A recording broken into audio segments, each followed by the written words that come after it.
Hello and welcome. I'm Leigh Ann Gerrans and you're watching W News, broadcasting live from the Al Arabiya studios in Riyadh. These are our top stories. Saudi Arabia, Turkey and Pakistan signed the Mecca joint defence agreement as Trump says the war with Iran could end soon. Trump is calling for Fauci to be prosecuted over his handling of the COVID-19 pandemic. And Mecca has been hit with a record fine in a child safety lawsuit, a ruling.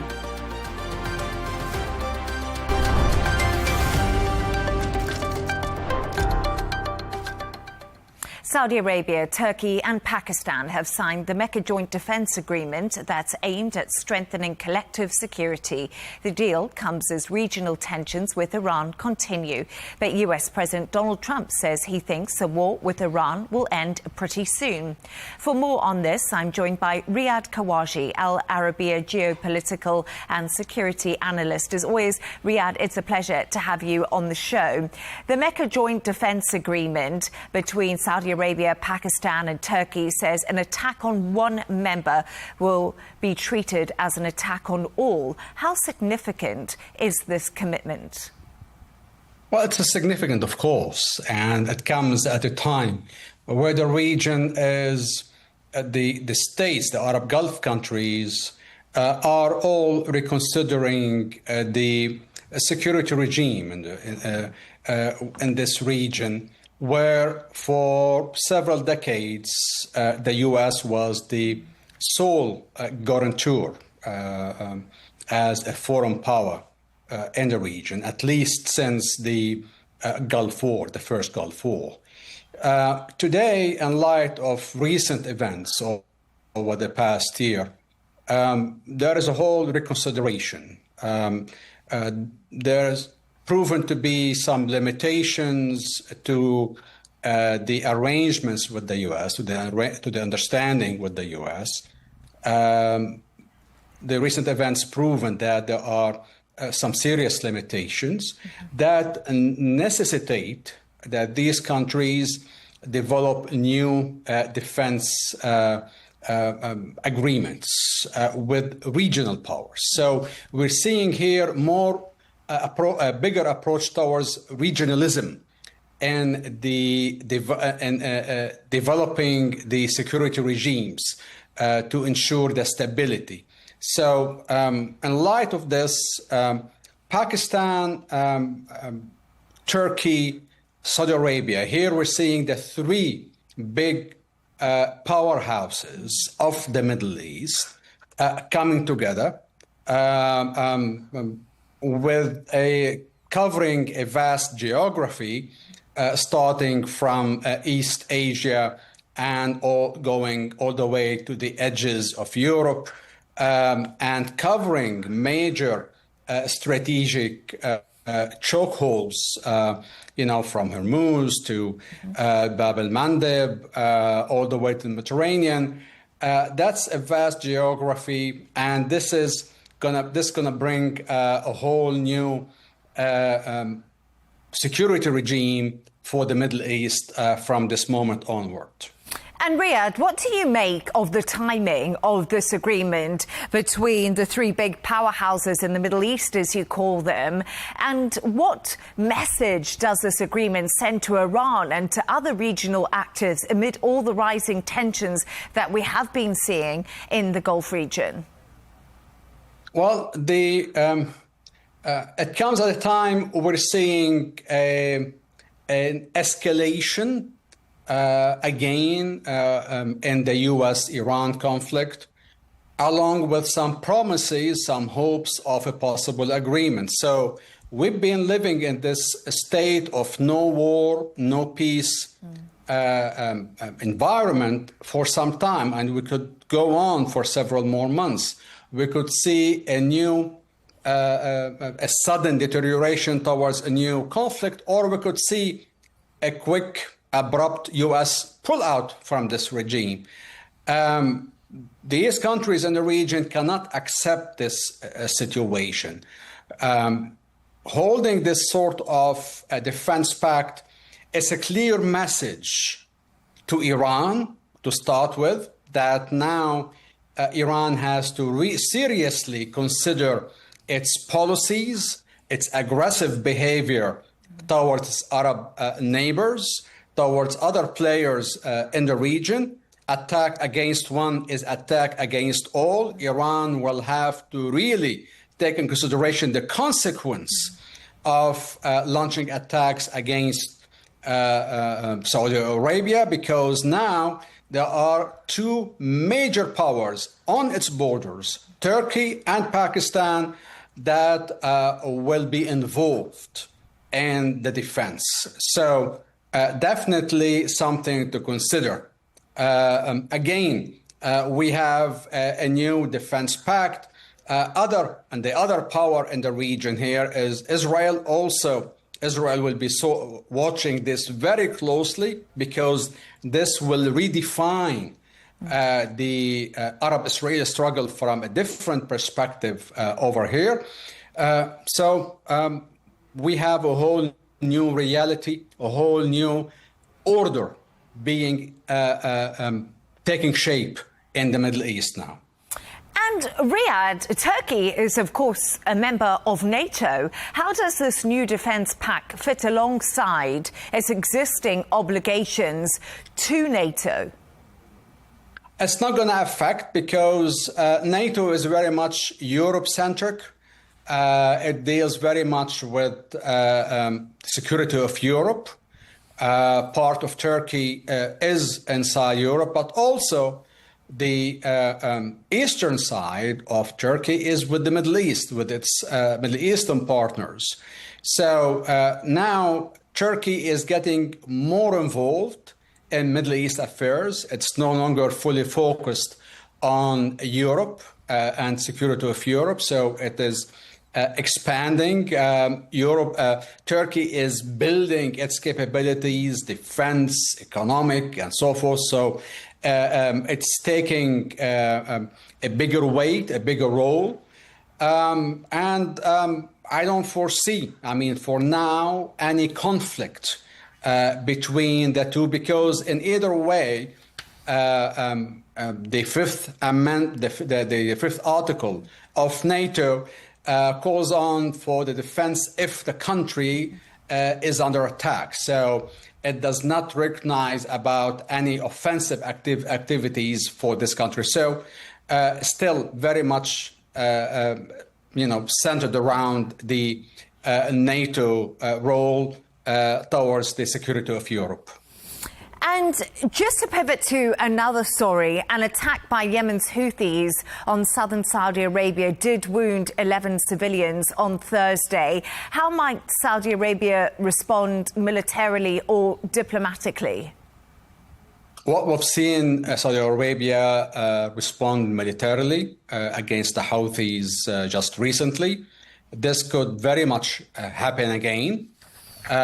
This time, the Houthis are targeting within the context of the Yemeni conflict. Mm-hmm. So it is within the context of this will affect the ceasefire agreement, the peace agreement that was reached in 2022 that brought the war inside Yemen to a halt. So I'm sure right now Saudi Arabia, along with its Yemeni partners, are re-evaluating the whole situation.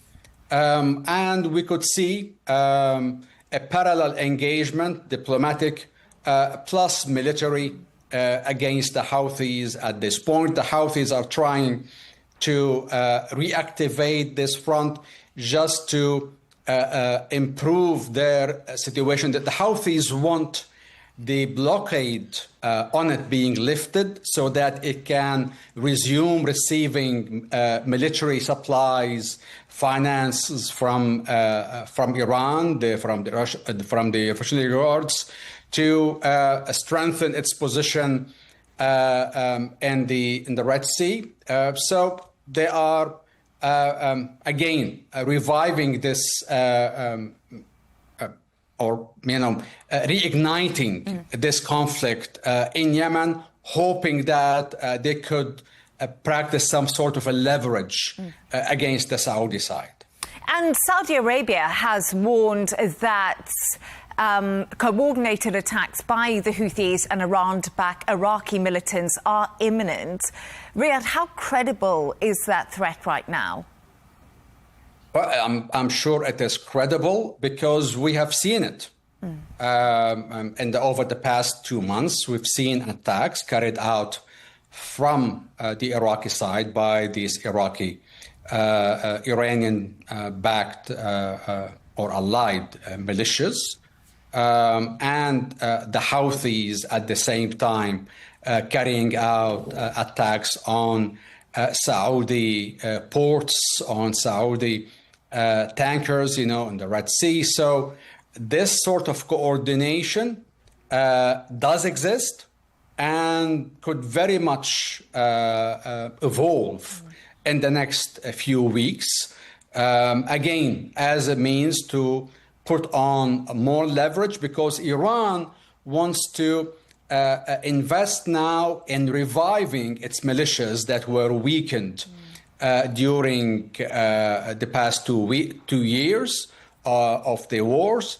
And also Iran wants to improve its position in the region after all the hits it took in the recent war. So again, an attack against one is attack against all. So most likely we will see Pakistan and Turkey now becoming involved in dealing with the Yemeni conflict as well as with the militias in Iraq. Riyadh Khawaja, it's always great to have your analysis on the show. Thank you so much for joining me. Thank you. Let's continue this conversation with Nomi Bar Yaakov, international peace negotiator at the Geneva Center for Security Policy. Nomi, it's always great to have you on the show. Thank you so much for joining me. Nomi, if a deal between Iran and Oman on the Strait of Hormuz is imminent and President Donald Trump believes the war will end soon, what is still holding up the negotiations? We still haven't got that final deal over the line. No, thank you very much, Leigh Ann, for having me back on your show. Always a great pleasure. I mean, we haven't got the Oman-Iran deal sealed. The main issue holding it is that obstructing the sort of final signature is the fact that Iran would like to charge a fee, whether you call it a toll fee or a management fee or a security fee, doesn't really matter. There's a semantics. They basically would like to make a profit over every ship passing the straits. Oman is open to having a much smaller fee. And of course, the US is objecting to any fee. And not only the US, I think the entire shipping industry, all the states in the Gulf, and this sets a very dangerous precedent, also the insurance companies. So we often hear we're on the verge of a signature, we're on the verge of a signature. I think we've been hearing this for the last 2 weeks. And I don't know when and if there will be a signature, but I don't know whether it's imminent. We've seen a different, we've seen the Mecca Pact signed today in the Mecca Summit, a very significant achievement. That also could have a knock-on effect because Iran may feel that Pakistan is no longer a neutral mediator. So, we have to look at everything as part of the puzzle. And yes, if this agreement on the Straits will be signed, that will be a massive step forward. But then, of course, that's the most important issue for the US president since he started the war on the 28th of February. That's a very long time ago. And before that, there were no problems with the passing of ships through the straits, and no one charged a fee, and everyone was happy. So it's a problem that he created with Israel on the 28th of February, and it's not going to be resolved, I don't think, without some sort of agreed fee, maybe after the original period of the 60 days, the sort of phase one of all of this.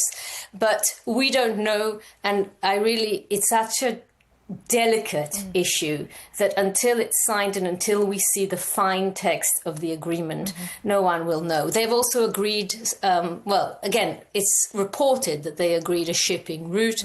Incoming ships will go through the route closer to Iran, and the outbound ships will go through the route closer to the waters close to Oman. But again, the detail is always, the devil is always in the details, always. So until we see a final agreement, it's best that we comment on it when and if it's signed. Once that is signed, we still are miles away from signing a comprehensive agreement to end the war between the US and Iran. And the problems there are only mounting. So it's, we need to see that an agreement on Hormuz will be signed between Oman, between Muscat and Tehran.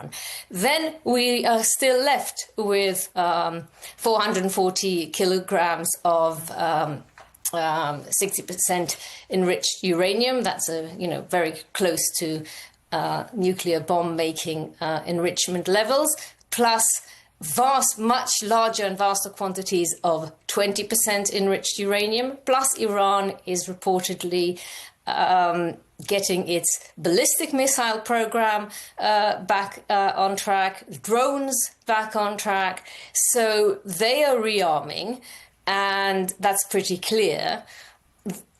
And it's the US would like to impose sanctions on Iran. Of course, I didn't even mention on Hormuz that the US will have to leave the straits in order for an agreement to be reached. And so far, they're not doing that. They're still controlling access to Iranian ports. So there is still, it's the nuclear deal, it's the ballistic missile deal, it's the drone deal, it's the frozen assets that that it was agreed that they will be unfrozen. And I would say that we are a very long way away from reaching a comprehensive agreement to end the war in Iran. And it's so true what you just said, is those main obstacles to broader US-Iran peace talks are so vast, aren't they? And the Strait of Hormuz is just literally, Nomi, the tip of the iceberg. But Iran's chief negotiator has said President Donald Trump is alternating between military threats and offers of negotiations, calling it the theatre diplomacy on loop. Do you think this is a fair characterization of the US approach? Or do you also think that Iran is trying to stall and kick the can down the road as much as it can? I think both. I think that both are true. One doesn't negate the other. It's not this or that. I think that this is the US president's modus operandi. It's unprecedented. It's not the way that negotiations should be held. I think it is counterproductive, but we see that there are threats, very serious threats, being made. And then every Sunday night, just before the stock market opens, there's some conciliatory statement made and some grand deal agreed. And then that goes pear-shaped during the week, and then the following Sunday another positive statement is made that affects the markets, and then it's a cycle. So in that sense, I do agree with the Iranians. It is theatrical. There is a pattern there. We've seen the pattern. The threats are not followed up, or most of the time they're not. And when they are, they're not leading anywhere good. I mean, the escalation by military actions on the part of the US is going to lead to escalation on the part of Iran. And there you have a loop of escalation that's not going to lead anyone anywhere good. Certainly not the region. So the lesson has to be learned that the military action is going nowhere. And yes, the Iranians have zero trust in the US, and for good reason, if I may add. So it's also very problematic because they are stalling. They would like to have concrete, real guarantees. And the problem is with the plan is that it is so ambiguous that the Iranians and the Americans have interpreted it completely differently. So the Iranians feel that the US is violating it. The Americans are feeling that the Iranians are violating it. You do have mediators involved, but there's no conflict resolution sort of mechanism there that is quick and snappy, and that you can say, okay, this is how this side is interpreted, this is how the other side is interpreted, let's resolve this here and now. It takes time, and the US is not patient. Iran has sort of a long breath. They are probably, in terms of negotiations, their tactic, they're more strategic than tactical. They have a strategy. They are trying to rebuild their deterrence through firing in all directions at their allies that have that have US bases in it, but they have no limits in terms of how much chaos they're willing to sow. It's part of their strategy. But what we're seeing in the US is we're not sure where the strategy is. Is the strategy, as the Iranian chief negotiator says, loopy, to threaten, then to offer negotiations, then to threaten again? We need some sort of mechanism that will help to build trust in the negotiations between the two countries, so that this war can end peacefully, or at least so that there will be a halt in fighting and that progress will be made. It's very clear that progress is not going to be made quickly. It's very clear that that there will be lots of phases, I would say, for years to come in terms of management of this, but there has to be a body overseeing the management of these negotiations. Mediators, Pakistan has done its bit, then Qatar had to take over from Pakistan. Now Qatar is the lead negotiator on the main framework. Oman is the lead negotiator on the Straits per se. But the Straits, the management of the Straits of Hormuz is stage one at the moment, and as you say, and once that will be resolved, there is still a can of worms that needs to be managed. Nomi Bar Yaakov, it's always great to have you on the show. Thank you so much for your analysis with us. My pleasure. Always a pleasure.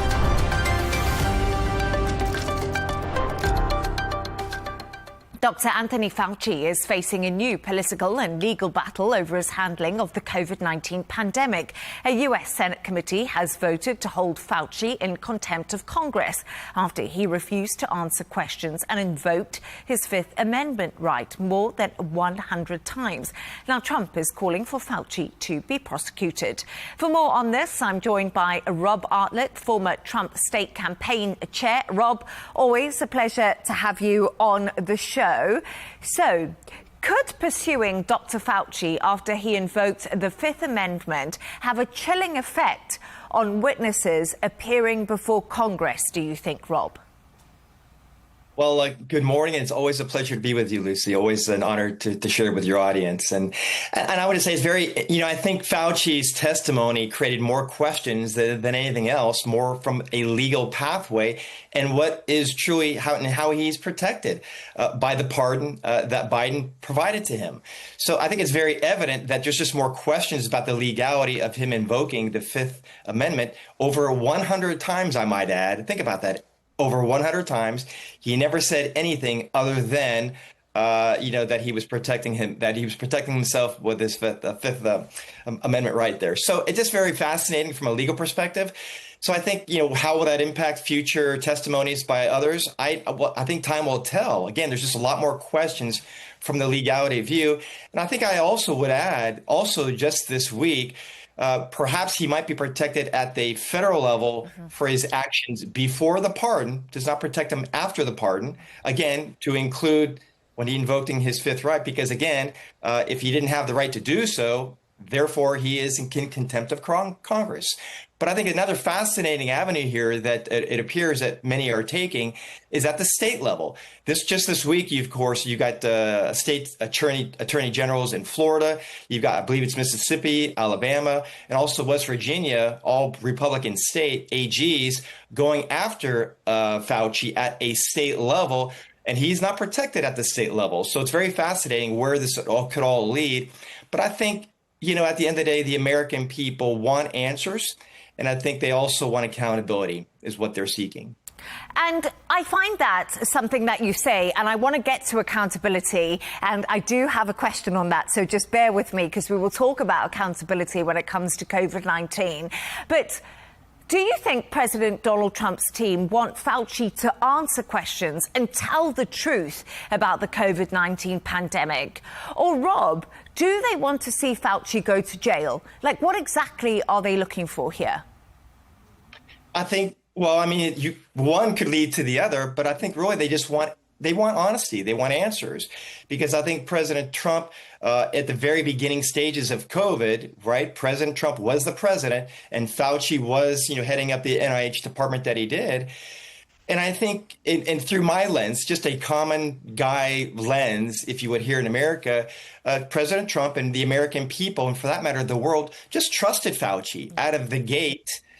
Because of this fearful pandemic that so many people just didn't know anything about. So they entrusted him, his expertise, his communications, his testimony, his leadership, and his recommendations. They trusted him in the very beginning stages. And I think some people would say, as Trump lost that election in 2020 and Biden took over and Fauci's role progressed, I think more questions became more problematic because of the mandates that became to come out of Washington, D.C. at the federal level and also at the state level in many Democratic states.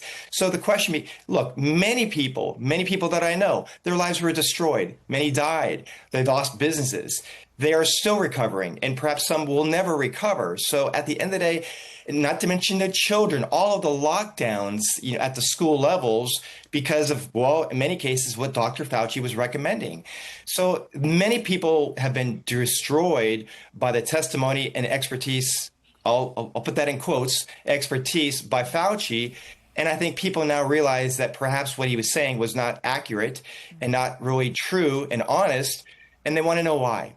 And Rob, it's so fascinating because you and I are talking about COVID, and a lot of us have forgotten that time. But like you did say, it was a terrible time for many families. Kids were locked down, and we all trusted the government because obviously we didn't know what was happening. People who went against the government, there seemed to be these big splits in society. So COVID did create a really difficult atmosphere to operate in. But Fauci's lawyer says the contempt vote is a crude political stunt designed to punish him for exercising his constitutional rights. Do you think that's a credible argument? Do you think Fauci was just doing what he thought was right at the time?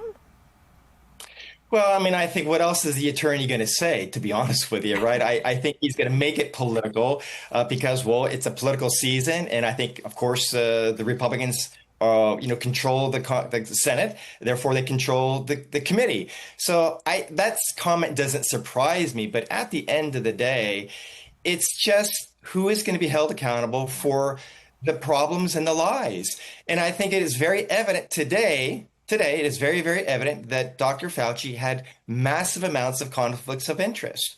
It appears that he financially benefited from the COVID-19 virus and the mandated vaccines. He financially benefited from that. And so could one claim that that is a problem? And could one claim that is a conflict of interest? I would say yes. But, so many people said, follow the science, follow the science. It appears more so people were following the politics of the day versus the actual real science. And that's why so many people today don't even trust our healthcare industry and those who support it, because many just thought they were just lying through all of this because there was a financial benefit. Let's not forget this. Hospitals got more money when they claimed somebody died from COVID if they did not. So the whole system was problematic and I think geared towards perhaps corruption and lies because there was a monetary benefit of such.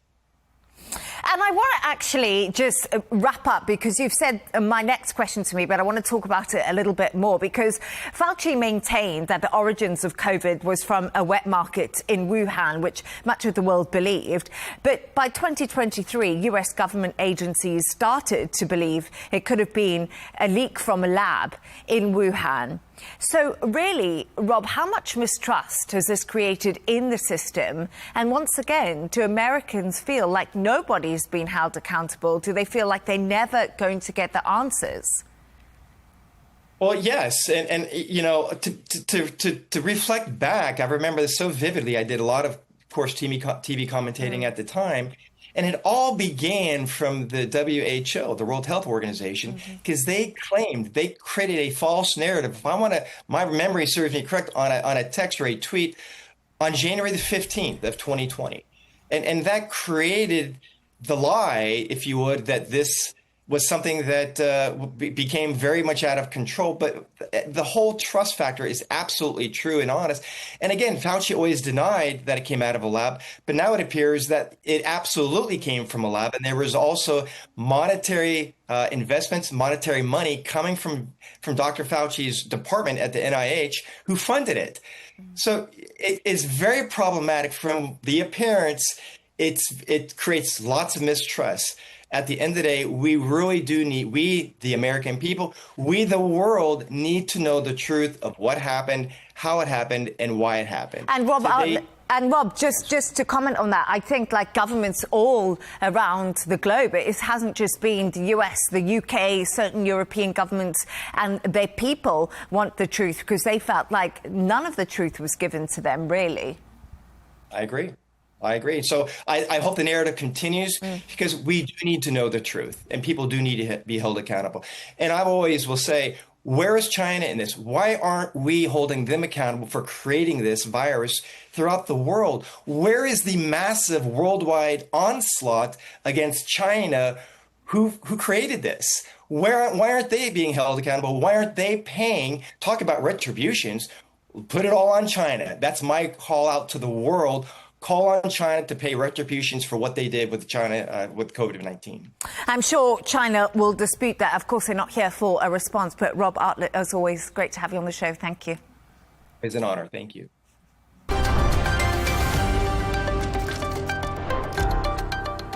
More than 30 people have been injured and at least 7 people have died after a teenager opened fire at a school near Bangkok in Thailand.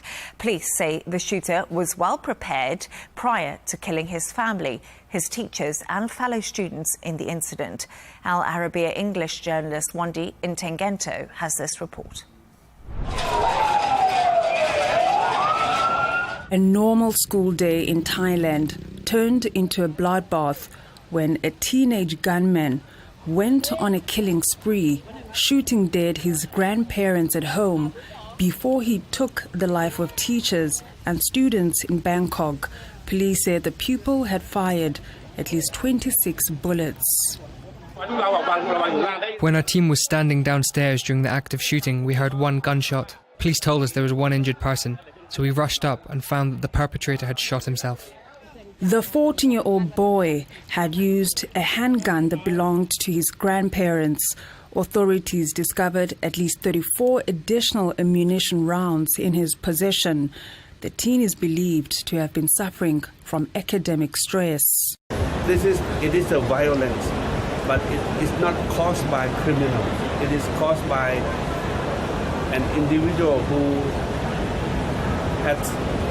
had carried lots of pressures and tensions. So he is not a street criminal. He is not a robbery. He is not a robber. While school shootings are rare in Thailand, the incident had raised concerns about existing gun restriction laws, as this was the second school shooting in the country this year, which left a teacher dead and 1 student injured in February. Wandi Swandengendo, Al Arabiya English.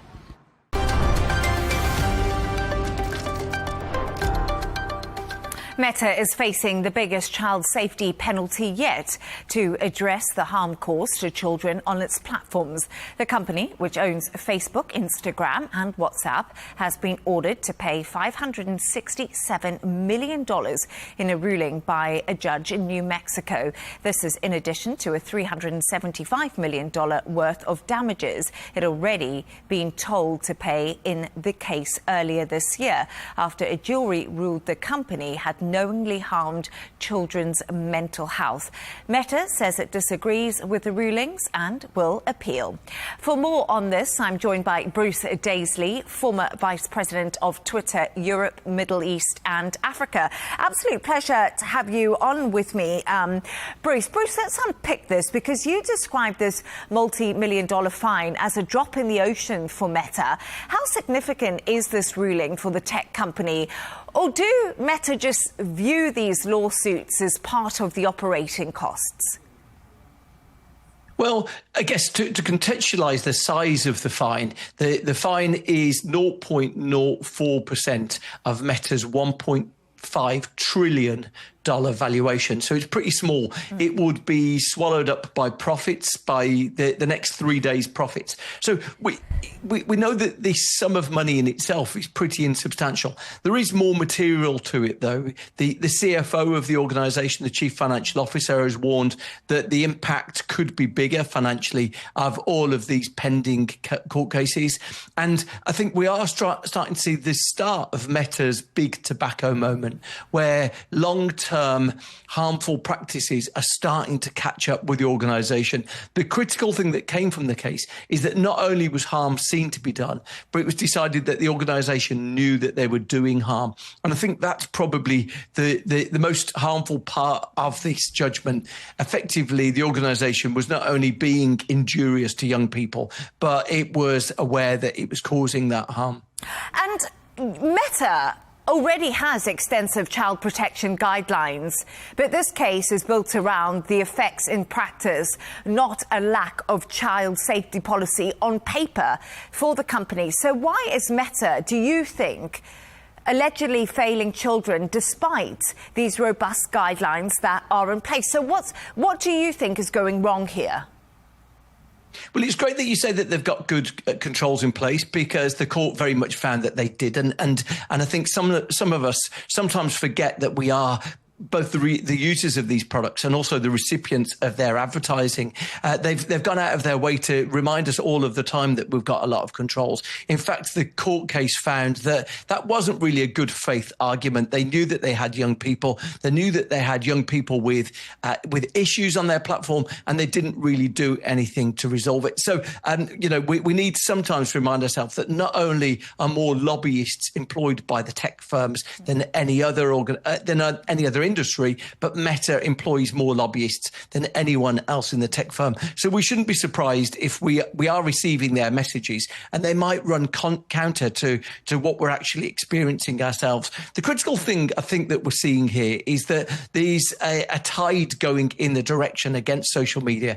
We've seen governments from Turkey, the UAE, the United Kingdom, France, Spain, starting to say we're not going to allow young people to use these platforms without controls. And I think that is going to have an impact on the experience and how much these platforms, who are addicted to growth, they need to grow as much as possible to keep their shareholders happy. But we are going to see that there is going to be far more control around the world on what these platforms do, and the somewhat unrestrained way that they've had access to our young people.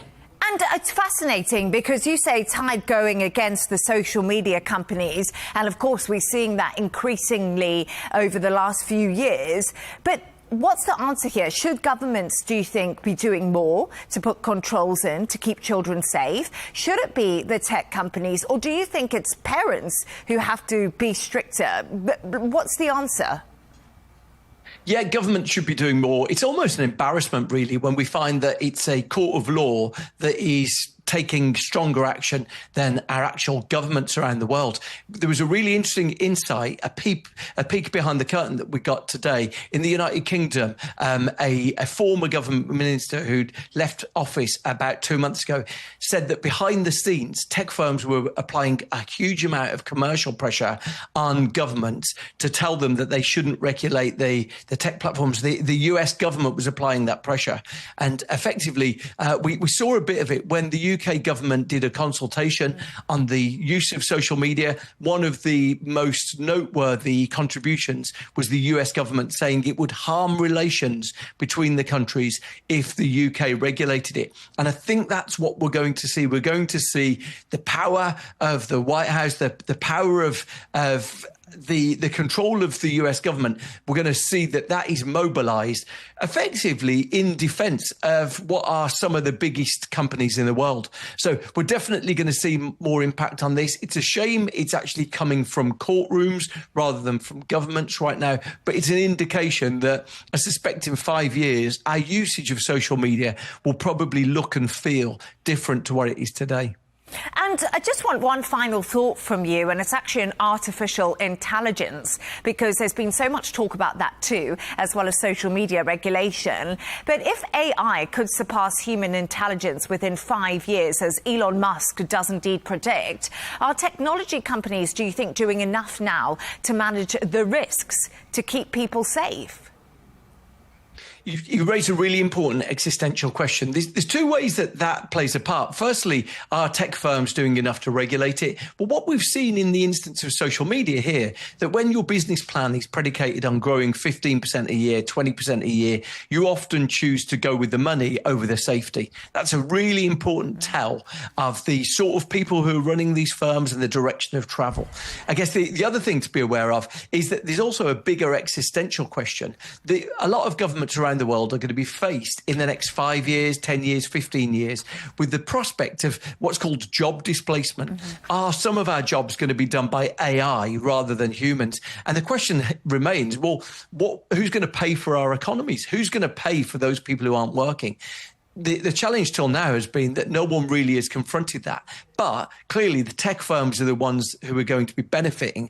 And it poses a really important question. Going forward, are governments ready to take action to protect the public good if it means a dispute with the American government, if it means a dispute with tech firms?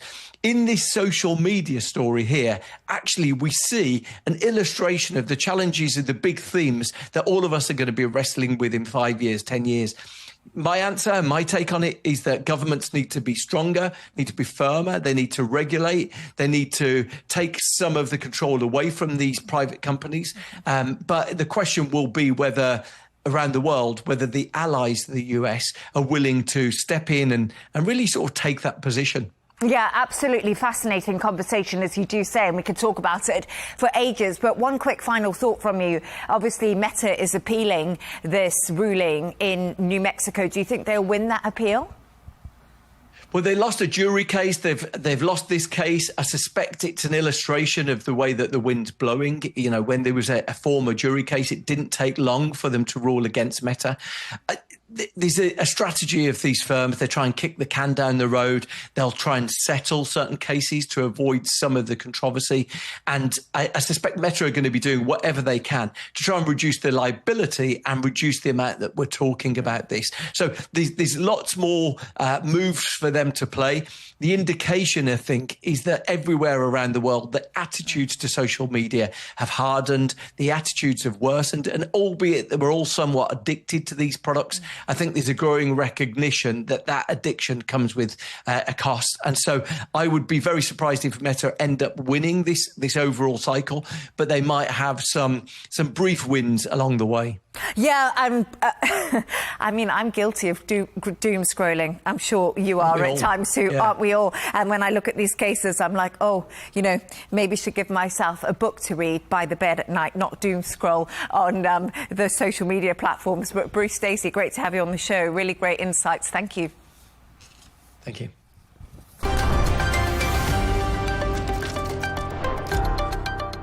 A reminder of our top stories. Saudi Arabia, Turkey and Pakistan signed the Mecca Joint Defense Agreement as Trump says the war with Iran could end soon. Trump is calling for Fauci to be prosecuted over his handling of the COVID-19 pandemic. And Meta has been hit with a record fine in a child safety lawsuit ruling. And that's all from us on W News. Don't forget to subscribe to our YouTube channel. Of course, follow us on X. We'll be back in a couple of hours with a W News Extra. Goodbye and thank you.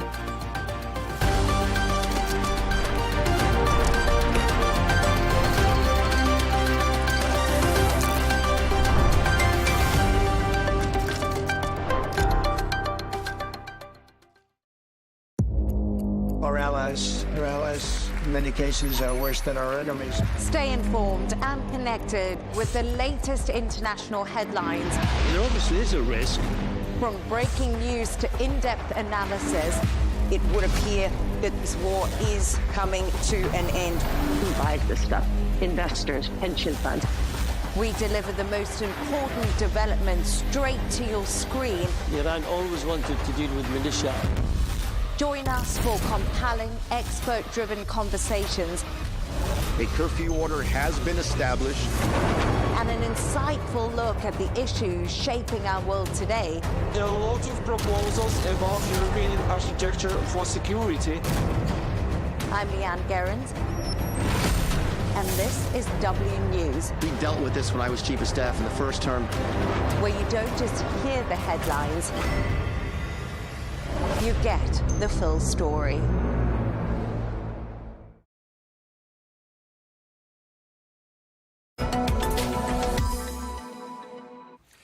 Now, the Esports World Cup is now well underway in Paris in what is its first edition to be held outside of Saudi Arabia. Well, running until the 23rd of August, this 7-week-long event brings together more than 2,000 players, 200 clubs and competitors from more than 100 different countries. And they're all going to be battling it out for the record prize pool of more than $75 million US. So how has the move from Riyadh to Paris gone so far? What has it taken to deliver an event on this scale? And what are the World Cup's longer-term global ambitions? Well, to answer that question and more, we're joined by Mike McCabe, who is the Chief Operations Officer of the Esports Foundation. He's in Paris. Mike, great to have you with us. Just tell us, how's it going? It's going wonderfully well at the moment. We're well on our way to closing out the second week of the competition. And it's been an amazing 2 weeks so far, and we've got another great 5 weeks to come. OK. I mean, what's the profile of the people that are there? I mean, I teased it in the introduction. I mean, it seems like people have come from right across the globe. Yes, it's been... Here in Paris, there's a huge heritage of esports in France, and especially here in Paris. We have 3 of the biggest French clubs based right here. And so they bring incredible fandom. But in addition to that, we've got fans from all over the world. We have super fans representing clubs from Brazil and China. And of course, we have a huge number of Saudi fans who've made it here to support on Falcons and Twisted Minds. And I believe this is the very first edition of the Esports World Cup to be held outside of the kingdom. I mean, it's amazing because it sounds to me like it's got all the makings of a very successful Saudi-grown export. I mean, can you take it to other countries as well in the future, do you think? Absolutely. The intention of the EWC was always that it was going to be a global esports event and a global esports IP developed in Riyadh. But ultimately with a global audience. So naturally, it makes sense for it to rotate to other parts of the world. This was an accelerated version of that based on the disruptions that we'd experienced across the Middle East from a travel perspective over the course of the last few months. But with very little notice, we've been able to really deliver a world-class event here. Yeah, I mean, you didn't have much time to sort of turn this event around and transport the whole event from Saudi to France. I mean, what were the logistics like? It was challenging. We had 8 weeks, really, from the decision to the opening ceremony. So it's unprecedented in global sport to be able to move an event of this magnitude. But it's really just a testament, not just to the incredible agility of the teams that we work with, but the support that we had from the government in the kingdom, but also the government and the support here from the French side as well, in really helping build those pathways and accelerate the operation and the move that we had here. There were some key areas that were particularly a focus for us, like visas for players. You mentioned over 2,500 players from 100 different countries, and being able to manage the visa logistics across all of those players from 7 weeks was definitely a challenge. Never mind the fact that we have to secure thousands of hotel rooms in a very busy Paris in the middle of summer, which is their peak tourist season as well. So lots of headaches, but it's all come together, and we're enjoying an incredible festival of gaming at the moment. Goodness me, sounds like the sort of thing that would give quite a lot of people a few sleepless nights organising all of that. Tell us about the viewership. What's it like, and how does it compare to previous years?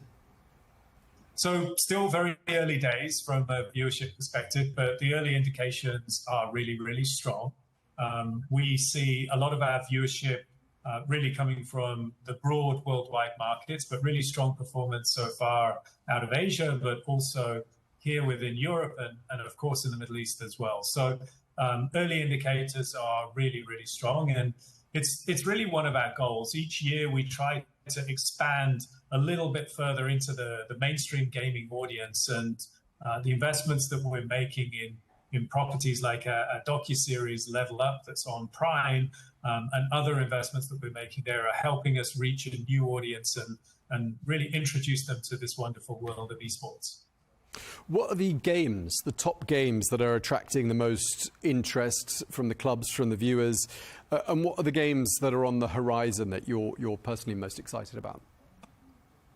So we're in the midst of the second week at the moment, which League of Legends is the banner IP for this second week. And so it really brings an incredibly passionate audience. And you may be able to hear it through the glass of my office here. The teams here are having an amazing afternoon. So we've got those games that have been established for a number of years now. There's a lot of emerging games as well, which we're always watching. And we have a balance within the tournament where we have games which are played on PC or console, but we also have mobile games as well that are much more accessible and have much more resonance in growth markets like Latin America or Southeast Asia. So we really want to be truly representative across global gaming markets. I mean, computer games have moved on immeasurably from when I was a child, and the graphics were pretty basic. I think it's fair to say they were in colour. I'll add, but I mean nowadays there's virtual reality, there's augmented reality. How are you seeing those sorts of things sort of change the dynamics of gaming? So there's been VR and AR, definitely explorations in those areas. What they haven't achieved yet is scale, and so scale brings accessibility and. So they're on the horizon, but not necessarily in the mainstream yet. What you see is technologies like AR that are being used in broadcast increasingly to create a more engaging experience for a broadcast viewer, rather than necessarily on the field of play at the moment. Okay, and what about AI? I mean, people probably ask you this all the time, but does AI have much of an impact on gaming? It does. It's had a huge impact, and a lot of positive options it's given us, from whether it be from a content creation standpoint, code creation, the ability to create dynamic virtual worlds in a much faster way is incredible. It's helped improve the pace of development. But even for us running an event here, it gives us a huge amount of opportunity to create stats on the fly of what's just happened in a match, or to clip content and be more intelligent in the way that we're capturing content, and to be able to distribute that much more broadly.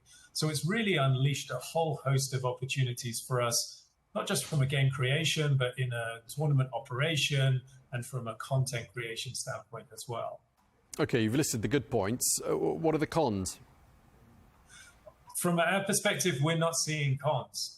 From an AI perspective, it gives us opportunities to do things more quickly. So from our perspective, it's not there are not negatives in our realm. Okay. Obviously, sponsorship, partnerships, advertising, big part of what you're doing. Any shifts you've seen this time around with regards to the sort of level of participation from those partners? So obviously our late move from operating in Saudi to here in Paris opened up some new opportunities for us with different partners and different sponsors. What we've seen over the course of the last 6 months is actually an openness from traditional blue chip brands who really focused on traditional sports, and now are actually seeing esports as a great way, a great pathway to access a younger generation. So we've seen new sponsors like Allianz, an Olympic partner, actually opening up and investing in EWC. We've got other global brands like Sony, Lenovo, Hilton, who have traditionally focused their efforts in the traditional, or what had been perceived as a traditional world of sport, and now seeing esports as as an important part of their sponsorship portfolio. So we've had a really strong year, and we obviously have great support from our sponsors, but we've also seen really strong movement when it comes to ticketing for this event, as well as incredible merchandise and all of the other ancillary elements of revenue that we see from major global events like EWC. Clearly, Saudi Arabia really prominent on the map when it comes to esports and gaming. How do you see that evolving? I think it's a testament to the average age of the population. We have a very young population in the kingdom, and there's a high propensity to play games and to enjoy the content that we're working with. So I think we've got a really, really strong foundation through events like ours, which are homegrown but global events. And then we also have a whole host of other investments that the kingdom's made as part of their national gaming and esports strategy, whether it be in relation of development or other pillars of the gaming ecosystem. So I think from that really strong foundation, we'll continue to grow. We'll build a broader talent base in the kingdom that's associated with all the facets of gaming. Okay, and just to wrap up this conversation, I mean, we've already established that esports, the Esports World Cup, can successfully become a sort of international travelling event. Tell us about where you think future World Cups are going to be held. Not sure about future World Cups, but in addition to the Esports World Cup, we have the Esports Nations Cup.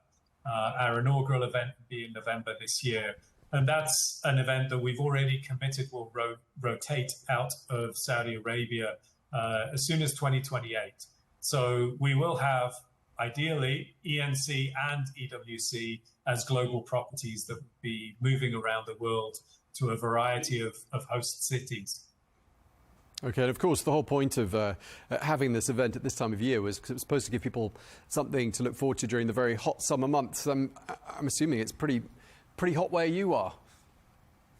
Yes, we've brought a little bit of I would say Jeddah weather over here at the moment. We've got a bit of humidity to go with the heat. So yes, it's a little bit home from home, but it's exciting. Everybody's really getting into it. And so we're excited to continue the next few weeks, but we're also excited to bring the event home as well, back to its home city of Riyadh.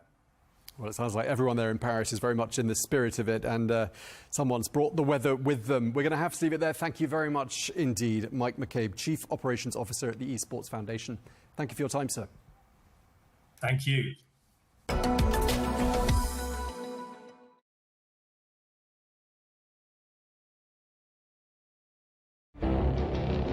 It feels like decades are passing by in a matter of weeks.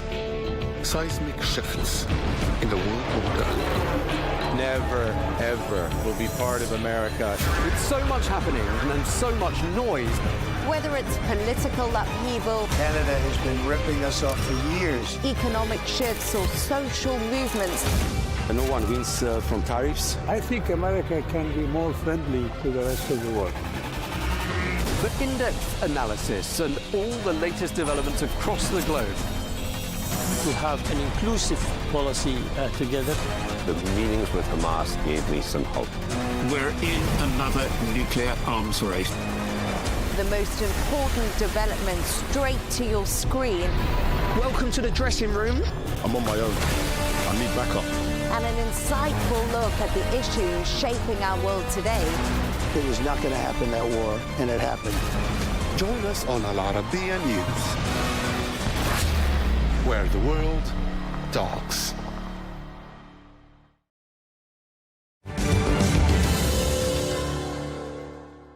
There has been a proposal on the table for decades now.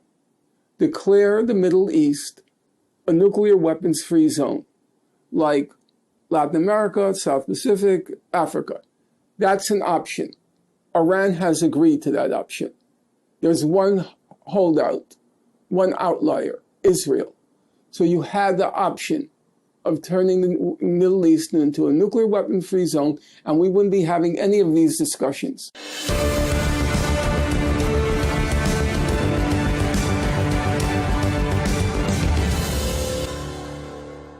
American political scientist and activist Professor Norman Finkelstein giving, as ever, his very direct perspective on the issues behind Israel's conflicts with its Middle Eastern neighbors. Hello and welcome, I'm Riz Khan. In the 13 months since I last spoke with him, the regional clashes have reached new levels, most recently with Iran and Israel trading missiles. I caught up with Professor Finkelstein at his home for a very candid conversation on where he sees things heading. Professor, it's really good to see you face to face. We've done a number of interviews remotely over the years, but it's good to sit with you face to face and have a chance to talk about what's going on. Now, since we last spoke about a year ago, things have changed quite dramatically, progressively worse, a lot of people would say. Now, let me start with just one of the more recent things. Donald Trump, as president of the USA, talking about Iran and Israel being in a conflict for so long, they don't even know what the F they're doing. It's unusual for a president to use the F word. What did you make of that when he described it that way?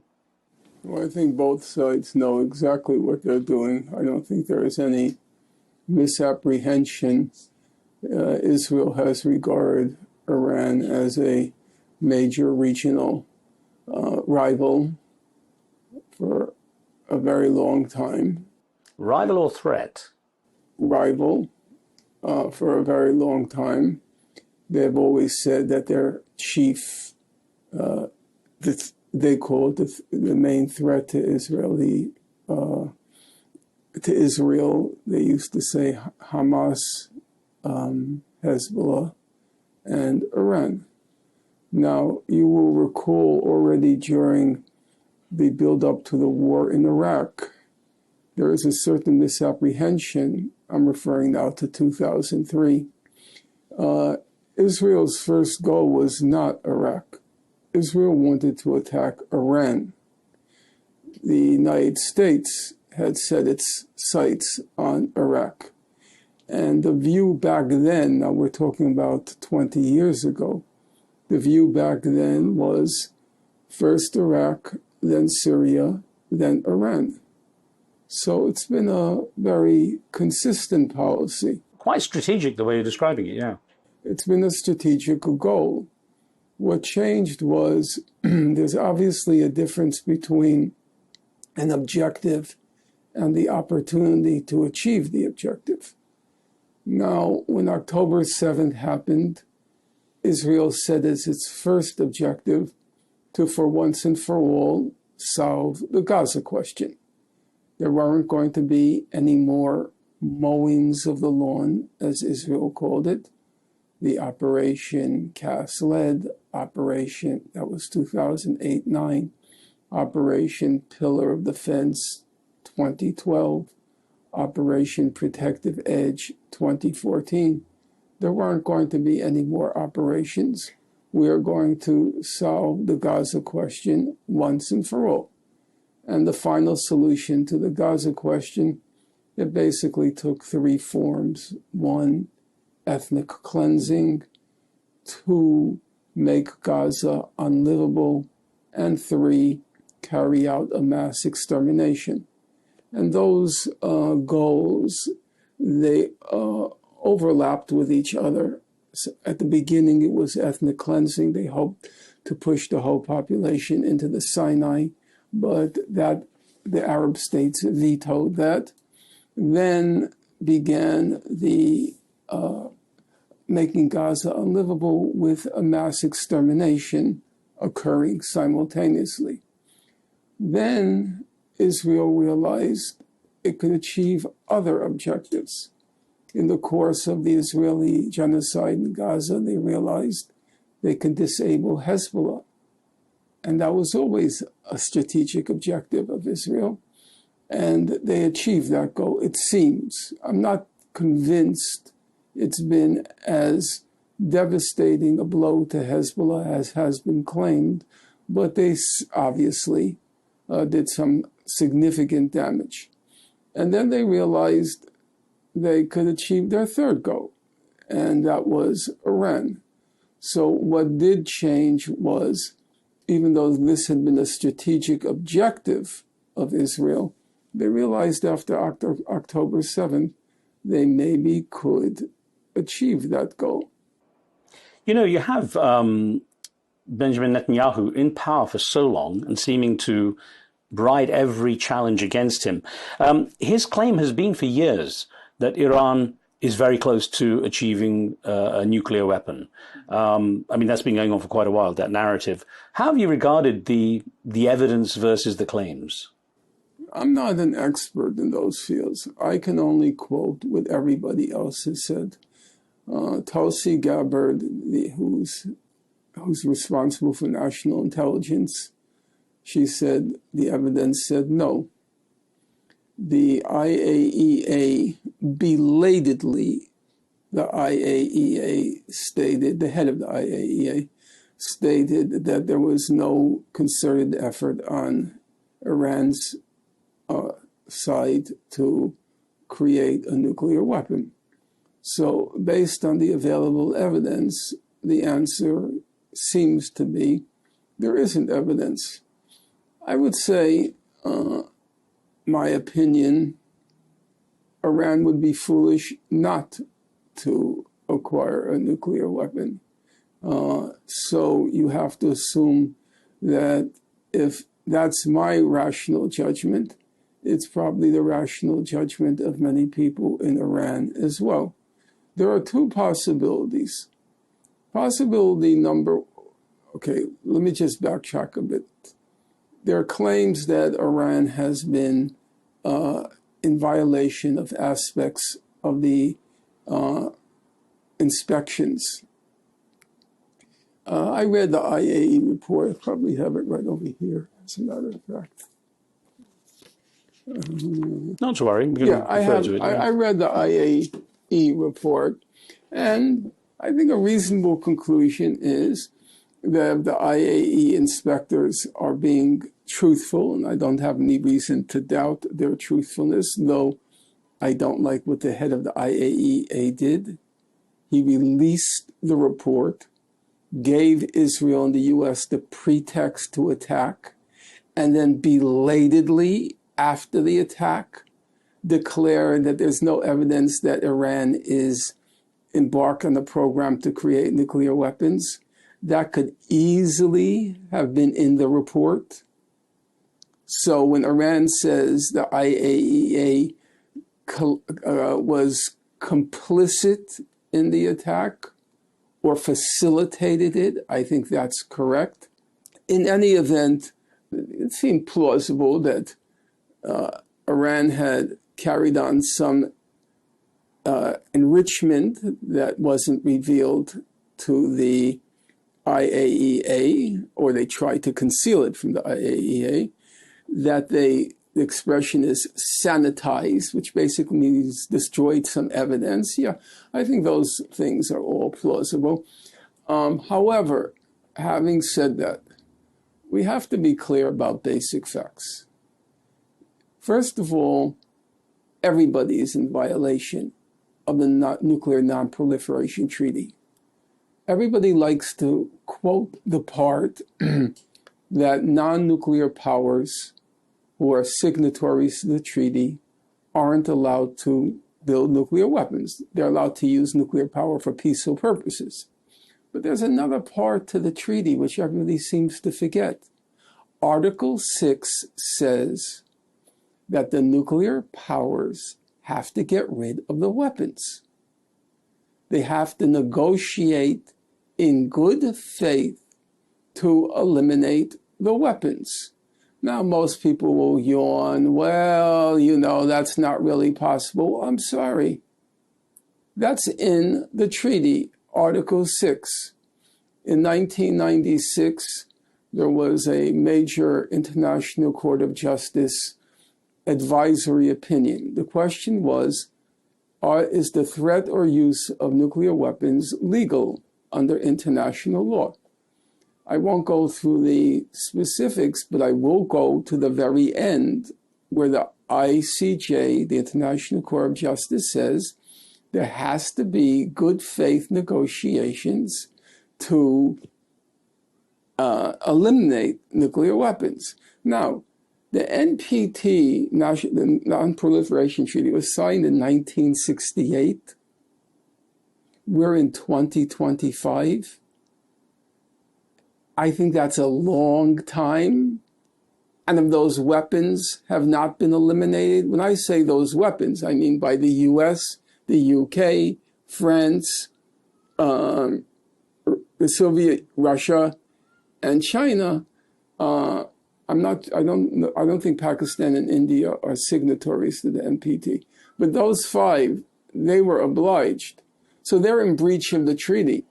Who are they to lecture Iran about being in breach of the NPT when they're in breach of the NPT? That's the first point.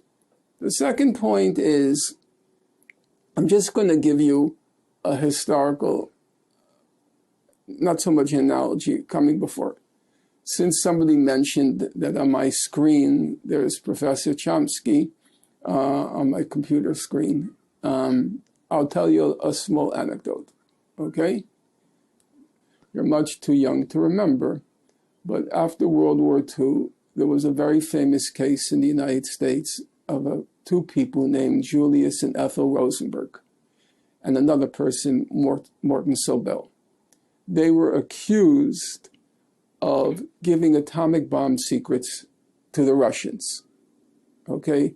That they had stolen information from Los Alamos, where the atomic bomb was made, and transferred it to the Russians, or the Soviets at the time. And it was a big cause of the left, because Ethel and Julius Rosenberg had been in the Communist Party, and they left already, but they had been in it, and it became a big case. The Rosenbergs, save the Rosenbergs. The Rosenbergs were eventually executed. Now, everybody on the left believed the Rosenbergs were innocent. And Professor Chomsky is a person of the left. And we had many conversations about the subject. And he said, you know, I think they were guilty, the Rosenbergs. It turned out he was half right and half wrong. Ethel Rosenberg was innocent. Julius Rosenberg had done very low-level spying, nothing to do with the atomic bomb, but low-level spying, okay? Why do I tell this story? You're wondering, why am I going back 75 years to the Rosenberg case? Here's why. Nobody will ever doubt, I don't believe, Professor Chomsky's moral judgment or his political acumen. He was in a class all his own, in my opinion, and I think a lot of people would agree with that. And he said to me on a couple of occasions, he said to me, I think they were guilty, and I think they did the right thing. He said, imagine the world after World War II if the U.S. had a monopoly in nuclear weapons. It would have been a catastrophe. We know how the U.S. carries on, even without the monopoly. Now, with that in mind, I think that there are two possibilities. One, as you might know, there are many regions in the world which declared nuclear weapons-free zones. There is the Treaty of Tlatelolco for Latin America. There is the Treaty of Rarotonga for the South Pacific. And there's one for Africa. The local regions decided, we are declaring these nuclear weapon-free zones. No country in this region can get them. There has been a proposal on the table for decades now. Declare the Middle East a nuclear weapons-free zone, like Latin America, South Pacific, Africa. That's an option. Iran has agreed to that option. There's one holdout, one outlier, Israel. So you had the option of turning the Middle East into a nuclear weapon-free zone, and we wouldn't be having any of these discussions. So let me ask you then, Professor, if Israel was to give up its undeclared nuclear weapons, do you believe Iran would actually give up its goals? We don't have, we're talking about power. We don't have to act on faith. There's not a question here of acting on faith. Everybody's now quoting the IAEA, right? They're saying the IAEA said Iran was cheating on some of the aspects of its nuclear weapons program, okay? Well, if you're quoting it, then you must believe the inspections work. you must believe the IAEA is competent to carry out the inspections. So then, what's the problem? It's not an act of faith, an act of trust. Were the inspectors correct about Iraq before 2003 when they said Iraq had no nuclear weapons? There were no weapons of mass destruction. Were the inspectors correct? Well, it turns out they were. So that means the inspections can work and do work, in which case it's not a question of trusting Iran. Speaking of trust, do you have any concept of how Israel acquired its nuclear weapons? Was it by acts of good faith and trust? There's a book by Yaniv Cohen called The Bomb, an Israeli about it, okay? And he describes in excruciating detail all the chicanery, all the spying, all the crookedness that Israel engaged in order to acquire the bomb. So it's not as if Israel's record is clean and we can trust it any more than we can trust Iran. I don't believe you can trust any state. So I'm going to ask you, Professor, what do you think Iran would do with a nuclear weapon if it had one? I think it would use it as a deterrent because I don't think it's a suicidal state. It knows fully well that if it were ever to use the nuclear weapon, it would be incinerated in the blink of an eye. So it wouldn't use it, but it would be a deterrent. Why do you think the USA, if I can use the term, tolerates Israel so much if it has gone through the chicanery to get its nuclear weapons, if it's often, flouts these international laws? Why is the US so tolerant of it?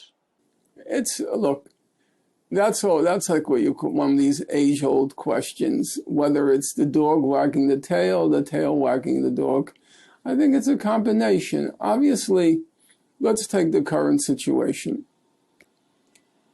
Uppermost in President Trump's mind, is the deal with Saudi Arabia. He keeps calling it the deal of the century, okay? And for the Saudis, it would be a good thing to defang Iran and to neutralize Iran. So it serves a U.S. interest. It serves a U.S. interest broadly, and it serves a Trump interest narrowly. He wants that deal with Iran, with Saudi Arabia. So there is that element, and there is the element of the Israel lobby, in my opinion, that's indisputable. I think it's a combination. It's hard to separate out the extent to which it's U.S. national interests that are operative and the extent to which it's the Israel lobby. If you take the case of Gaza, obviously Israel had its own interest in wanting to solve the Gaza question. But there was a U.S. interest. The U.S. interest was very straightforward. The U.S. relies on Israel to terrify, to keep in place, to subjugate and to subordinate the Middle East. October 7th appeared to reveal a real weakness in the Israeli intelligence, Israeli technological capacity. It revealed a major weakness. And obviously, after October 7th, the thought started running through the heads of many Arabs, hey, maybe Israel isn't as invincible as we thought it was.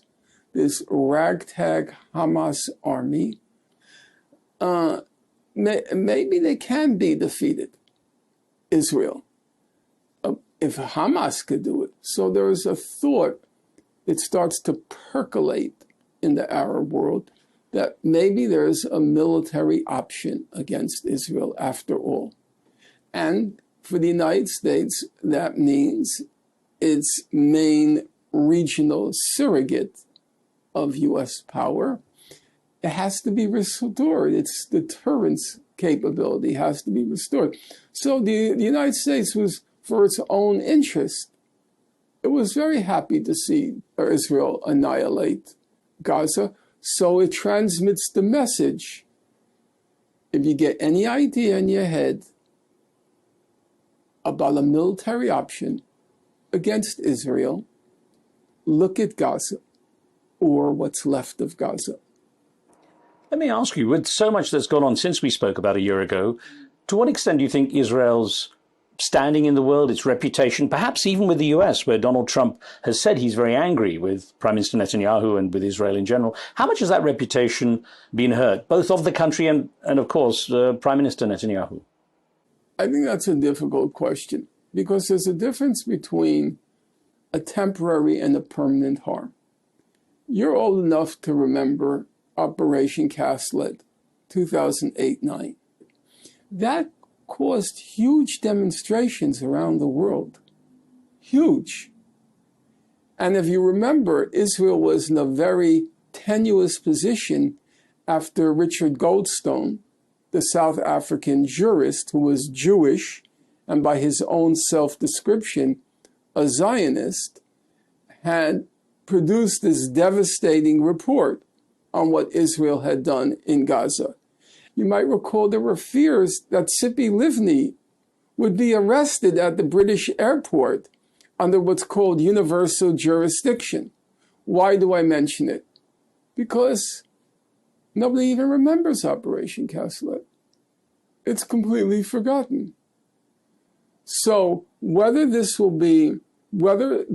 current horror will have a permanent impact or it will prove to be a transient impact, I can't say. Remember, for my generation, growing up, for our generation, the defining political experience was the war in Vietnam, right? Now Vietnam is one of the US's main allies in Asia. You know, it's interesting that there is a speculation that Benjamin Netanyahu wants to continue the conflicts, wants to keep everything on edge and in flux in order to avoid prosecution himself for various things he's been charged with, as well as, of course, to stay in power. How do you regard that kind of perspective? You know, I'm very skeptical of these arguments for a very simple reason. There's a complete consensus across the Israeli spectrum on wanting to annihilate Gaza and embracing the attack on Iran and Hezbollah, obviously. These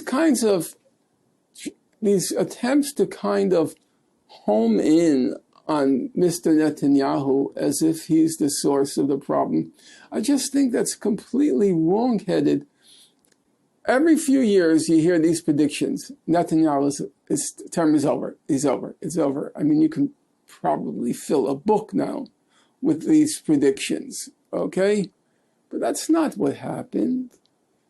Netanyahu is the mirror, is the embodiment, the incarnation of Israel society. The whole of society? He's an obnoxious, self-righteous Jewish supremacist. An obnoxious, self-righteous Jewish supremacist. When Israelis see Mr. Netanyahu, they see themselves. That's why he keeps winning the elections. So, but sorry, what about the protests against him? The protests against him have to do with things like separation of church and state in Israel, preserving the alleged independence of the judiciary, the policy on the hostages.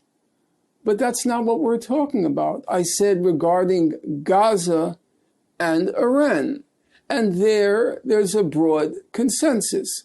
If you look at the polls, just take, Israelis are probably the most polled people on earth. You know, every morning we have to know what Israelis think, you know. It's so important to the future of humanity to know every morning whether an Israeli had one egg or two eggs, whether it was a boiled egg or an omelet. You know, everything about Israelis are polled because they're so important. So what do the polls show? The poll showed for 20 months among Israeli Jews, 95% believed that Israel was using too little force or enough force in Gaza. About 5% thought Israel was using too much force. Okay? A poll about a month ago showed that one half of Israelis, 47%, one half of Israeli Jews believed that Israel should commit a genocide in Gaza. There is no ambiguity about the question. We don't have to go to a dictionary and parse the definition of genocide. The question that was put to Israeli Jews was, do you believe that when the IDF conquers a city, it should kill everybody in the city? That was the question. Do you believe that if the IDF conquers a city, it should kill everybody in the city? 47% of Israeli Jews answered yes to that question. Another poll about 2 to 3 weeks ago, it asked the question, do you believe there are any innocents, civilians in Gaza, civilian innocents in Gaza? The poll was taken of all Israelis, including Arab Israelis. 63% said no, there are no innocents in Gaza. If you eliminate the Arab component, it's about 70% say there are no innocents in Gaza, which means the army can kill everyone. So, have you read any significant dissent in the Israeli ruling elite on the policy of annihilating Gaza? Has any single Israeli sitting in office or out of office or the opposition, has anyone said, no, I think it's morally wrong to annihilate Gaza? Nobody says that. Do you think... Does anyone say, no, I don't think it was right to break international law and attack Iran? Did anyone say that? Now, as a senior intelligence official in the Obama administration, the most senior, he said that the attack on Hezbollah, the walkie-talkie attack, he described it as pure terrorism. That's what he said, it was pure terrorism. Did anyone in the Israeli ruling elite say, oh, that was terrible, that was pure terrorism? Do you believe, though, Israelis see the pictures of the conditions in Gaza, the starving children, the degree to which the place has been completely flattened? I mean... I think these questions, I appreciate the questions, but they represent, not by you, but the questions themselves represent a high level of what, let's call it, naivete. First of all, the opposition leader in Israel said, quote, our IDF kill children as a hobby. He was the head of the opposition, Golan. He said, everybody knows that. Remember, Israel has a citizen army. A citizen army in principle is a good thing. It means that everybody should have to bear the burden of putting their life on the line to defend a country's independence and so forth. That's in principle correct. You know, in our country, only poor people do that. We don't have a conscript army. So it's a good thing, I think, that everybody should have to bear the burden of sacrificing his or her life to defend the country. But there's an underside. The underside is, if you have an army that's representative of the whole population, okay? It's a citizen army, and that army is committing genocide, that means a representative sample of Israeli society is committing genocide. How could they not know? Israel's a small country. It's very tribalistic. They all come together in moments of crisis, right? You're telling me that all these Israeli soldiers are posting on the web what they're doing in Gaza, they're posting it. If you're posting it, it must mean you don't fear being ostracized. You don't boast about it, that you're annihilating cities. You don't boast about it. If you feared ostracism, you're telling me when the conscripts come home, they don't tell anybody what was going on in Gaza? Israel per capita has the highest usage of the web on our planet of any country in the world. They didn't see those starving images. They don't see the kids huddled with the pots begging for food. They don't see it. Is that plausible? Is that believable? Is that credible? Of course they know. Of course they know. When doctors report that children are being systematically shot in the head and in the chest, foreign doctors report that. The Israelis don't know? No. Considering how openly, as you say, these genocidal kind of goals or tendencies are expressed, is there any chance that Israel and Benjamin Netanyahu will appear in the International Court of Justice in the ICC? The International Criminal Court has indicted Israel on charges of not genocide, but various war crimes, in particular using starvation as a weapon of war. Whether they will be prosecuted, I would say the answer is, the likelihood is zero. It took Karim Khan long enough to file the charges, and I can't see it. The ICC is not a court. The ICC is simply International Criminal Court is simply a contrivance of the West to prosecute and keep in line non-Western countries. For a long time, the ICC was called the International Caucasian Court because all the prosecutors were Africans, African leaders.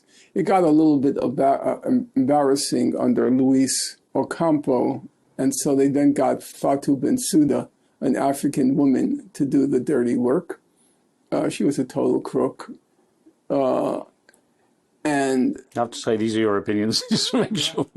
Well, I've written a book about it, and I've now written the second book about it.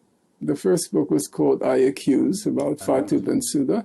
And now I'm coming out with a new book in a couple of months entitled Gaza's Grave Diggers, an inquiry into corruption in high places. And I go through the record of Bensouda and several others. So the ICC, a very distinguished international lawyer whose name I can't reveal because it'll cause him grief, he said it's not a court. It's simply a contrivance of the West to keep the other people, non-Westerners, in line. The ICJ is a different story. The International Court of Justice. Now, as you know, in January 2024, January 26th, they found that Israel was plausibly committing genocide in Gaza. But those were preliminary hearings. I don't want to go through the technicalities. The case hasn't actually been heard. The full case hasn't actually been heard. I think there's a reasonable possibility. It all really depends on the composition of the court, because it's a nation-state-based court. Who's going to be the president? Who's going to be on the court?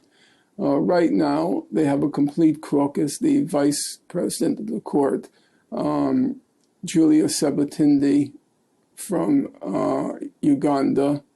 In my forthcoming book, I have a 100-page chapter on her. She's a complete and total crook. They're afraid, everybody knows it, but people are afraid to say it because she's the first African woman on the court. So, because of wokeness, you're not allowed to call a woman a crook, let alone a woman of color a crook. Well, guess what? She's a woman. She's a woman of color, and she's a colossal crook. Julia Sebutinde, she's currently the vice president of the International Court of Justice. And there are a couple of fellows like Mr. Tomka, Judge Tomka from Slovakia, Judge Orescu from Romania, who you might call minor league crooks. But there is a phalanx of people on the court who, A, believe there's plausible evidence of genocide, but B is important. In January, then in March, and then in May, the court issued what's called the indicated provisional measures. And that's just a fancy term for, we told Israel, there's evidence that you're committing genocide. So you have to do A, B, C, and D to prevent the genocide.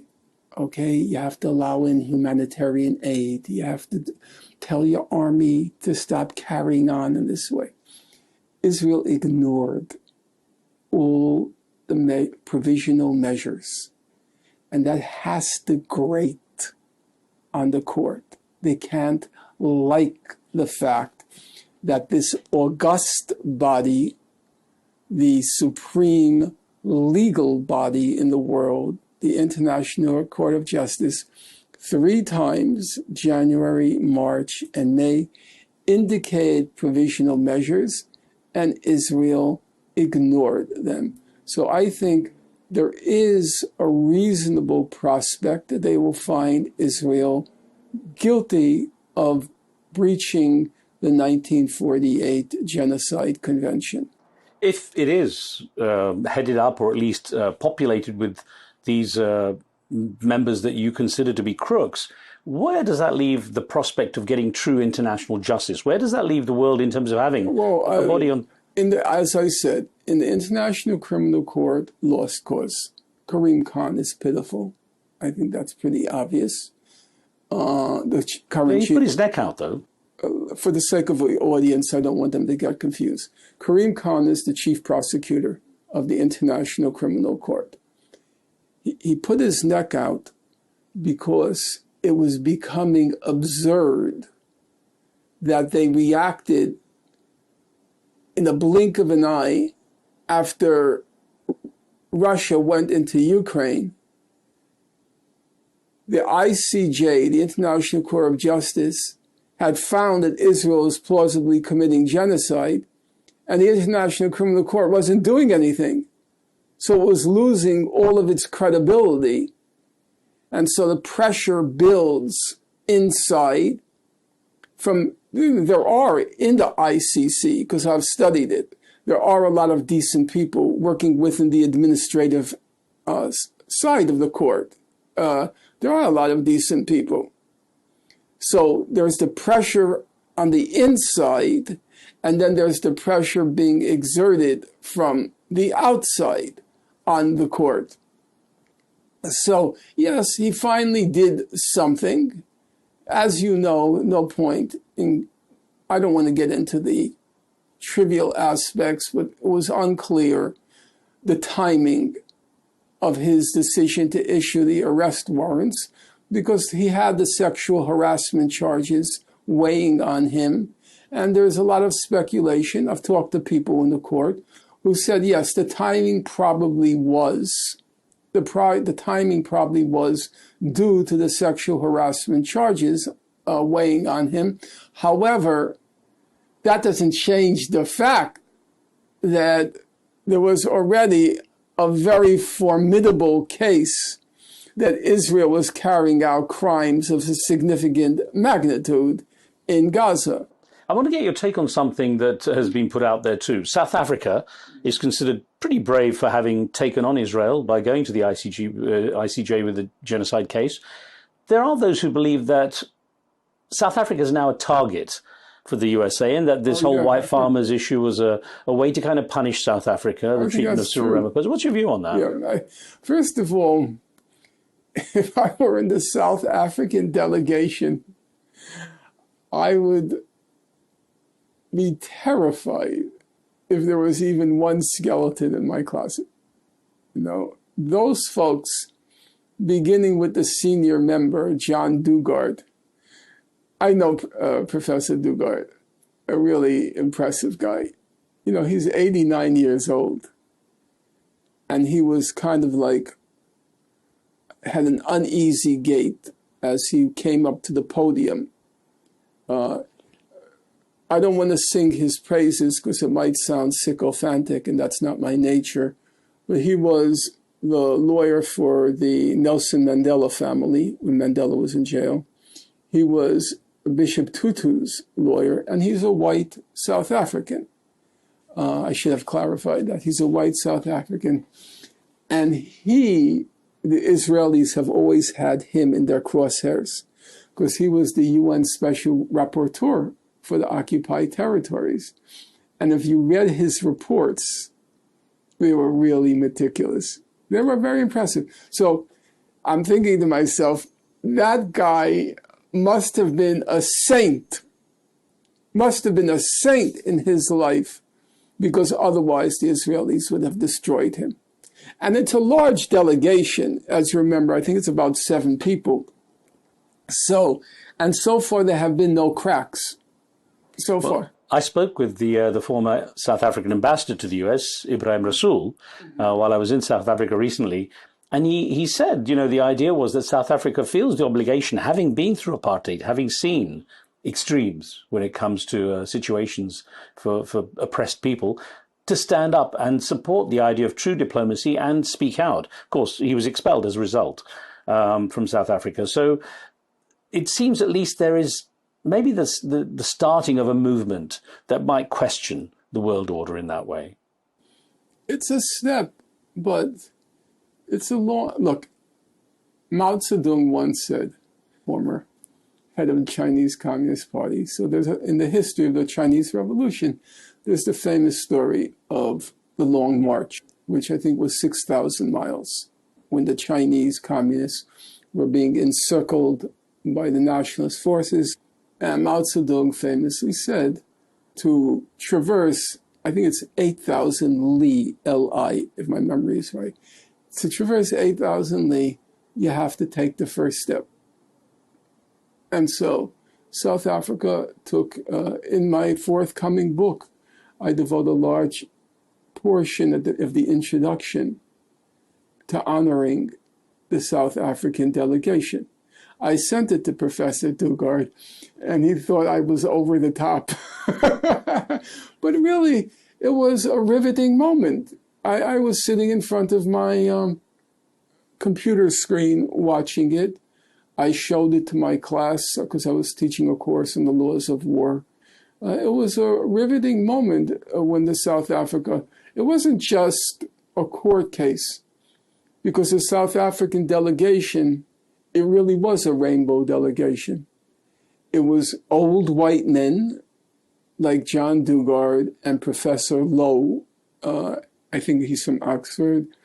It was African men, South African men, a South African Indian woman, and then there were South African white men.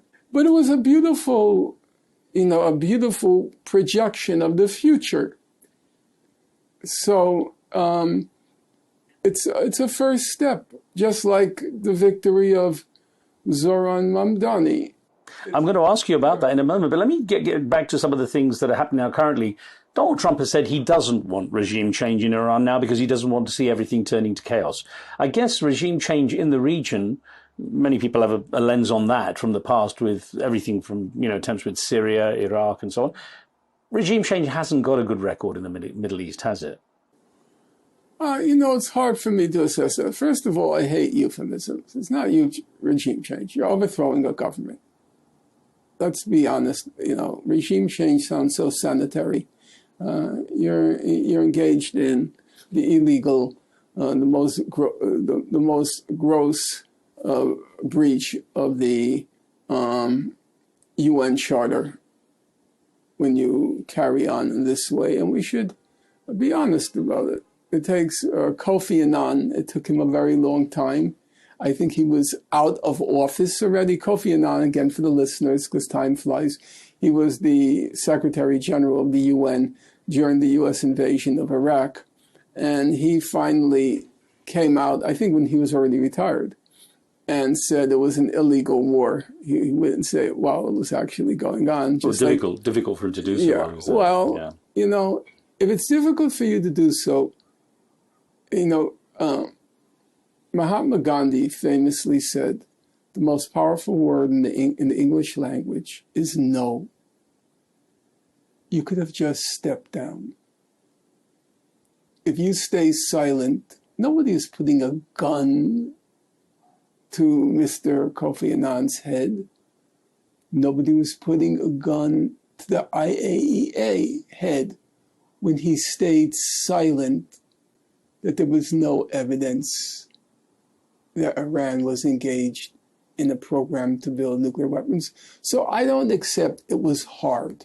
You always have the option to step down and not do dirty work by your silence. You have the option. In any event, I don't like this sanitary language like regime change. You are in grotesque, brazen, outrageous breach of the UN Charter. And we should just say that out loud. It's not regime change. It's overthrowing a government. Its record, you know, I think, do many people care that Libya was destroyed as a country? Do many people care that Syria was destroyed as a country? Do many people, people in power, do they really care that Iraq was destroyed as a country? I don't think they give a darn. One quirky little thing, Professor, is that there's been discussion of the Nobel Peace Prize. Now, of course, Barack Obama was granted the Nobel Peace Prize quite controversially in some circles in 2009 when he became president. It's just the wokeness. Yeah, well, I was wondering everyone wants to show how woke they are, and he's the grand beneficiary of wokeness. What about Donald Trump, though?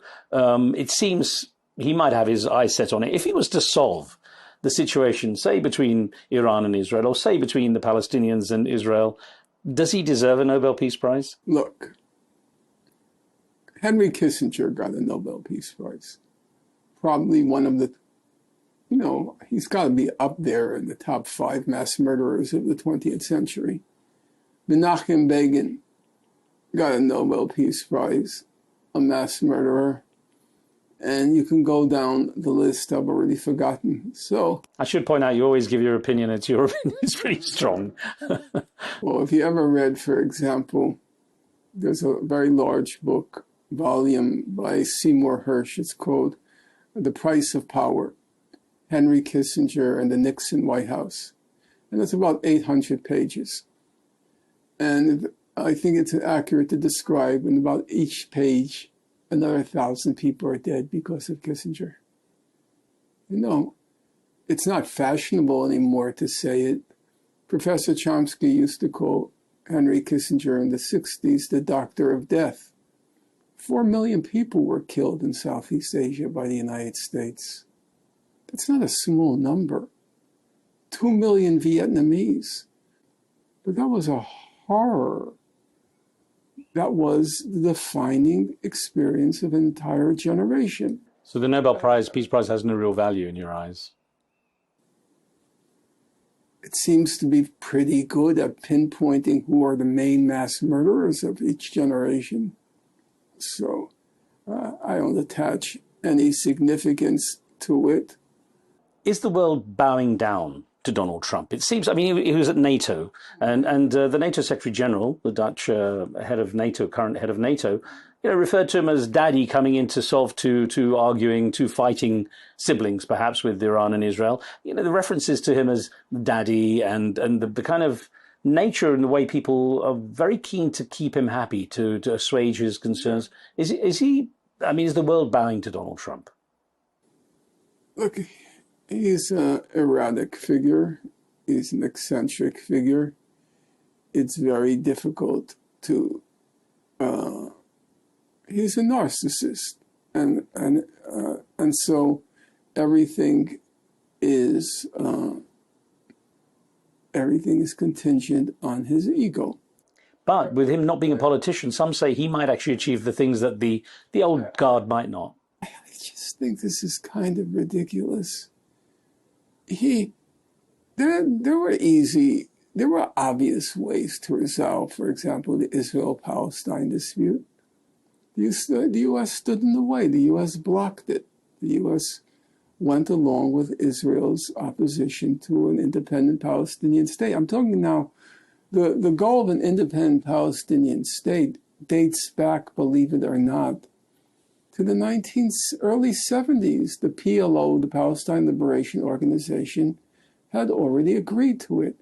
There was a solution on the table for already a half century. That's what I'm saying. It's historic, and perhaps someone who's not historically a politician might have some sway in it. You don't think? If he's a maverick they're scared of, maybe they'll have to step down and listen a little bit. I'm throwing it out there.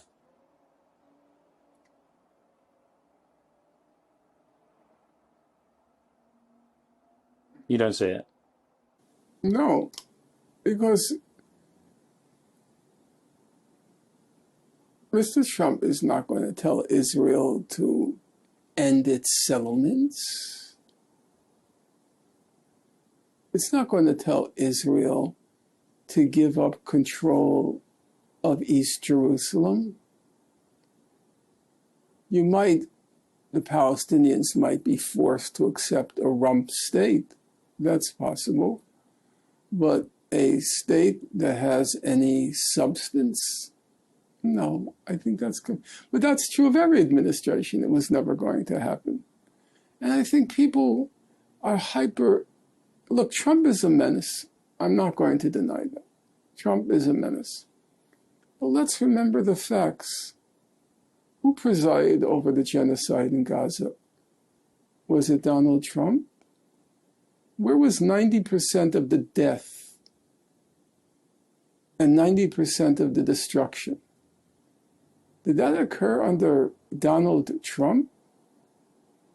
The assaults on academic freedom in our country, the crushing of the encampments, the threatened deportations at the time, did that occur under Donald Trump? When 3 presidents of Ivy League universities were toppled, ousted, because they were insufficiently repressive of the encampments, did that occur under Donald Trump? When Claudine Gay was removed from Harvard, when McGill was removed from the University of Pennsylvania, when Shafiq was removed from Columbia, did that occur under Donald Trump? This idea that somehow he represents a new phenomenon. Yeah, there are elements of him. You can imagine Barack Obama. He used to read the morning briefings. The intelligence community gave the morning briefings, okay? You can imagine Biden. He didn't read them because he didn't have the mental competence, but you would imagine that Tony Blinken, read them. In the Trump administration, Rubio reading them? No. Trump reading them? Forget it. So yes, there is, let's just call it an information gap separating Obama. I said Obama, but remember, Obama just read the briefings. Now, just as a factual matter, a historical footnote, Jimmy Carter, was breathtaking in his mastery of the facts in any situation where he commented. If you look at the record of Carter preparing for what was the original Camp David in 1977 with Anwar Sadat and Menachem Begin, his mastery of detail was breathtaking. It's ironic he's not remembered as a good president by many Americans, isn't it? Yeah, he actually was the most competent of the modern presidents. Him and Lyndon Johnson. Clinton was a voracious reader. He wasn't as disciplined as Carter, but he knew public policy. He had the concentration. Obama, he read the daily briefings. Obama was never interested in politics. It was just pure narcissism. That's why Obama and Trump don't get along. It's what Freud called the narcissism of small differences. They're mirror images of each other. They're both just stupendous narcissists, Obama and Trump. But Obama read the daily briefing. Trump, nothing. But there is a question. Do you prefer in that Oval Office somebody who's hyper competent or hyper incompetent? I'm not sure which I prefer. I'm sure Tony Blinken was very efficient, very competent, very knowledgeable. And you know what? He was a moral monster. He was a moral monster. So do I prefer a Trump to a Blinken? Or a Blinken to a Trump? I don't know. I don't know if I want somebody hyper competent or incompetent office. But you say it's true. Trump is so erratic that you can't really predict what he'll do. It's true. Even he says he doesn't know what he's going to do. Yeah,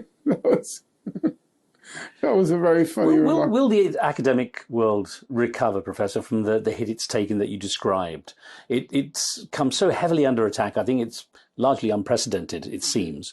Do you see it recovering? And what does this do for the students who look for some kind of guidance and leadership through the educational institutes? Well, right now there's a reign of terror in the U.S. institutions of higher education, universities and colleges. There's a reign of terror. I've been reading the Harvard reports on anti-Semitism at Harvard. It's completely bogus. Well, we talked about it before last time about the weaponization of the term. Yeah, but if you look, the report is interminable. I'll tell you a funny story. I read the report once. It's I have it sitting right over there. I read the report once about a month and a half ago. And now I'll be speaking in New York with two people who I respect very much on July 17th, I think. And I have to reread the report. So I sit down, and it's very hot in my apartment because I don't have air conditioning. It was 100 degrees yesterday and the day before. So I'm reading the report, and the way I had organized the pages, it's not worth going into. So I'm on page 131, 132, 133, 154, and then I didn't realize I was reading it again. I had just read it the day before, but I was reading 131 again, 132. I had just read it the day before. It's so boring. It's this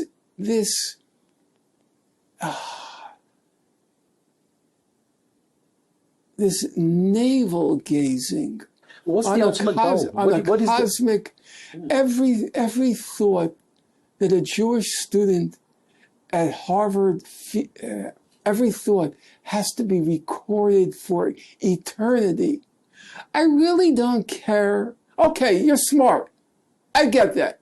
You're in Harvard. You're probably very smart. I'm not going to take it away. But you know what? You're 20 years old. I really don't give a flying fig what you have to say about anything. I really don't. I know there were some people who were very smart at 20.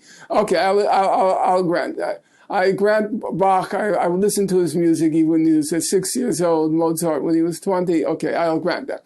But you know, I really don't care about every single thought about how our Harvard students feels afraid here and uncomfortable here. Guess what? 90% of humanity feels afraid and uncomfortable every minute of every day of their lives. You know, they feel hungry. They often don't have roofs over their heads.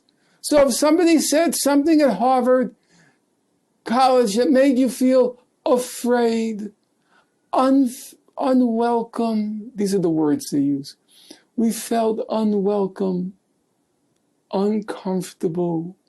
We felt afraid. You know what? I don't really care. What is the goal of all these attacks, though? The goal is very simple. The goal is to silence any criticism of Israel. It was perfectly obvious what the goal was. Bill Ackman, who is a Harvard alumnus, he's married to an Israeli pilot from the Israeli Air Force. She's a trophy wife. If you juxtapose the two in a picture, it's not difficult to figure out what's going on. So I'm sure his wife, I don't like euphemisms, but you get the idea. She implored him and made her love conditional on him turning the screws on Harvard. So he had contributed $50 million to Harvard. He's a hedge fund manager, a billionaire, Bill Ackman. There was one person who had contributed $200 million to Harvard. Another person had contributed $300 million to Harvard. That's money. No, it's true, Harvard has an endowment of $60 billion, but it's still money.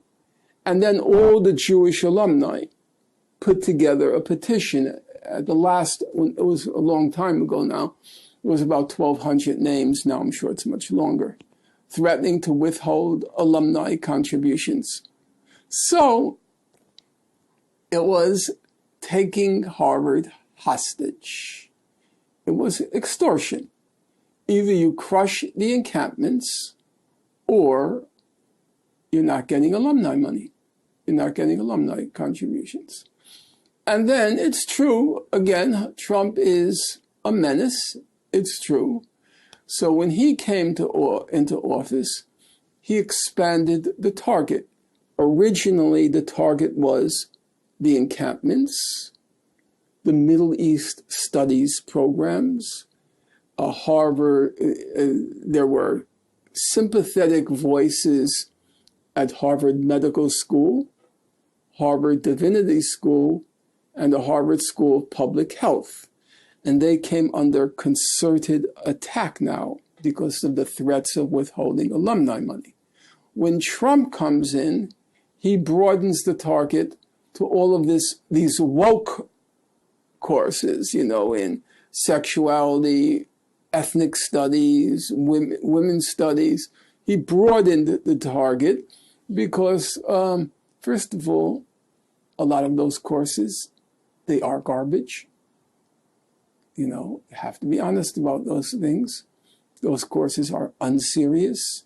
They're just woke courses with social justice warriors carrying on like little Stalins and threatening everybody with being canceled if you don't toe the party line. So President Trump had an easy target because a lot of those courses didn't belong in a curriculum. A lot of the reading lists were ridiculous. He took advantage of it. But it didn't begin under him. And right now, it is, I would say, I think everybody is walking on eggshells.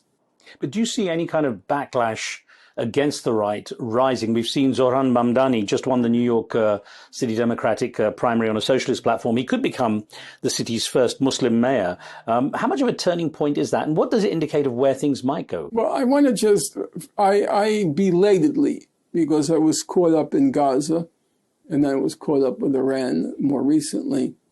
So I only belatedly got active in Mamdani's campaign. I was out there all of the week preceding. I went out every day knocking on doors and so you're encouraged. You're encouraged. First of all, I want to just correct you on one point. Not correct you, I want to amend what you said. Nobody, I don't think one volunteer, he had 50,000 volunteers by the end. It was 36,000, but then I started hearing a figure 50,000. Let's go 36,000, because I know that's accurate. He had at least 36,000 volunteers who knocked, the estimate is, on 1.5 million doors. It was a huge campaign. You know, for you guys in the room, to try to count to the number 1 million, if you start now and try to, it'll take you 3 weeks. Knocking on 1.5 million doors, it's a lot. You know, let's say in a building like mine, because I did it, you have to wait for somebody to let you in the building before you could start knocking on doors. You know, you could do in 3 hours, you know how many doors you can get? I'm serious, about 20. So to have knocked on 1.5 million doors, it's quite a feat. Why? But I wanted to say, I met the volunteers. I met them. They were a very narrow age cohort, about 25. I actually saw very few people who were even 30. I mean, between my age and the next person, you could fit the Himalayan mountains. There was So I don't believe one person, I'm going to tell you this, I don't think one person volunteered for him because he was Muslim. Yeah, I mentioned that. I know everybody's casting it because they're all into these identity politics. They didn't vote for him, they didn't support him because he was a Muslim, because he presented a radical program to transform our city. Nobody cared that he was Muslim. So every time I hear these people, democracy now, first Muslim president, New York Times, first Muslim president. I think I think it's because of the general Islamophobia that's been built up. No, I think it's because of identity politics. They look at it through it was a class program. This was a clear-cut class struggle. The billionaire class, the Ackmans, who I mentioned, the Bloomberg gave $8.3 million. The real estate industry,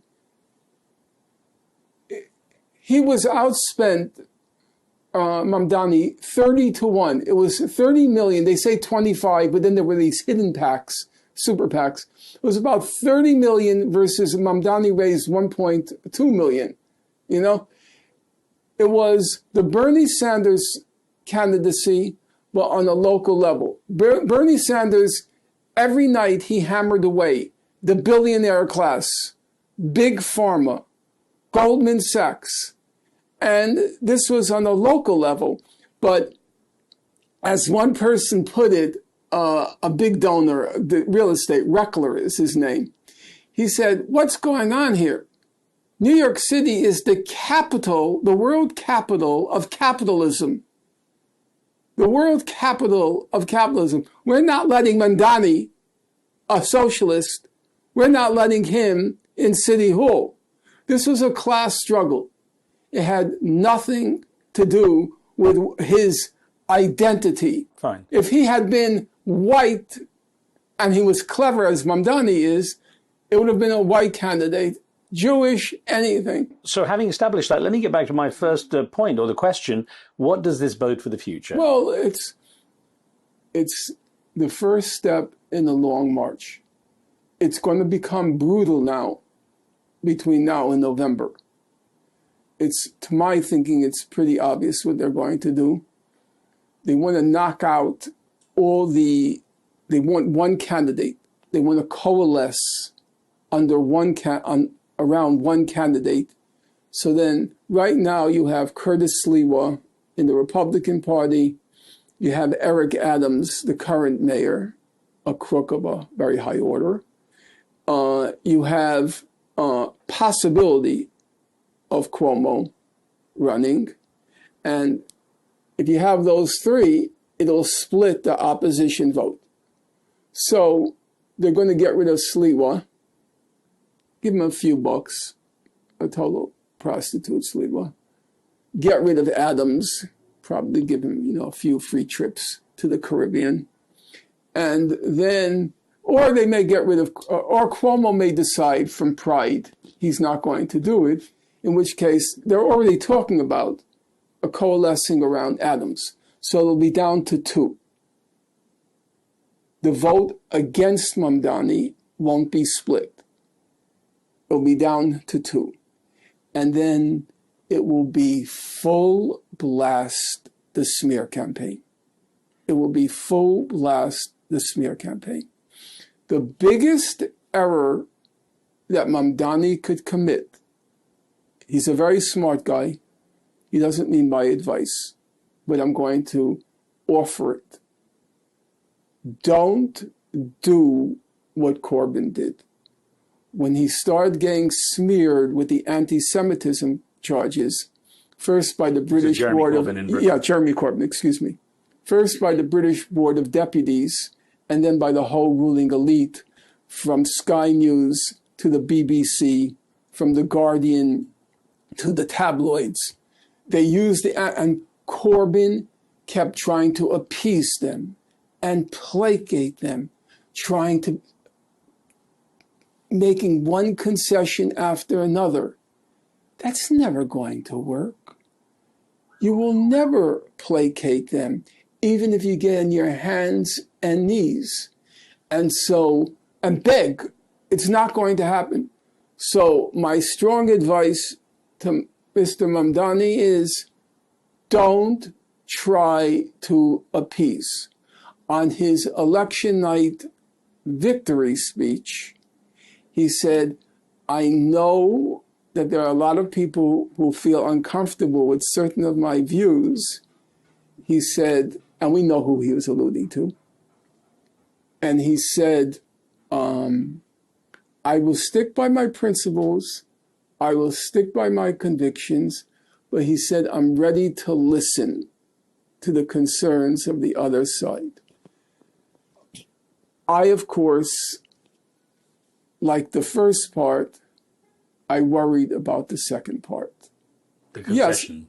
Yes, yeah, because I'm for listening. Of course, you should always listen. But is that opening a door? If he opens the door, A, he can never appease them, and B, his base will disintegrate because they'll see another guy selling out. We're going to have to watch that race, obviously, very closely, especially with your prediction. As we kind of wrap this up, and I have to say, Professor, I'm old school, so in the interest of journalistic sanctity, I have to point out your views, your very strong views on people that you've mentioned are your views, which is fair enough. Is there anybody in this room who believes that a large number of politicians and people in power are crooks? Well, is there anyone who doesn't believe it? Raise your hand. Like I say, I don't see any hands raised. Look, I'm old school, so I have to always. My opinions don't come into this, so I really am very clear about letting you speak. But I do point out that these are your views, and they're very strong. And it makes me wonder: how have you been allowed to speak out in such a cutting way for so long? Well, easy. Nobody listens. Or maybe everyone listens, but no one seems to challenge you to the degree that, why has there not been a stronger kind of, and I'm just asking your opinion, campaign against you for speaking out to Israel? Most people who, might be in your position. Khan, please, Riz. Riz, brace yourself. I never had a job. I never could find employment. I did what you call, in the United States, it's called adjuncting. It's part-time work. You know how much I earned most of my life on a yearly basis living in New York, except for a temporary period in Chicago for 6 years. It was between $15,000 and $25,000 a year. That's correct. That's tough. I never had a job. I'm just speaking factually. My life is over. The longer, certainly not in the terms of your visibility. I didn't, quote unquote, I didn't get away with it. I paid a price.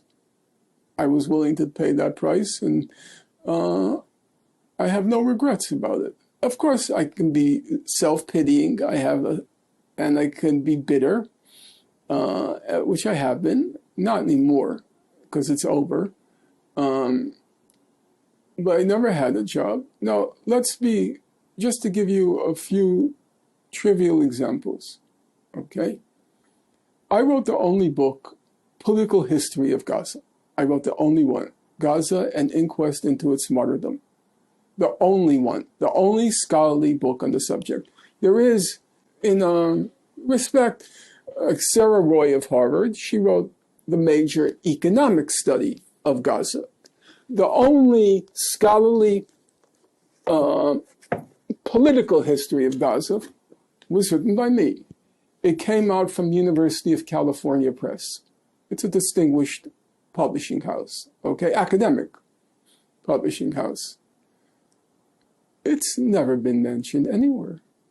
I don't, even in like the radical chic places like London Review of Books, or the cool woke places like the New Yorker magazine, you will not, if you do a search, you will not find one mention of that book anywhere. And you know what? I'm going to toot my own horn. It's a damn good book. Professor Chomsky said, in terms of its range, its sweep, its depth, its analysis, he said it's in a class all its own. Well, perhaps the way things have been going in recent history, people will pay a lot more attention, because it's going to be a time everyone's wondering that how it will be remembered in history. Well, we shall see. Guess what? That happened October 7th. Gaza was everywhere for 20 months. The book was never mentioned. Never. It received 2 reviews. One in the Journal of Palestine Studies, and another in this tiny little periodical called something like Middle East Affairs. Nothing. Now, it is true, because of my knowledge of the subject and the miracle of the social media, I have a real media presence now. If I walk on the subway, walk down the street, large numbers of people recognize me. Have I been on one national television program, national radio program? Have I been on one in the United States? One? No. Not one. In the UK, I was on that program called Morning Joe. I was on that program once, and the other case was Piers Morgan. Right. Now, Piers Morgan had me on about 8 times, I think, something like that. I'm not going to speculate on why he broke the taboo. But I will say he doesn't challenge me. I've noticed that he will never say to me, "You're wrong," because he knows I'm right. He won't, factually, I mean, he won't agree with my interpretation of the data. If I say it's not a war, it's a genocide, he'll say, he said for about 15 months that the Israeli attack was disproportionate. That was the term. It wasn't disproportionate. It was not. It was proportionate. It was proportionate to its goal. Its goal was to solve the Gaza question. You have to understand what its goal was. Mm-hmm. If its goal was to defeat Hamas, then you could say it was disproportionate. But if its goal was to commit a genocide in Gaza, it was proportionate to its goal. So we could disagree on those points, but I have to say, he was unusual because that's the only national program. But it's the miracle of the web.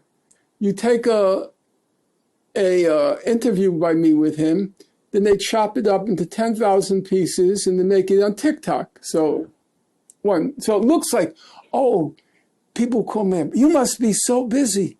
So many people must be calling you. I say, as a matter of fact, nobody's called me. Well, I'm glad we did. I told Piers Morgan, or his the person who works for him, I said, actually, I have a lot to say in Iran. And I know a lot because I taught the Non-Proliferation Treaty. I've studied it. I've studied the International Court of Justice ruling on nuclear weapons. I'm not busy at all. Nobody asked me, including him. Nobody asked me to be on. I think it's an optical illusion, what you're referring to. I paid by conventional standards. Nelson Mandela spent 28 years in jail. Martin Luther King was killed at age 39. Malcolm X was killed at age 39. And you can go through the list, okay? So I did not experience a martyrdom. And I will not lose sight of that fact. I have a roof over my head. I have food in my refrigerator. I don't fear usually for my life. So I didn't pay that price. But I said by conventional standards, I paid a large price. I have a PhD. I'm not trying to toot my horn. I'm just speaking objectively. I have a PhD from Princeton University. I was never able to get a job. I don't mean at a major university. I don't even mean at a middle-level university. I applied to universities in the backwoods of the South because actually I thought it would be nice to teach there.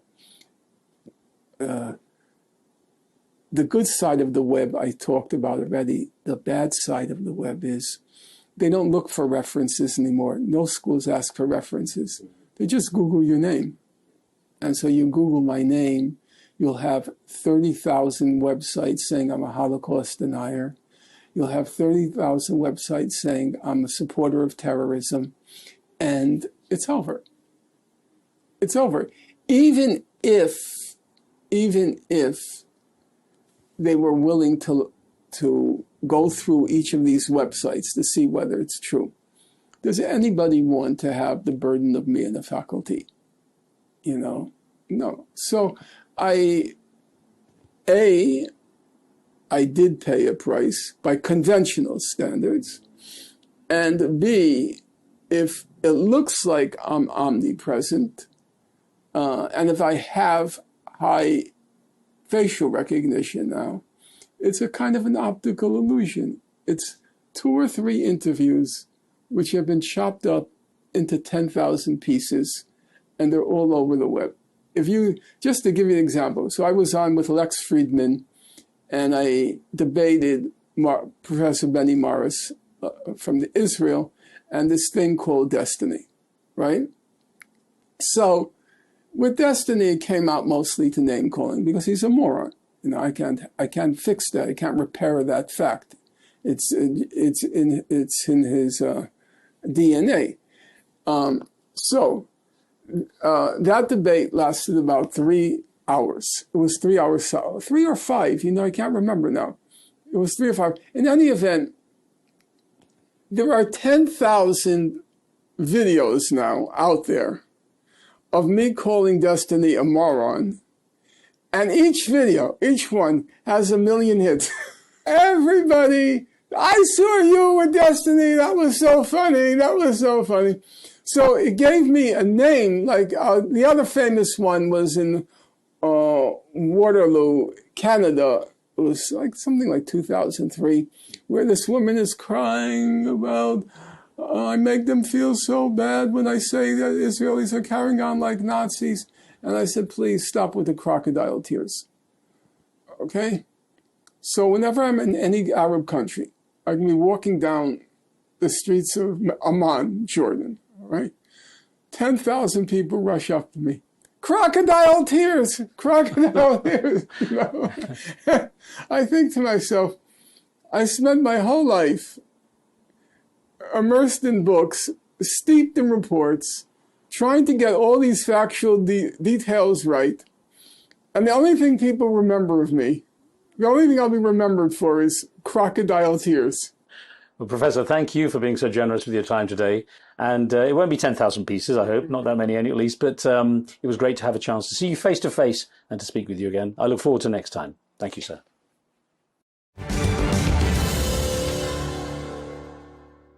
Well, certainly no punches held back, as ever, from Professor Norman Finkelstein. That's it for this edition of the show. Thanks for watching. Please send your comments and subscribe, and I'll see you next time.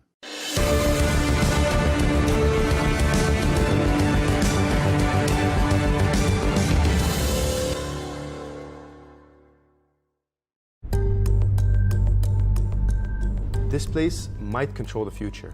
Welcome to Greenland. So what's hidden here that everyone wants? At first it looks empty, just ice, snow, nothing happening, but even the name is misleading. Greenland's around 80% covered in ice. Sources say it was named over 1,000 years ago by a Viking called Eric the Red, who wanted to attract settlers, so he called it Greenland to make it sound more appealing. Basically the world's first real estate marketing trick. But today, the real value isn't the name, it's what's under the ice.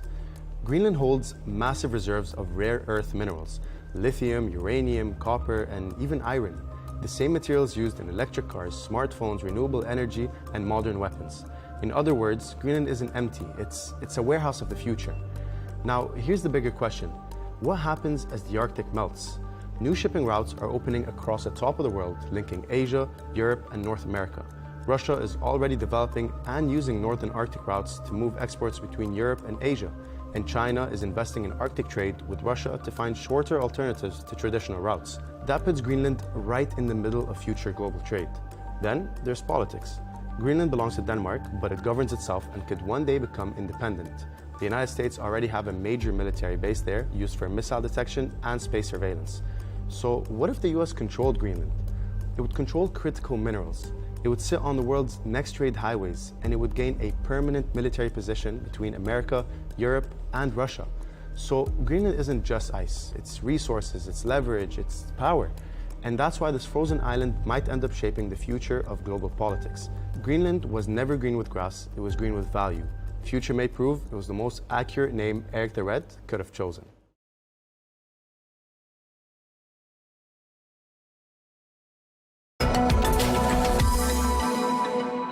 Hello and welcome to this special edition of The Real Deal. Today we're talking tech and entertainment. Saudi Arabia's gaming sector is rapidly nearing its Vision 2030 target of 250 studios, 40,000 jobs created, and a $13 billion contribution to the country's GDP. Well, the region's esports ecosystem keeps growing, the latest indication of which is Riyadh hosting the Esports Nations Cup in November. That's in addition to the Saudi-founded Esports World Cup, which went global this year in Paris. Well, international and domestic appetite for consoles, gaming, entertainment and tech is surging, and few companies are as exposed to this as Sony. From the PlayStation to Sony Music, cameras and television, the business is all in to take on shifting consumer needs. Well, today we're joined by Sony's Middle East head to talk about regional expansion, esports strategy, homegrown talent, and where AI fits into Sony's next chapter. We're joined by Jobin Jojo, Managing Director of Sony Middle East and Africa. A very warm welcome to the programme. I wondered if we could just start by talking about Sony's current presence in Saudi Arabia and the wider GCC region, and maybe tell us a bit, if you can, about your plans for expansion in this market.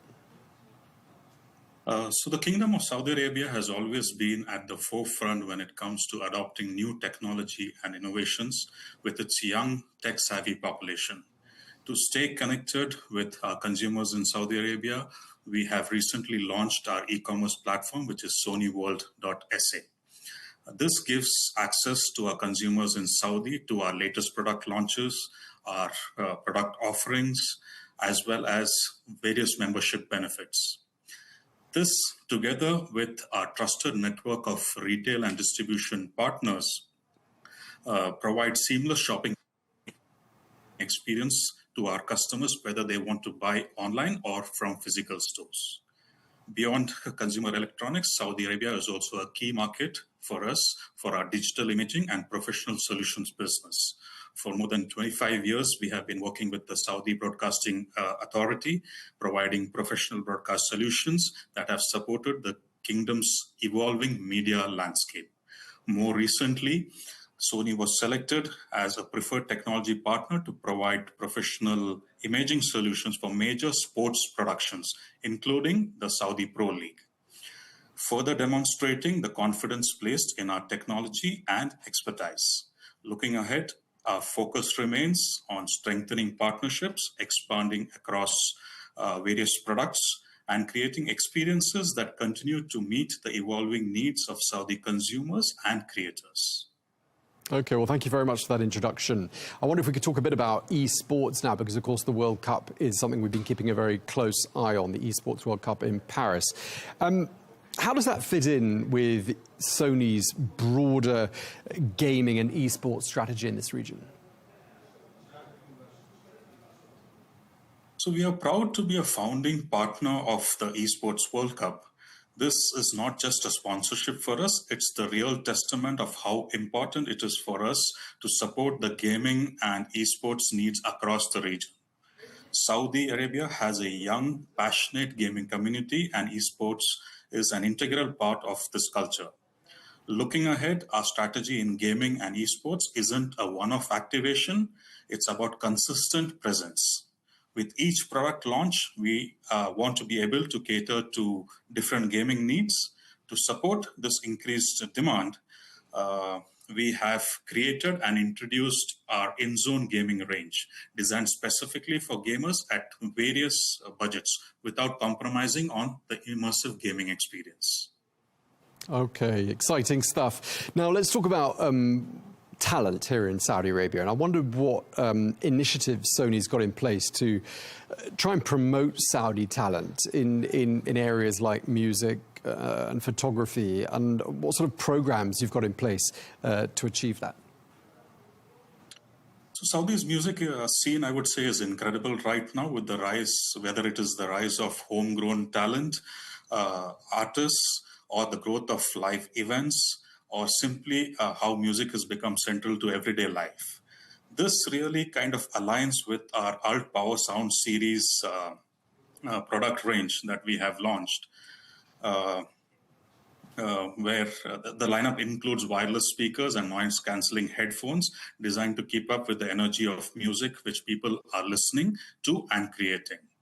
When it comes to the photography and content creation part, an important initiative a few years back, is our Alpha Universe platform dedicated to supporting the growing community of photographers and filmmakers through various events, workshops, as well as shared creativity.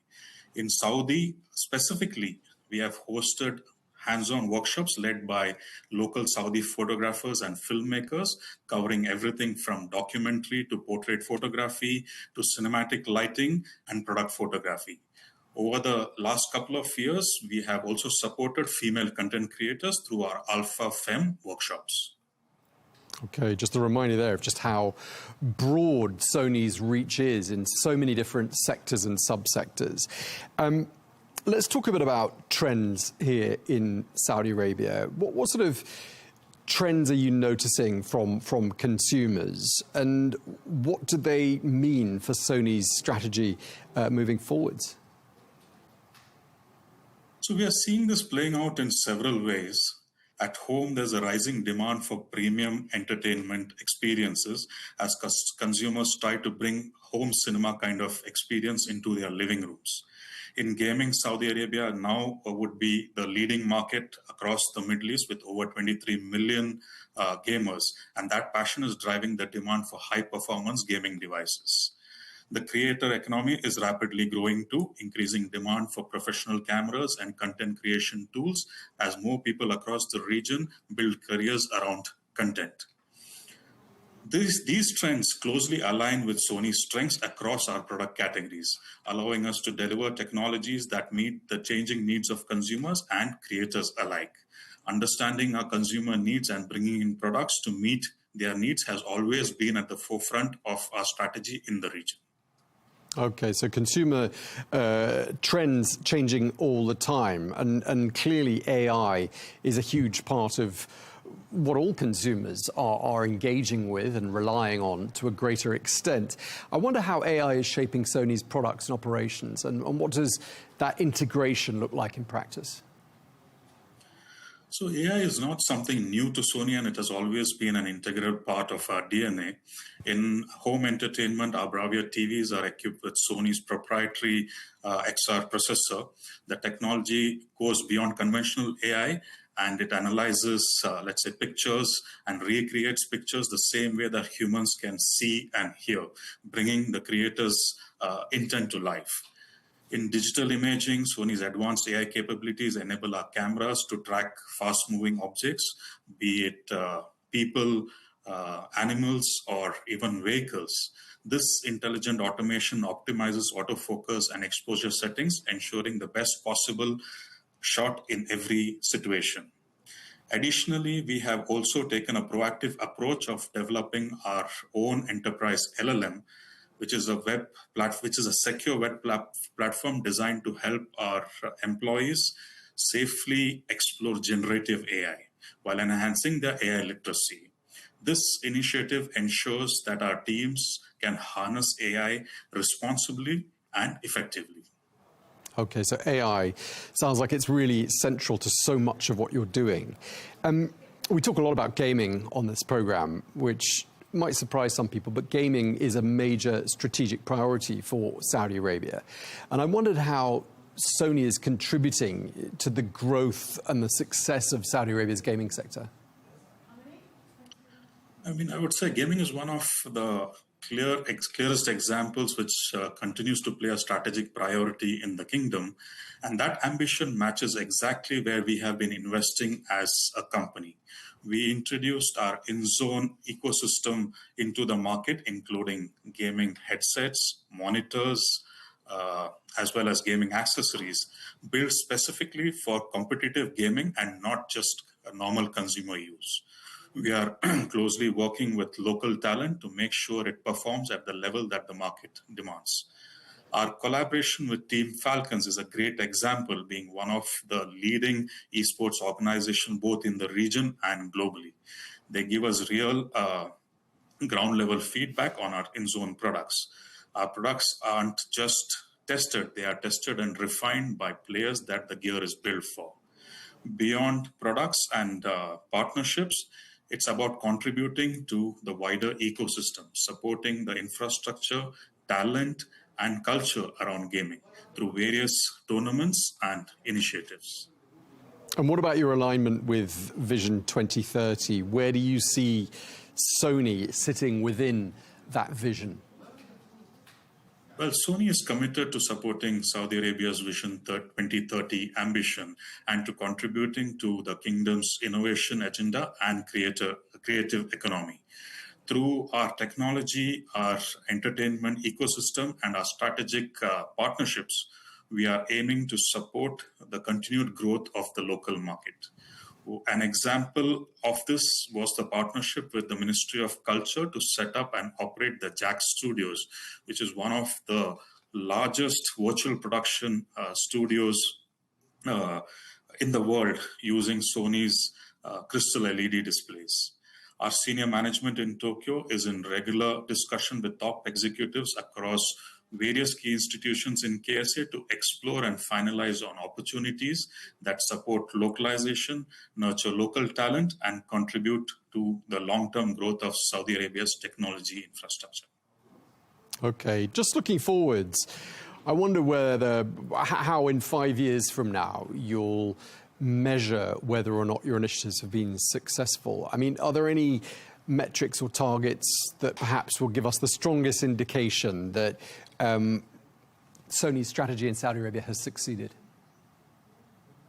If I had to pick just one metric 5 years from now, I would point to how embedded Sony has become in the everyday creative and entertainment life of people here. And evidence to this would be either the global launch of a product in Saudi before it's released to the rest of the world, or an introduction of a product that has been specifically designed for the Saudi market. I think the day we see one of the two happening, we could proudly say that we have succeeded in what we have set out to achieve in the local Saudi market. Okay, we really appreciate you taking the time to talk to us. Thank you very much indeed, Jobin Jojo, the Managing Director of Sony Middle East and Africa. Thank you very much, sir. My pleasure. Thank you.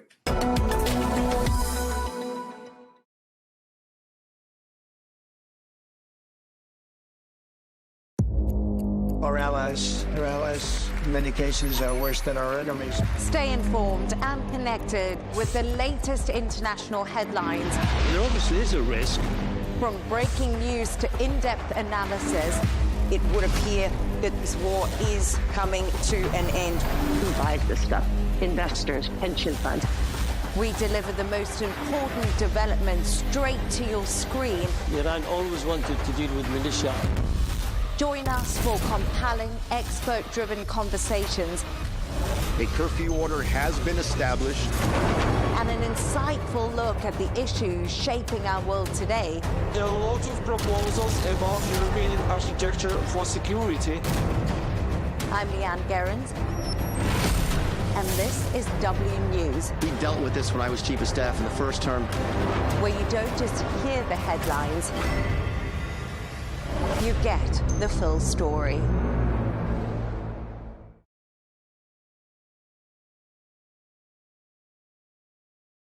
Washington says they're on, Tehran says they're off. We begin another week of talk but no action on an Iran peace deal. President Donald Trump says he called off massive strikes yet again because an agreement was close. But without evidence of progress, has US military pressure reached its limits? I'm Melinda Nucifora. You're watching Counterpoints.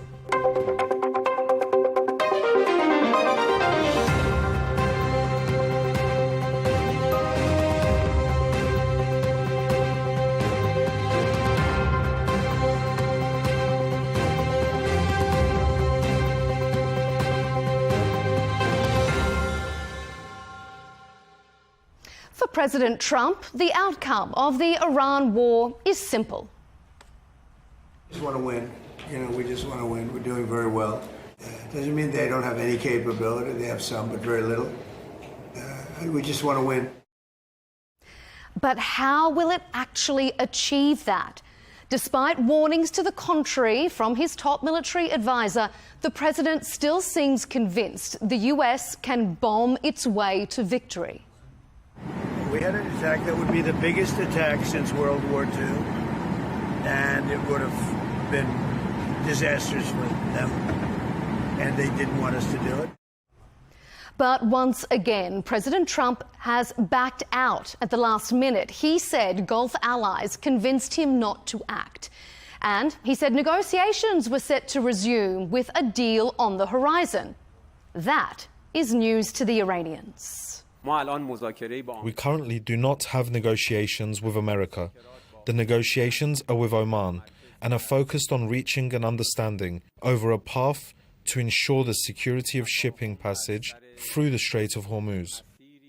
Analysts say Iran believes it now holds the cards and has the US on the back foot. So in this episode, we'll ask, is Iran winning the war? What, if anything, has US military force achieved so far? And will this conflict define President Trump's legacy?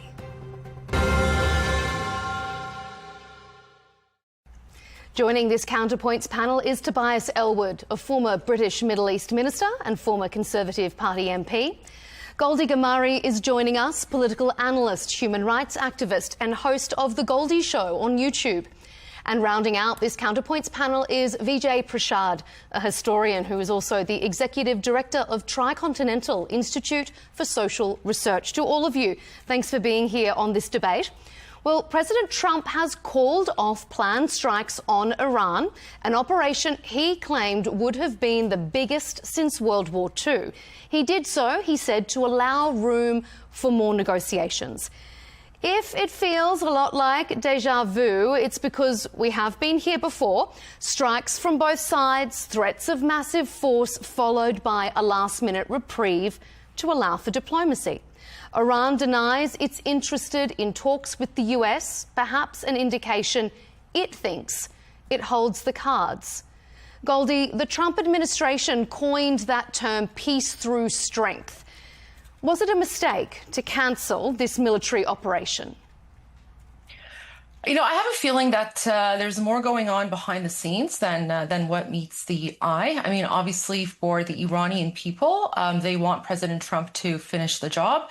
You know, when it comes to the Islamic regime occupying Iran, if their lips are moving, they are lying. So I don't know if this was a mistake, but what I can say is that the optics of it, it doesn't really look that good, but I'm sure there's a reason for why the Trump administration is doing what they're doing. Keep in mind, President Trump just met with Prime Minister Netanyahu a few days ago. And if you recall, the last time that Prime Minister Netanyahu met with President Trump, that was in mid-February. And then 2 weeks later, Khamenei, the supreme dictator of the Islamic regime, was dead. So I have a feeling that there's way more going on than meets the eye.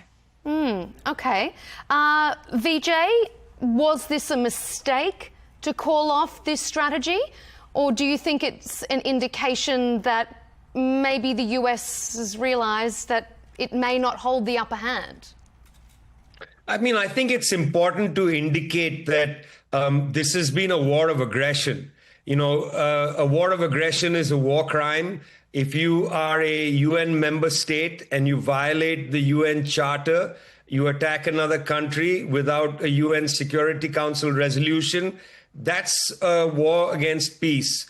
And Mr. Trump is, in that sense, guilty of a war crime. Now, whether he decides to stop firing the guns now or later doesn't change the fact that he began an illegal war. I think the United States has also come to recognize that, you know, maybe it's a little late in the game, I should say, after its withdrawal from Afghanistan, the withdrawal from Iraq, inability to control the situation in Libya. It's pretty difficult to actually, you know, do something that sounds easy, overthrow a government by bombardment. But this is a government of 100 million people. And whatever Goldie says, I don't think it's that clear that it's 100 million people against a handful of people in Tehran who are holding the cards. I think it's a pretty, strange statement if you believe that the entirety of the Iranian people are against this government. Doesn't seem like that now. They are a patriotic people with 3,000-4,000 years of civilization. I don't think they tolerate a foreign expedition on their soil. And I think they've basically rallied around whatever they have to rally around to defend themselves. United States is finding that this is a strategic setback, and they are trying to find a way out. Mr. Trump is a master of bluster on the way out of the room, and I think that's what we're hearing from him. You know, I have to interject here because since you're directing me, you're attacking me directly. Let me make one thing very clear. I'm not attacking you. I'm just pointing out something. Don't interrupt me when I'm speaking because I let you. This show is about interruptions. Do not interrupt me. Do not interrupt me. Okay, Goldie, go ahead. I didn't interrupt you. Thank you. So, first of all, the aggressor is the Islamic regime that occupied Iran back in 1979.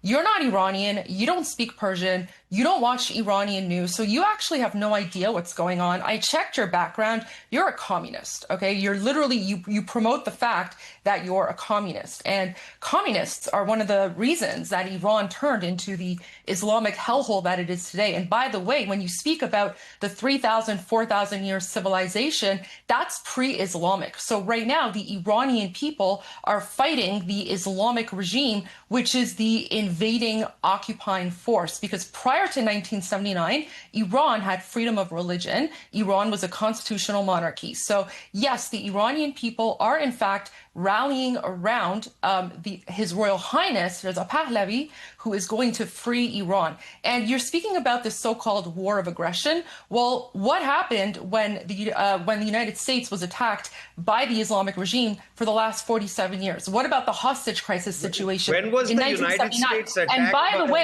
by the way, regime? how come you're not speaking out about the fact that on January 8 and 9, the Islamic regime mass murdered over 54,000 innocent unarmed Iranians? So what's happening right now, it's a humanitarian intervention. The Iranian people wanted this. They are grateful to President Trump and they are grateful to Israel. Yes, they are. Really? Okay, I mean, Tobias, I'm going to come to you in just a moment. Just a second. VJ? It's very difficult to have a conversation which is entirely fact-free. So I just want to put that on the table. All right. I'm going to come to Tobias in a moment, but VJ, respond to that point that this is a humanitarian intervention. What do you say to that? How is this a humanitarian intervention? I mean, let's take this statement that she has made seriously, which I generally wouldn't. There are hundreds of millions of people. There are hundreds of millions of people in the world who are in much more difficult situations right now. For instance, there is an atrocious war going on in Sudan. If you're talking about humanitarian interventions, there are very many places that the United States, if it so desires, if it still believes that... the people of Sudan didn't put graffiti on the wall saying President Trump needs help. All right. Okay, Goldie, just let VJ make his point because I want to bring it over to Tobias in just a moment. I mean, this is a ridiculous lineup that you have, Melinda, because she's already called me a communist. This lady has an Israeli flag behind her. Yeah, I do, because I support Israel. Okay. I proudly support Israel. Yes. Why? Do you not like Israel? Okay, we're not going to get into an Israel discussion because we're going to genocide against the Palestinians. We're going to keep on Iran. So, Tobias, let me hand it over to you. Is this humanitarian intervention, or is this the US leaving the door open for diplomacy, or has the US realised its military strategy has failed?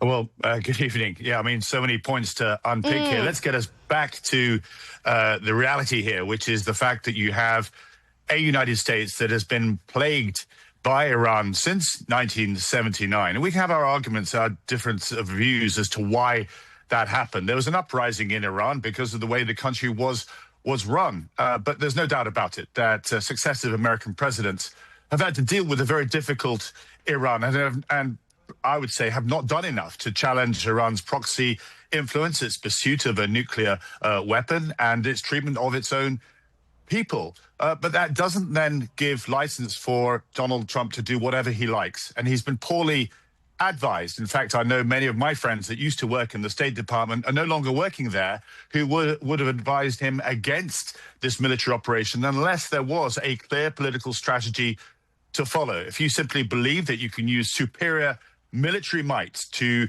crush political thought, you're always going to lose, because the only thing you have to follow is more military force. And that clearly has left the situation where we are today, that the regime is still in place. The regime is still intact. In fact, is a more hard-line control because the RGC is now in control. The Iranian people can rightly feel that they've been left behind, that they're not being looked after their interests, despite that bar being raised to say, come out against your own regime. This is what Donald Trump was saying. And, of course, the Straits of Hormuz is in a worse place than it was prior to February this year. What does Donald Trump do? Well, I think he believed probably that he could repeat what he did in Venezuela, to have a quick Iranian solution, do something, as I say, which perhaps other American presidents wish that they could have advanced as well. But it's not worked well. He's alienated many of the Gulf friends, and particularly Saudi Arabia is now saying, listen, this cannot go on. What is your strategy? What does victory look like? And then, of course, other allies across the West saying, I don't see where this actually leads. Where do you actually want to take this?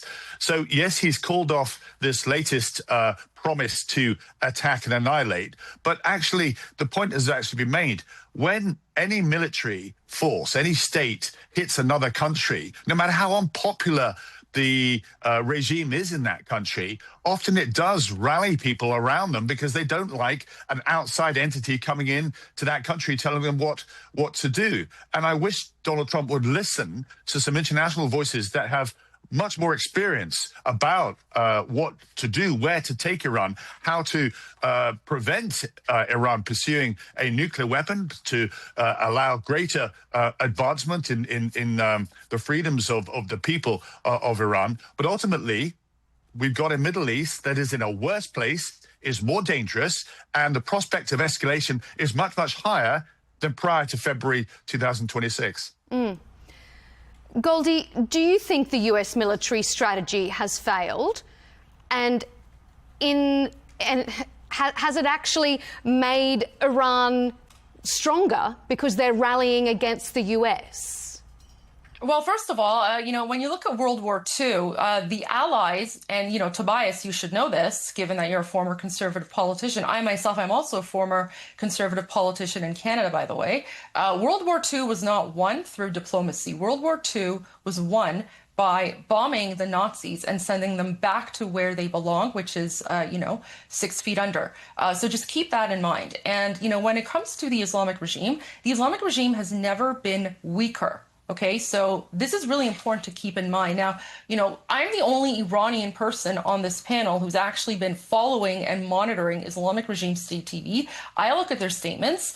During Khamenei's funeral, some of the, supporters of one faction, they were chasing down Abbas Araghchi, the foreign minister, because he's trying to engage in, negotiations, and they were calling for his head. So first of all, this whole narrative about the Islamic regime being stronger, it's absolutely ridiculous. Where's the current supreme dictator? Why hasn't anyone seen him? Do we even know if he's alive or dead? Right? So that's the first thing. And then second of all, this whole garbage narrative about people rallying around the flag, again, it's utter nonsense. The Islamic regime has literally brought in their terrorist proxy forces from Iraq, from Afghanistan, from Syria, from, Lebanon, southern Lebanon, Hezbollah. They brought in like the Hamas terrorists, right? All these non-Iranians they have brought in, their terrorist groups in Pakistan, they've brought in, and these terrorist groups are driving around the streets with machine guns loaded on the back of pickup trucks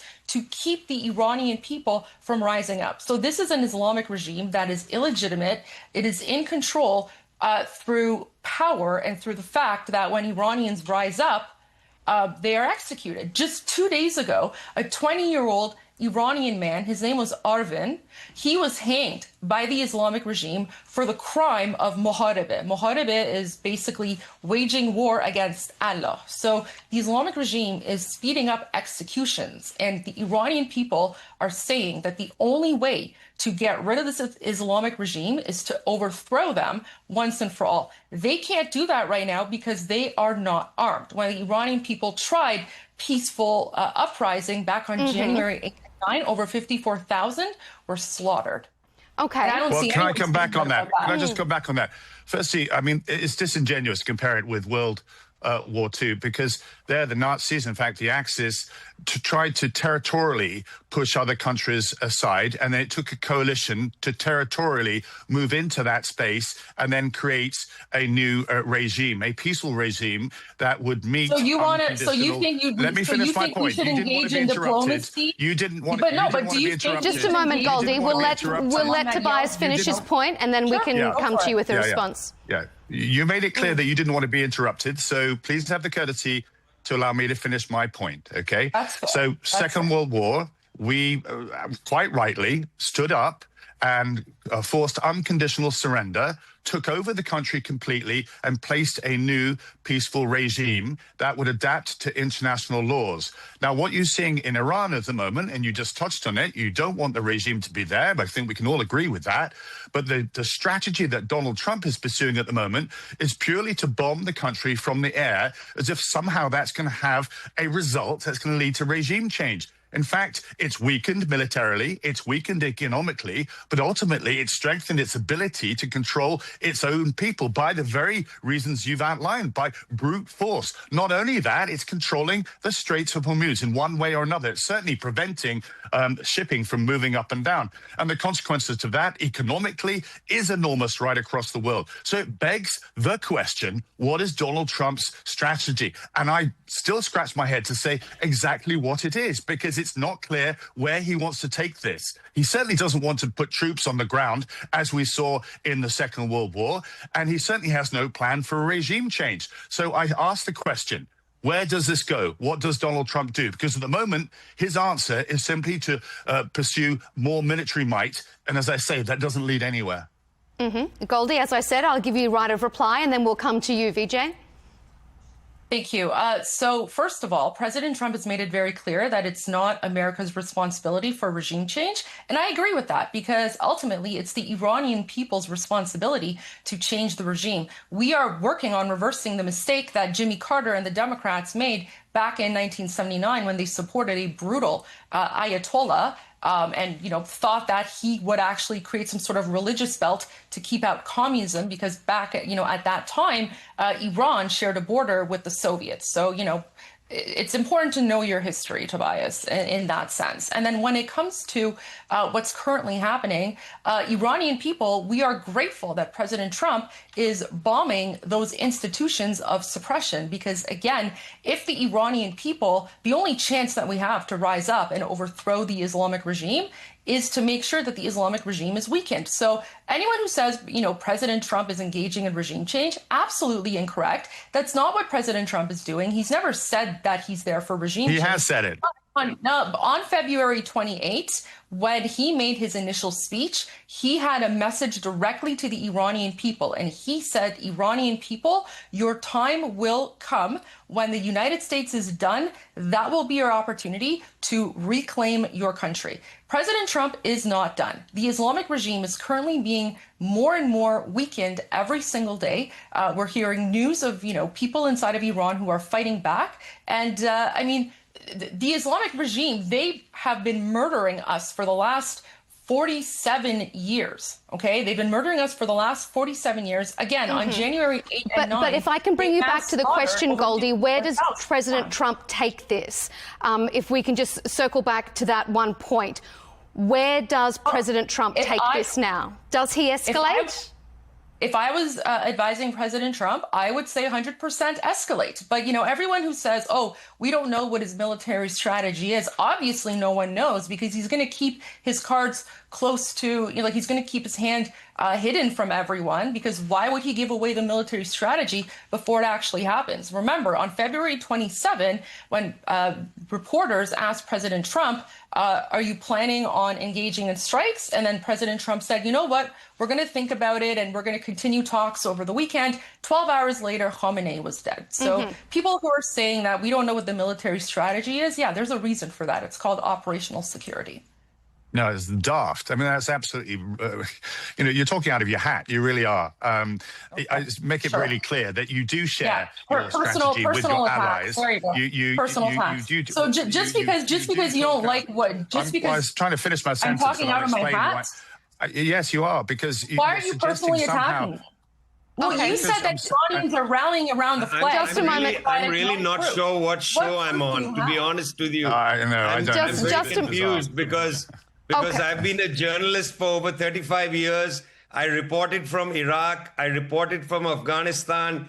I've never been in such a comical. I've never been in such a comical space. Why do you find it comical, Vijay? Let me just say, firstly, I hope to God I never ever call for more bombing against any people, because I've been in war zones and I've seen what bombing is like, and it's ruthless and gruesome. And I hope to God I never get to the point where I say that a war should be escalated. Thank God you're not Iranian. Thank God you're not Iranian. But also, Vijay, can I please make a point? Please go ahead, Vijay. Not legitimate, because this comedy show, has had me sitting and watching it for a little while. Go ahead. What I would like to say is that aerial bombardment of the kind that the United States is deploying against Iran is what was deployed against Iraq to destroy entire cities. I reported from Fallujah and Ramadi, watched the city get basically worn down. But that did not allow the United States to have authority over the Iraqis. They were able to destroy bridges. They were able to destroy infrastructure of different kinds, but they couldn't command the ground. And there's a reason for that. The United States has not a military force or a political force capable of commanding the ground. The same thing in Afghanistan. Despite the fact that, what people thought of the Taliban, the United States could command the skies, it could destroy infrastructure, but it found no way, despite 20 years of trying, to command the ground. So in Iran, I would say, just if we learn from Iraq and from Afghanistan, I would say that, you can use a nuclear bomb on Tehran. You can do all kinds of things from the air, all kinds of atrocities. But to command the ground is different. And despite, even if there are enormous numbers of people who don't like the situation in Iran today, that doesn't mean that they will be able to take advantage of anarchy to make their point heard or to organize themselves into a coherent force. What you saw happen in Egypt, for instance, in the chaos of Tahrir Square, which resulted first in the Muslim Brotherhood coming to power and then a military coup led by General Abdel Fattah el-Sisi. What you saw there was a kind of textbook of what happens when you don't think these things through. You can have hopes and feelings and you can have desire for a certain kind of outcome, but there is no strategic possibility, given the nature of US power today, to bring you to that conclusion. And I very much want to make that point for this reason, that this is not about politics. I'm trying to put forward a point about strategy, not politics. Can I just add to that, if I may? When you are a soldier, I spent half my life as a soldier. I still am a soldier, actually, but then into politics. And as a soldier, you want to know why you're fighting. You want to know why military might is being used, why you're stepping into harm's way. That's the reason why it's important that your commander-in-chief, your political leader, explains what the actual objectives, the long-term objective is, what victory actually looks like. It's also important because you keep your allies close to you as well. And from a British perspective, we don't have a closer ally than the United States. But our relationship with this particular regime, with Donald Trump, is being tested because we don't know where he wants to go. And that makes it very, very difficult to support him. It used to be, going back to the Second World War, where we would be able to share ideas and concerns. We've got this challenge, we've got this issue. They would suggest one option, we would suggest something else. We would actually be able to come out with a coherent strategy to actually deal with a change on the ground. And at the moment, there's been little change on the ground. You keep mentioning the death of the Ayatollah. That's actually neither here or there. If the regime is now more robust, more authoritarian, because the IRGC has come into play. And we've failed to understand I think, the intelligence base from Iran, the fact that they have thousands upon thousands of drones, Shahad drones and so forth, long-range missiles, which wasn't factored in. And that's causing mayhem and will continue to cause mayhem across the Middle East. So by all means, use America's superior military might, the best in the world. But it needs to sit next to a coherent, well-thought-through strategy that leads to victory. And right now, as I say, it's not clear what that is. All right, Goldie, your right of reply to that? I mean, again, all I'm hearing is just utter nonsense from two people who aren't Iranian. They have no idea what's happening with respect to... But whether or not they're Iranian or not, foreign policy plays a role here. Sure. So let's talk about this, comment about how America and boots on the ground. Well, the Iranian people have made it very clear that they are the boots on the ground. In fact, the Iranian people fighting against the Islamic regime are the biggest allies. And so Iranians always said, we don't even need boots on the ground. What What we need is to give the Iranian people a chance. And that's exactly what President Trump is doing by weakening the structures of oppression of the Islamic regime. And again, this whole thing of, oh, we don't know what the strategy is. No one's supposed to know what the strategy is, because if we can figure out the strategy, then the Islamic regime can figure out the strategy as well. However, President Trump knows and understands that the Islamic regime has posed an existential threat to the United States since they came to power in 1979, chanting, death to America, calling America the great Satan. During the Iraq conflict, it was actually the Islamic regime through their proxies that were murdering thousands of American soldiers. And, when President Trump exterminated Qasem Soleimani back on January 2020, Iranians were happy and Iranians were grateful. And this whole nonsense about how the IRGC is now in charge, they've always been in charge. The IRGC was created back in 1979 by the Islamic regime to protect the revolution, to protect their jihad, and to basically protect the Islamic regime from the Iranian people and to prevent the Iranian people from rising up. So everything that's happening right now, this is basically what the Islamic regime has been doing. And shame on anyone who blames the United States for the fact that the Islamic regime has been engaging in war crimes and crimes against humanity against the Iranian people for the last 47 years. Because you know what? America was not involved when the Islamic regime murdered 22-year-old Mahsa Amini just because she was showing a strand of her hair. America was not involved when the Islamic regime shot 8-year-old Kian Pirfalak when he was sitting in the back seat of his father's car. Okay? The Islamic regime did all of this, and no one can blame America or Israel for this. Okay, Vijay, I want to ask you, many proponents of strong military action, even within the Republican Party, argue that unless Iran is militarily defeated, they will pose a bigger danger to the region and the world than they did before the war. What do you make of that? Is that a sound assessment or is that warmongering?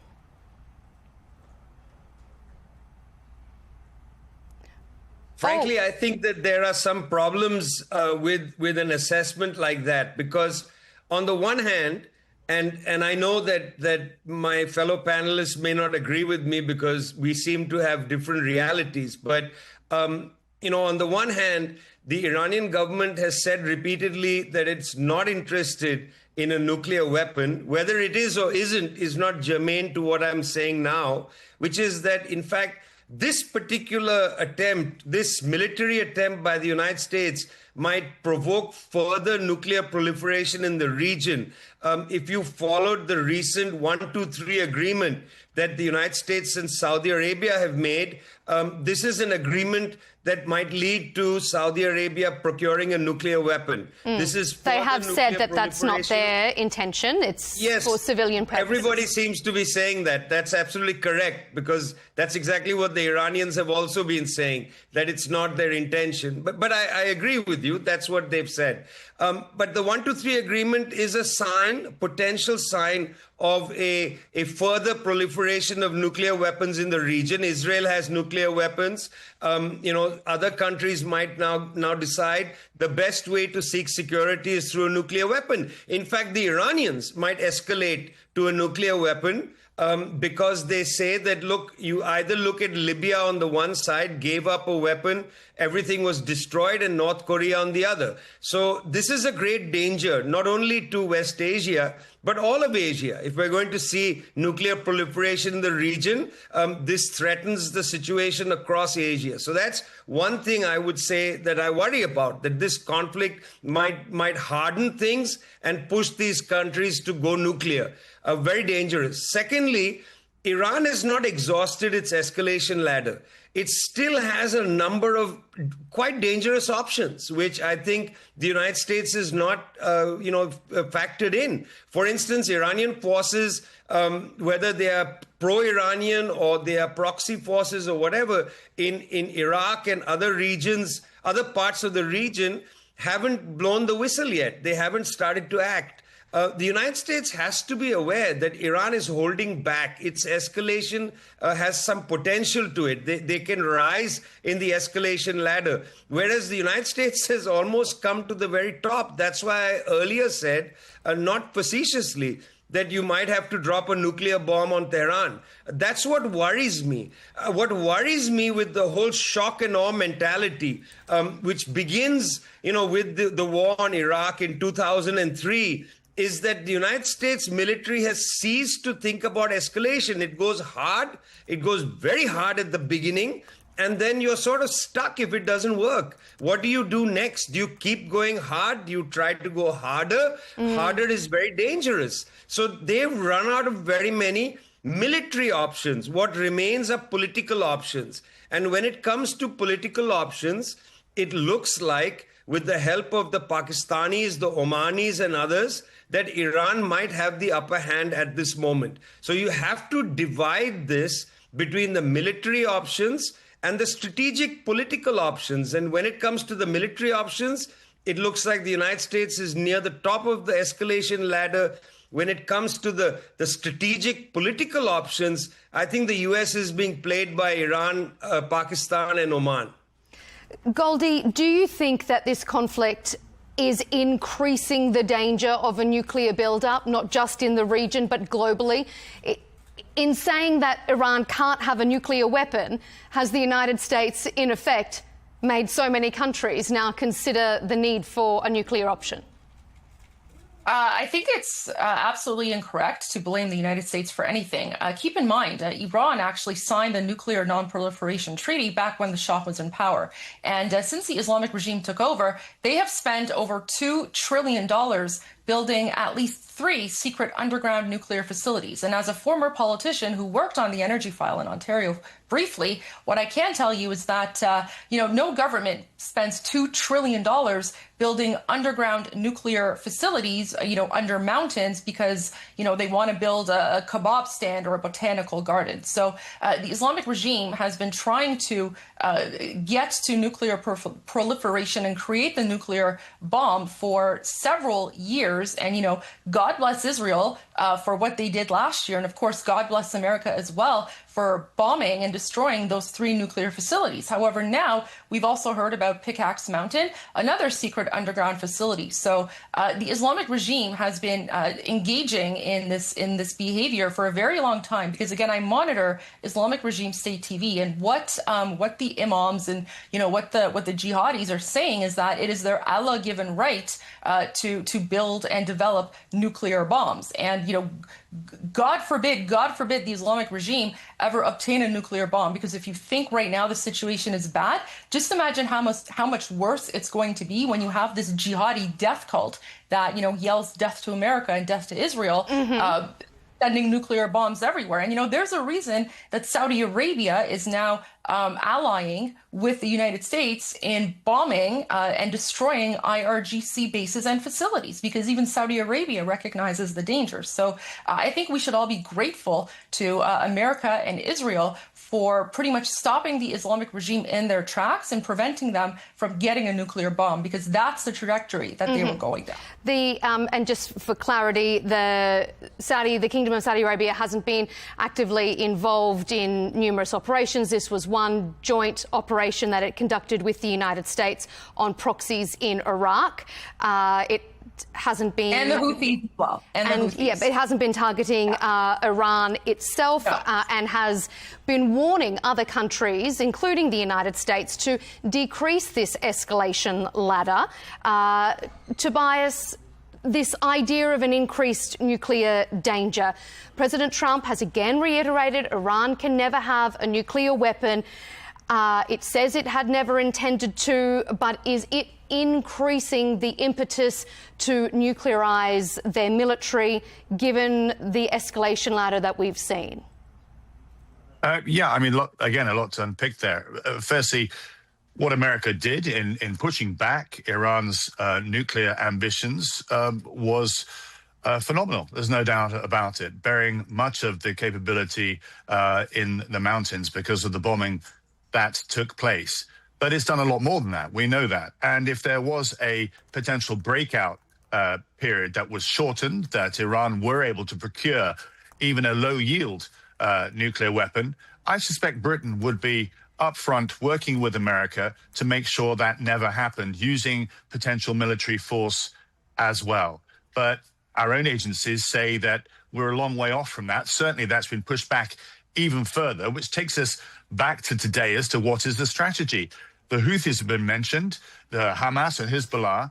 Where is the separate but linked strategy to tackle what the Houthis are doing in Yemen? Where is the strategy to unpick and push back what Hezbollah, the political strategy, not the military one, what Hezbollah is doing in Lebanon? It was so sad to visit Lebanon over the last decade or so and see the demise of the the normal governance there, because the Hezbollah was able to provide even schooling, communities and so forth, members of parliament, because the absence of government or other political parties able to fill that space. That's where the international community, led by America possibly, should be working. That is the political strategy that would then limit what Iranians' involvement, its proxy, toxic influence across the Middle East. But in this bombing of Iran, week on, we don't hear of the detail to say this is what we'd like to do in Lebanon. This is what we'd like to do in Gaza. I mean, why hasn't Hamas been completely disarmed? Surely that was part of the 20-point plan, but they're kicking around. They're still there. They're still empowered. Things might have moved on the last few days, but ultimately you're then left with Iran's proxy influence continuing, despite the fact that the United States has hit Iran hard. And I point again to the fact that, yes, you do declare the strategy so everybody else can see where you actually want to go. That doesn't unveil the tactics, which I think is what Goldie is perhaps confusing with. The tactics you absolutely keep close to your chest. And I can say that again as a military person. You don't share what you're going to do, but you do share the end result, the end game as to what your objectives are, because that makes sure that people stay on your side. And I'm afraid America, apart from Israel, we have to say, many right across the world are questioning, where are you going with this, Donald Trump? Where does it take you? Goldie, do you have a response to that? Or then I'm going to move us on to our next segment. Well, I mean, President Trump has already said what his strategy is. He said that the Islamic regime can never have a nuclear weapon. The Islamic regime is still trying to build a nuclear weapon. And so President Trump has made it very clear. Either you agree that you will never have a nuclear weapon and you allow the United States to come in and take the enriched uranium, or we're going to destroy you. And it seems like why does the war continue on? Why does the war continue on then? If it's destroyed, because the Islamic regime is insane and they won't surrender. That's why it's continuing. The Islamic regime won't surrender. The Islamic regime has said from the get-go that, if push comes to shove, they will rather do a scorched earth strategy, and they will use the Iranian people as human shields and hostages in order to guarantee and ensure their survival. This is why the Iranian people are grateful for President Trump and Israel doing what they're doing. And, they're saying, just, finish the job. Because when it comes to the Islamic regime, if their lips are moving, they are lying. They engage in taqiyya. It's what they've done for 47 years. And President Trump is calling out their nonsense. So you're saying by that there has to be regime change in order for the United States to declare any form of victory. Is that what you're saying? No, what I'm saying is that, for the United States I said for the United States to declare victory, they have to destroy the Islamic regime. Ultimately, regime change is exactly responsibility. Right. So regime change is don't interrupt me, because now you are confusing the two things. There's a difference between destroying your enemy. There's a difference between destroying your enemy, which is the IRGC, versus the Iranian people rising to overthrow the Islamic regime. Two separate things. So I would appreciate if you can understand that distinction between the IRGC and the Islamic regime. Do not try to trump an Iranian who has been speaking about this and raising awareness about this like literally my entire life. Okay, so I don't know. I'm not trying to do that. I was just trying to see clarity. I don't know who you think you are. Yeah, okay. So the clarity is there's a difference between the IRGC, the Islamic Revolutionary Guard Corps, versus the Islamic regime, which are the Ayatollahs governing through Sharia law. Two different things. I didn't realize Donald Trump wanted regime change, because he's not said that for a little while now. So thank you for clarifying. That's what Donald Trump is trying to do. So I never said that. I said the Iranian people. You did. You just said it. No, I said President Trump's goal is to destroy the Islamic Revolutionary Guard Corps, the IRGC. The Iranian people, ultimately, it's our responsibility to rise up and overthrow the Islamic regime. The IRGC is just one branch of the Islamic regime. The Islamic regime has many different branches. The IRGC is one aspect of the Islamic regime. Okay, I'm going to move us on to US domestic implications for President Trump. He has said openly that he isn't particularly fazed by the upcoming midterm elections, but surely the blowback from what is an unpopular war must be of a concern to his fellow Republicans, because fuel prices have surged up more than 30% since the war began, and numerous consecutive opinion polls from a vast swathe of different polling companies all show that Americans are unhappy with the war. The very fact that the president continues to back down from his threats to escalate the conflict is a sign to many that he's looking for an off-ramp. VJ, has President Trump and his administration finally turned against the more hawkish neoconservatives within the party who want further conflict? Or is that wishful thinking? Interestingly, it's the old line from Bill Clinton. It's the economy, stupid. And the reason I say that is 24 hours ago, Donald Trump scolded the oil executives, saying, bring the price of oil down. Very interesting to see a U.S. president effectively demand that a coterie of oil executives, by his command, can bring oil prices down. That was interesting. It is true that when there was the first sniff of a new ceasefire, oil prices did begin to dip downwards a little bit.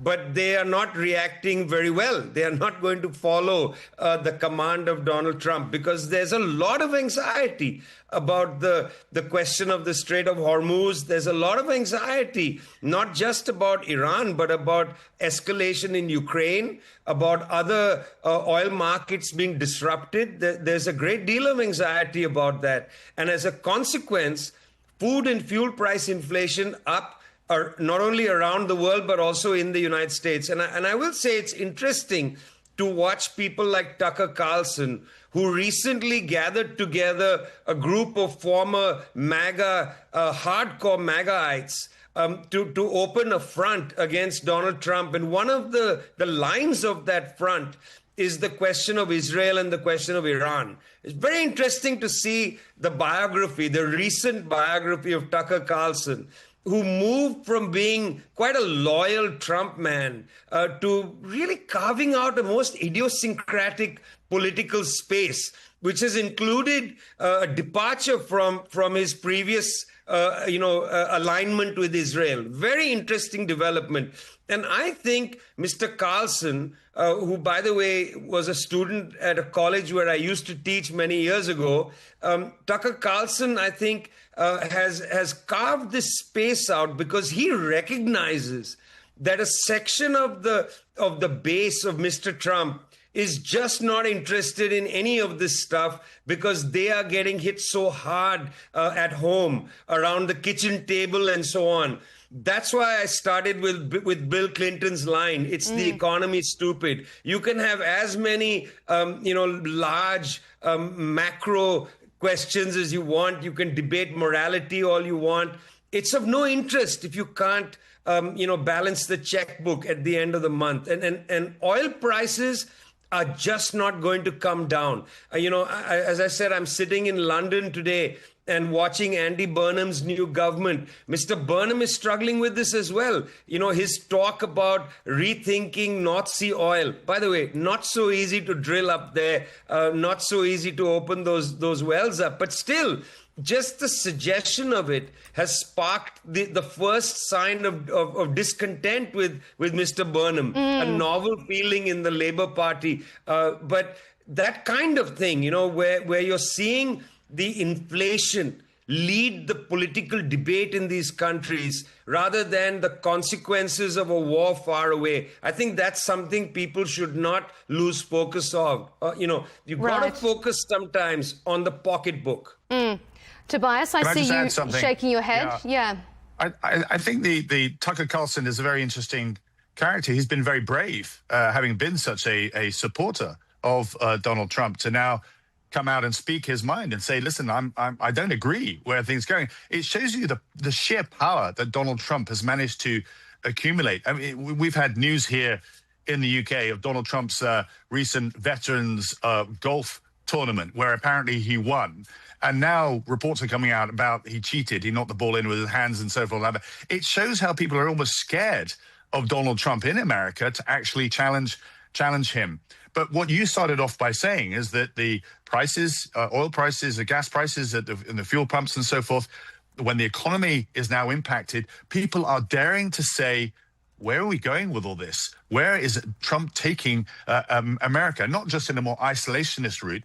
There's an understandable populist, rally to say, let's look after America, America first.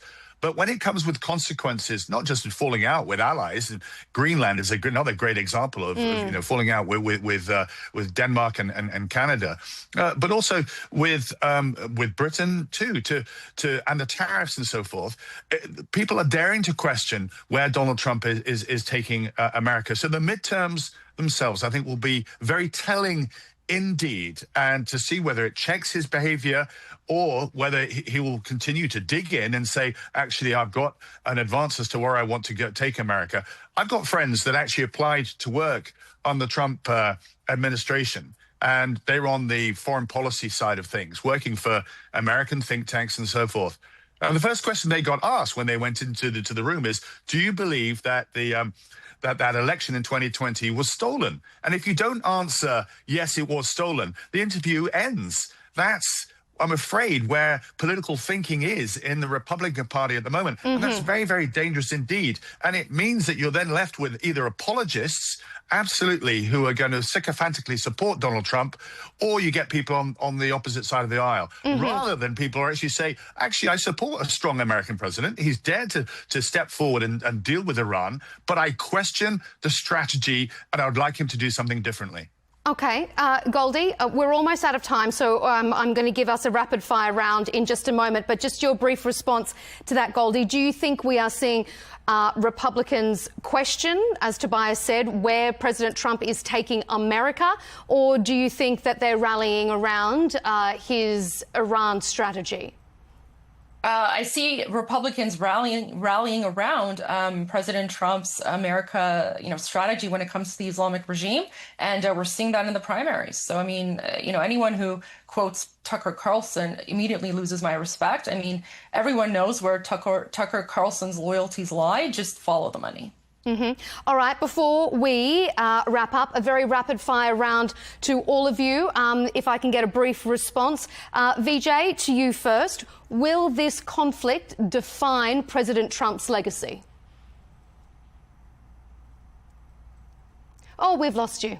It's hard to say if this will define his legacy because he's so mercurial. We have no idea what he'll do in the remaining 2 years. So I think, as of now, this is, of course, a very important part of what he's been up to. And I think if the United States, as I believe, is going to retreat from this war, it'll certainly be the defining feature of the presidency, unless he does something absolutely crazy in the next 2 years, which is very likely. Let's wait and see. Goldie, will this conflict define his presidency?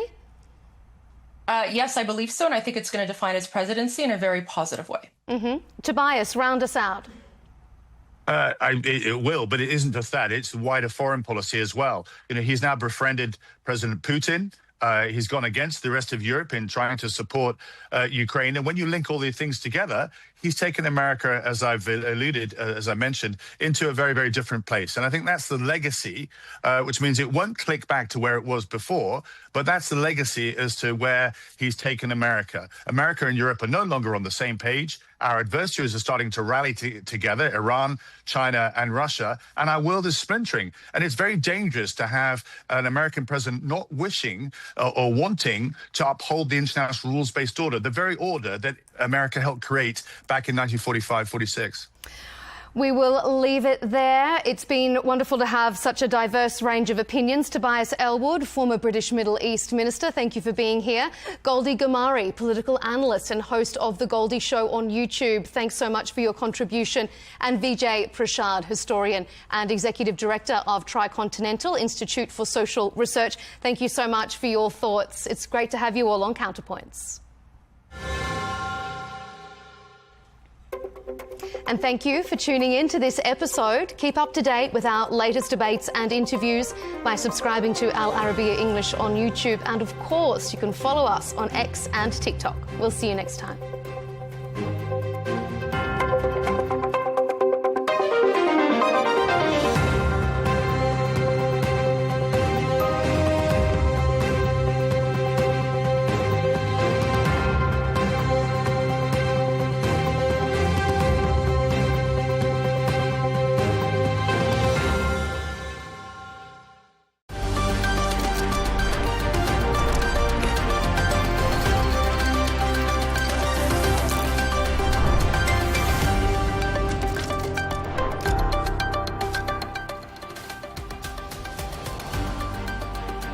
Hello and welcome. I'm Leigh Ann Gerrans and you're watching W News, broadcasting live from the Al Arabiya studios in Riyadh. These are our top stories. Saudi Arabia, Turkey and Pakistan signed the Mecca Joint Defence Agreement as Trump says the war with Iran could end soon. Trump is calling for Fauci to be prosecuted over his handling of the COVID-19 pandemic. And Mecca has been hit with a record fine in a child safety lawsuit, a ruling.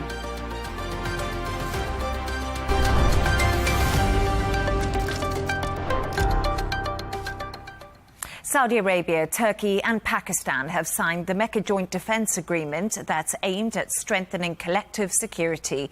The deal comes as regional tensions with Iran continue. But US President Donald Trump says he thinks the war with Iran will end pretty soon. For more on this, I'm joined by Riyadh Kawaji, Al Arabiya geopolitical and security analyst. As always, Riyadh, it's a pleasure to have you on the show. The Mecca Joint Defence Agreement between Saudi Arabia, Pakistan and Turkey says an attack on one member will be treated as an attack on all. How significant is this commitment? Well, it's significant, of course, and it comes at a time where the region is, the states, the Arab Gulf countries, are all reconsidering the security regime in this region, where for several decades the U.S. was the sole guarantor as a foreign power in the region, at least since the Gulf War, the first Gulf War. Today, in light of recent events over the past year, there is a whole reconsideration. There's proven to be some limitations to the arrangements with the U.S., to the understanding with the U.S. The recent events proven that there are some serious limitations that necessitate that these countries develop new defense agreements with regional powers. So we're seeing here more a bigger approach towards regionalism and developing the security regimes to ensure the stability. So in light of this, Pakistan, Turkey, Saudi Arabia, here we're seeing the three big powerhouses of the Middle East coming together with covering a vast geography, starting from East Asia and going all the way to the edges of Europe, and covering major strategic chokeholds, from Hormuz to Bab el-Mandeb, all the way to the Mediterranean. That's a vast geography, and this is gonna bring a whole new security regime for the Middle East from this moment onward. And Riyadh, what do you make of the timing of this agreement between the three big powerhouses in the Middle East, as you call them? And what message does this agreement send to Iran and to other regional actors amid all the rising tensions that we have been seeing in the Gulf region? Well, it comes at a time we're seeing an escalation again in the U.S.-Iran conflict, along with some promises, some hopes of a possible agreement. So we've been living in this state of no war, no peace environment for some time, and we could go on for several more months. We could see a new, a sudden deterioration towards a new conflict, or we could see a quick, abrupt U.S. pullout from this regime. These countries in the region cannot accept this situation. Holding this sort of a defense pact is a clear message to Iran, to start with, that now Iran has to seriously consider its policies, its aggressive behavior towards Arab neighbors, towards other players in the region. Attack against one is attack against all. Iran will have to really take in consideration the consequence of launching attacks against Saudi Arabia, because now there are two major powers on its borders, Turkey and Pakistan, that will be involved in the defense. So definitely something to consider. Again, we have a new defense pact. The other power in the region here is Israel. Also, Israel will be watching this very closely, because this will redefine the Arab-Israeli struggle from a different perspective over here. So we have a whole new reality, a whole new order being taking shape in the Middle East now. And Riyadh, Turkey is, of course, a member of NATO. How does this new defence pact fit alongside its existing obligations to NATO? It's not going to affect, because NATO is very much Europe-centric. It deals very much with security of Europe. Part of Turkey is inside Europe, but also the eastern side of Turkey is with the Middle East, with its Middle Eastern partners. So now Turkey is getting more involved in Middle East affairs. It's no longer fully focused on Europe and security of Europe. So it is expanding. Turkey is building its capabilities, defense, economic, and so forth. So it's taking a bigger weight, a bigger role. And I don't foresee, for now, any conflict between the two, because in either way, the fifth article of NATO calls on for the defense if the country is under attack. So it does not recognize about any offensive activities for this country. So still very much centered around the NATO role towards the security of Europe. And just to pivot to another story, an attack by Yemen's Houthis on southern Saudi Arabia did wound 11 civilians on Thursday. How might Saudi Arabia respond militarily or diplomatically? What we've seen Saudi Arabia respond militarily against the Houthis just recently. This could very much happen again.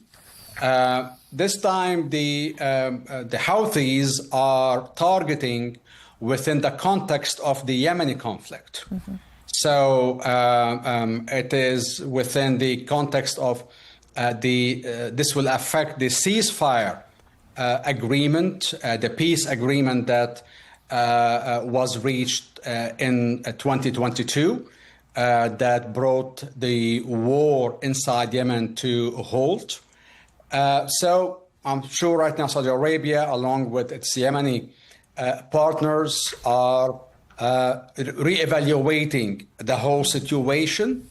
And we could see a parallel engagement, diplomatic plus military, against the Houthis at this point. The Houthis are trying to reactivate this front just to improve their situation. That the Houthis want the blockade on it being lifted so that it can resume receiving military supplies, finances from Iran, from the Revolutionary Guards, to strengthen its position in the Red Sea.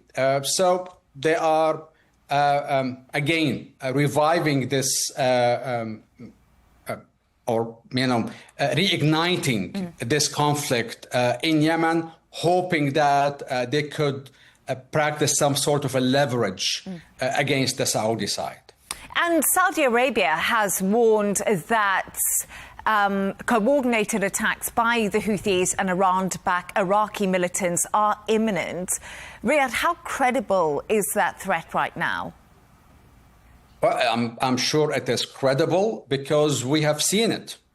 Over the past 2 months, we've seen attacks carried out from the Iraqi side by these Iraqi, Iranian-backed or allied militias, and the Houthis at the same time carrying out attacks on Saudi ports, on Saudi tankers, in the Red Sea. So this sort of coordination does exist and could very much evolve in the next few weeks, again, as a means to put on more leverage, because Iran wants to invest now in reviving its militias that were weakened during the past 2 years of the wars.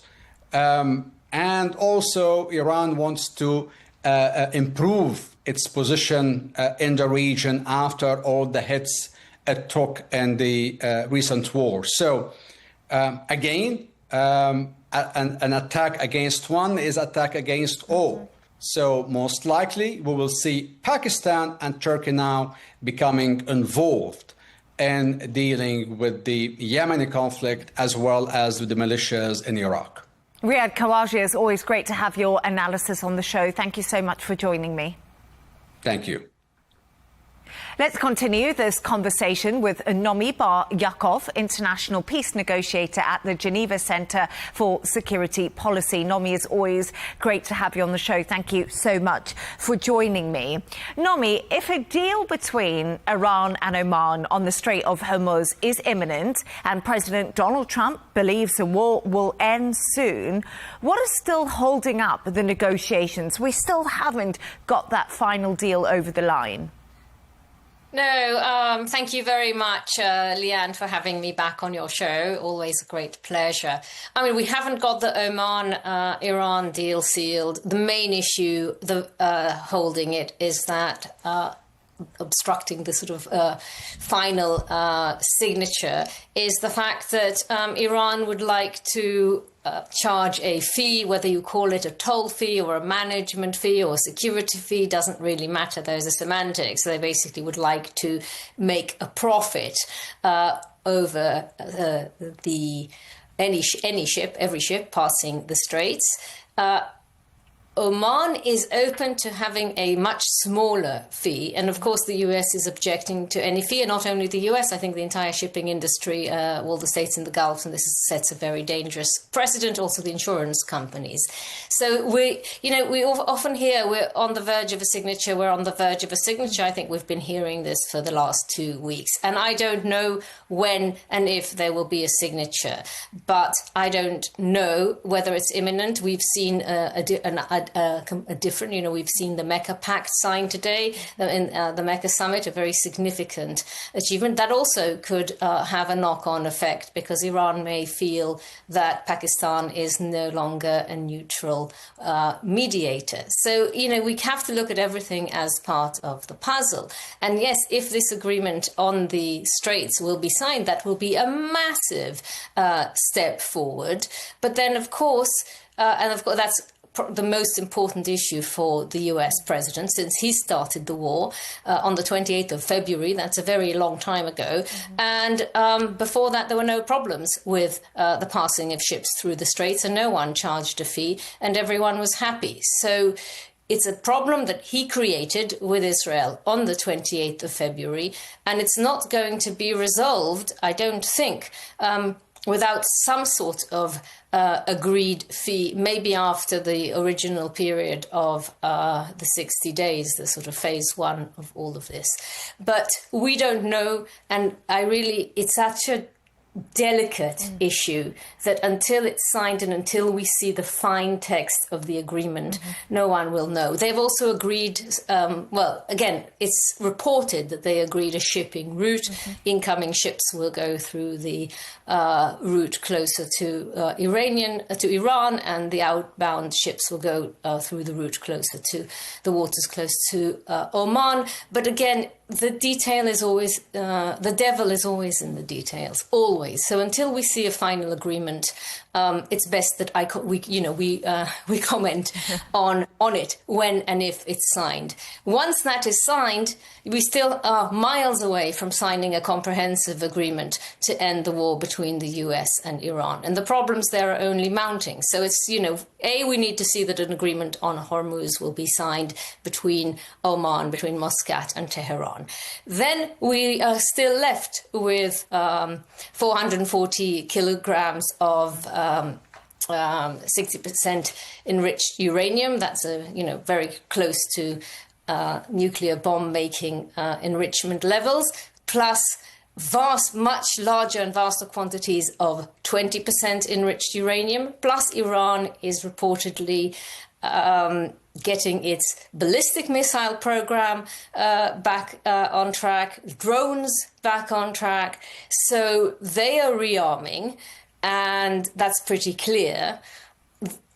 And it's the US would like to impose sanctions on Iran. Of course, I didn't even mention on Hormuz that the US will have to leave the Straits in order for an agreement to be reached. And so far, they're not doing that. They're still controlling access to Iranian ports. So there is still, it's the nuclear deal, it's the ballistic missile deal, it's the drone deal, it's the frozen assets that that it was agreed that they will be unfrozen. And I would say that we are a very long way away from reaching a comprehensive agreement to end the war in Iran. And it's so true what you just said, is those main obstacles to broader US-Iran peace talks are so vast, aren't they? And the Strait of Hormuz is just literally, Nomi, the tip of the iceberg. But Iran's chief negotiator has said President Donald Trump is alternating between military threats and offers of negotiations, calling it the theatre diplomacy on loop. Do you think this is a fair characterization of the US approach? Or do you also think that Iran is trying to stall and kick the can down the road as much as it can? I think both. I think that both are true. One doesn't negate the other. It's not this or that. I think that this is the US president's modus operandi. It's unprecedented. It's not the way that negotiations should be held. I think it is counterproductive, but we see that there are threats, very serious threats, being made. And then every Sunday night, just before the stock market opens, there's some conciliatory statement made and some grand deal agreed. And then that goes pear-shaped during the week, and then the following Sunday another positive statement is made that affects the markets, and then it's a cycle. So in that sense, I do agree with the Iranians. It is theatrical. There is a pattern there. We've seen the pattern. The threats are not followed up, or most of the time they're not. And when they are, they're not leading anywhere good. I mean, the escalation by military actions on the part of the US is going to lead to escalation on the part of Iran. And there you have a loop of escalation that's not going to lead anyone anywhere good. Certainly not the region. So the lesson has to be learned that the military action is going nowhere. And yes, the Iranians have zero trust in the US, and for good reason, if I may add. So it's also very problematic because they are stalling. They would like to have concrete, real guarantees. And the problem is with the plan is that it is so ambiguous that the Iranians and the Americans have interpreted it completely differently. So the Iranians feel that the US is violating it. The Americans are feeling that the Iranians are violating it. You do have mediators involved, but there's no conflict resolution sort of mechanism there that is quick and snappy, and that you can say, okay, this is how this side is interpreted, this is how the other side is interpreted, let's resolve this here and now. It takes time, and the US is not patient. Iran has sort of a long breath. They are probably, in terms of negotiations, their tactic, they're more strategic than tactical. They have a strategy. They are trying to rebuild their deterrence through firing in all directions at their allies that have US bases in it, but they have no limits in terms of how much chaos they're willing to sow. It's part of their strategy. But what we're seeing in the US is we're not sure where the strategy is.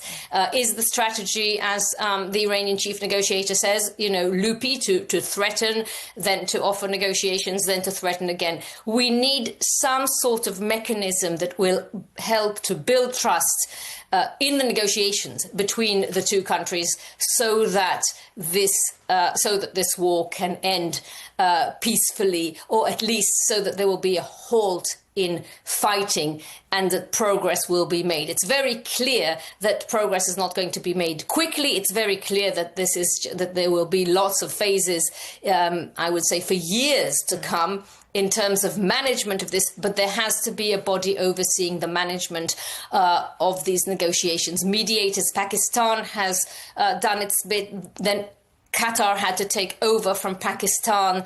Now Qatar is the lead negotiator on the main framework. Oman is the lead negotiator on the Straits per se.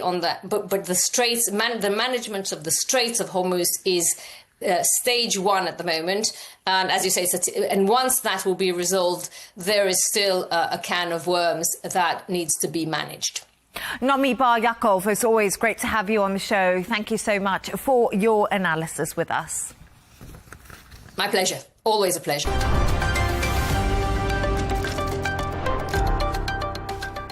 Dr. Anthony Fauci is facing a new political and legal battle over his handling of the COVID-19 pandemic.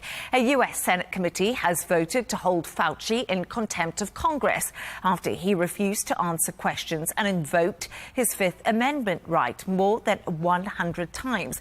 Now, Trump is calling for Fauci to be prosecuted. For more on this, I'm joined by Rob Artlett, former Trump state campaign chair. Rob, always a pleasure to have you on the show. So, could pursuing Dr. Fauci after he invoked the Fifth Amendment have a chilling effect on witnesses appearing before Congress, do you think, Rob? Well, good morning. It's always a pleasure to be with you, Lucy. Always an honor to share with your audience. And I want to say it's very, I think Fauci's testimony created more questions than anything else, more from a legal pathway and what is truly how he's protected by the pardon that Biden provided to him. So I think it's very evident that there's just more questions about the legality of him invoking the Fifth Amendment over 100 times, I might add. Think about that. Over 100 times. He never said anything other than, that he was protecting himself with this Fifth Amendment right there. So it's just very fascinating from a legal perspective. So I think, how will that impact future testimonies by others? I think time will tell. Again, there's just a lot more questions from the legality view. And I think I also would add, just this week, perhaps he might be protected at the federal level for his actions before the pardon, does not protect him after the pardon, again, to include when he invoking his fifth right, because again, if he didn't have the right to do so, therefore he is in contempt of Congress. But I think another fascinating avenue here that it appears that many are taking is at the state level. Just this week, you got state attorney generals in Florida. You've got, I believe it's Mississippi, Alabama, and also West Virginia, all Republican state AGs going after Fauci at a state level. And he's not protected at the state level. So it's very fascinating where this could all lead. But I think, at the end of the day, the American people want answers. And I think they also want accountability is what they're seeking. And I find that something that you say, and I want to get to accountability, and I do have a question on that, so just bear with me because we will talk about accountability when it comes to COVID-19. But do you think President Donald Trump's team want Fauci to answer questions and tell the truth about the COVID-19 pandemic? Or, Rob, do they want to see Fauci go to jail? What exactly are they looking for here? I think, one could lead to the other, but I think really they want honesty. They want answers, because I think President Trump, at the very beginning stages of COVID, right? President Trump was the president and Fauci was, heading up the NIH department that he did. And I think, and through my lens, just a common guy lens, if you would, here in America, President Trump and the American people, and for that matter, the world, just trusted Fauci out of the gate. Because of this fearful pandemic that so many people just didn't know anything about. So they entrusted him, his expertise, his communications, his testimony, his leadership, and his recommendations. They trusted him in the very beginning stages. And I think some people would say, as Trump lost that election in 2020 and Biden took over and Fauci's role progressed, I think more questions became more problematic because of the mandates that became to come out of Washington, D.C. at the federal level and also at the state level in many Democratic states. So the question, look, many people that I know, their lives were destroyed. Many died. They lost businesses. They are still recovering, and perhaps some will never recover. So at the end of the day, not to mention the children, all of the lockdowns, at the school levels because of, in many cases, what Dr. Fauci was recommending. So many people have been destroyed by the testimony and expertise. I'll put that in quotes, expertise by Fauci. And I think people now realize that perhaps what he was saying was not accurate and not really true and honest. And they want to know why.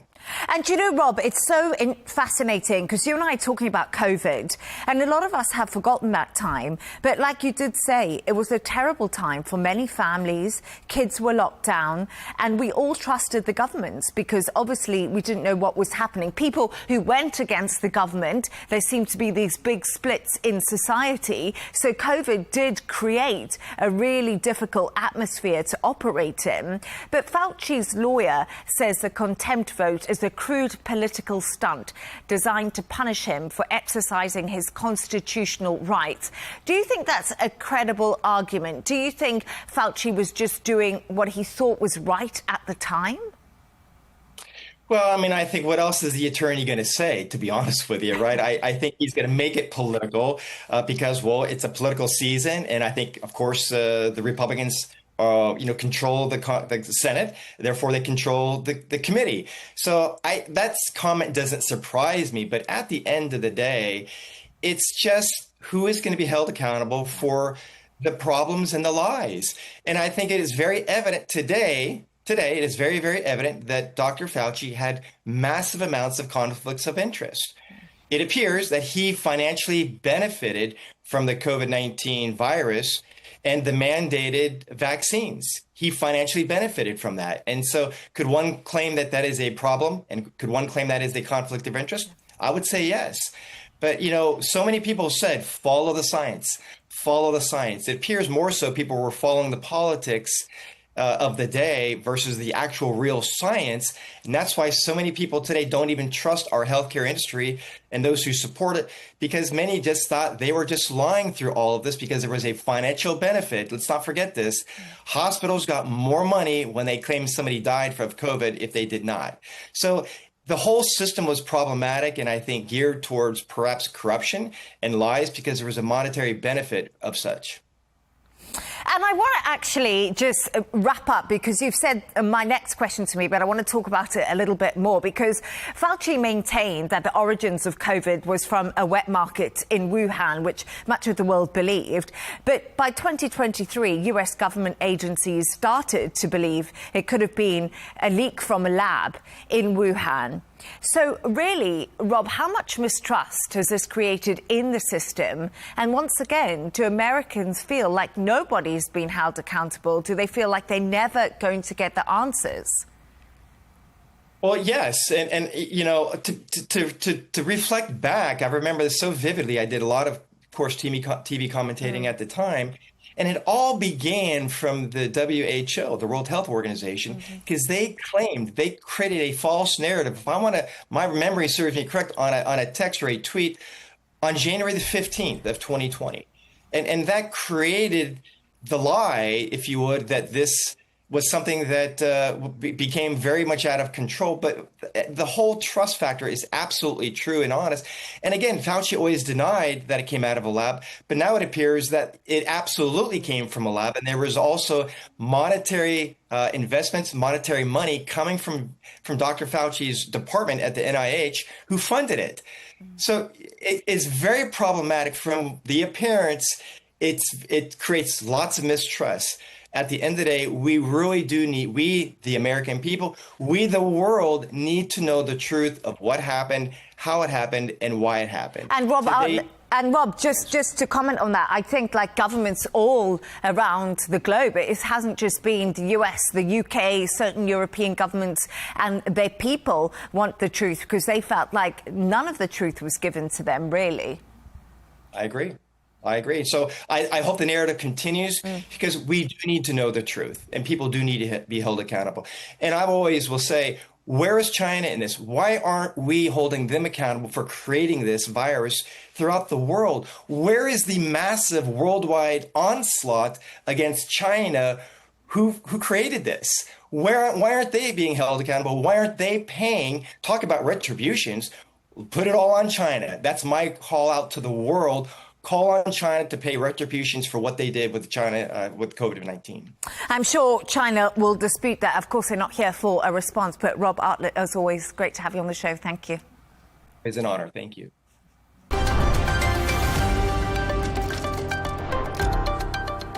More than 30 people have been injured and at least 7 people have died after a teenager opened fire at a school near Bangkok in Thailand. Police say the shooter was well prepared prior to killing his family, his teachers and fellow students in the incident.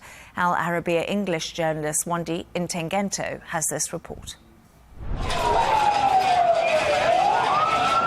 A normal school day in Thailand turned into a bloodbath when a teenage gunman went on a killing spree, shooting dead his grandparents at home before he took the life of teachers and students in Bangkok. Police said the pupil had fired at least 26 bullets.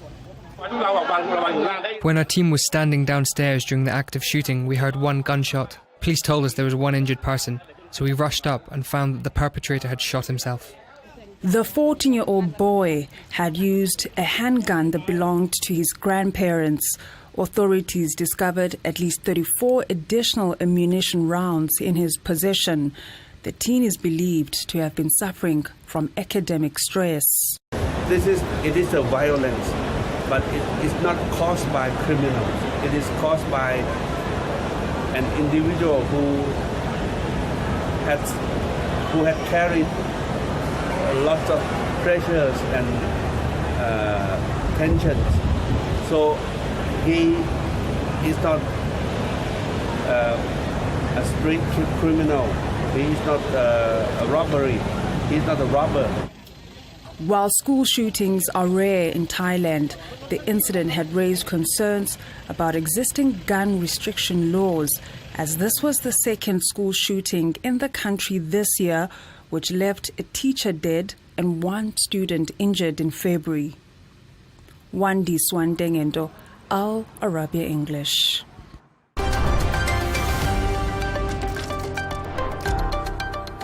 Meta is facing the biggest child safety penalty yet to address the harm caused to children on its platforms. The company, which owns Facebook, Instagram and WhatsApp, has been ordered to pay $567 million in a ruling by a judge in New Mexico.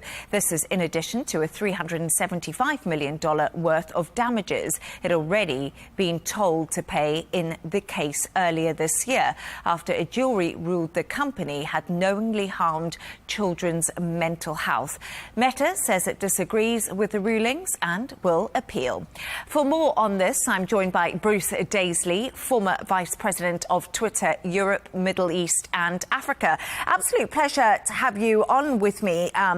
Bruce, let's unpick this, because you described this multi-million-dollar fine as a drop in the ocean for Meta. How significant is this ruling for the tech company?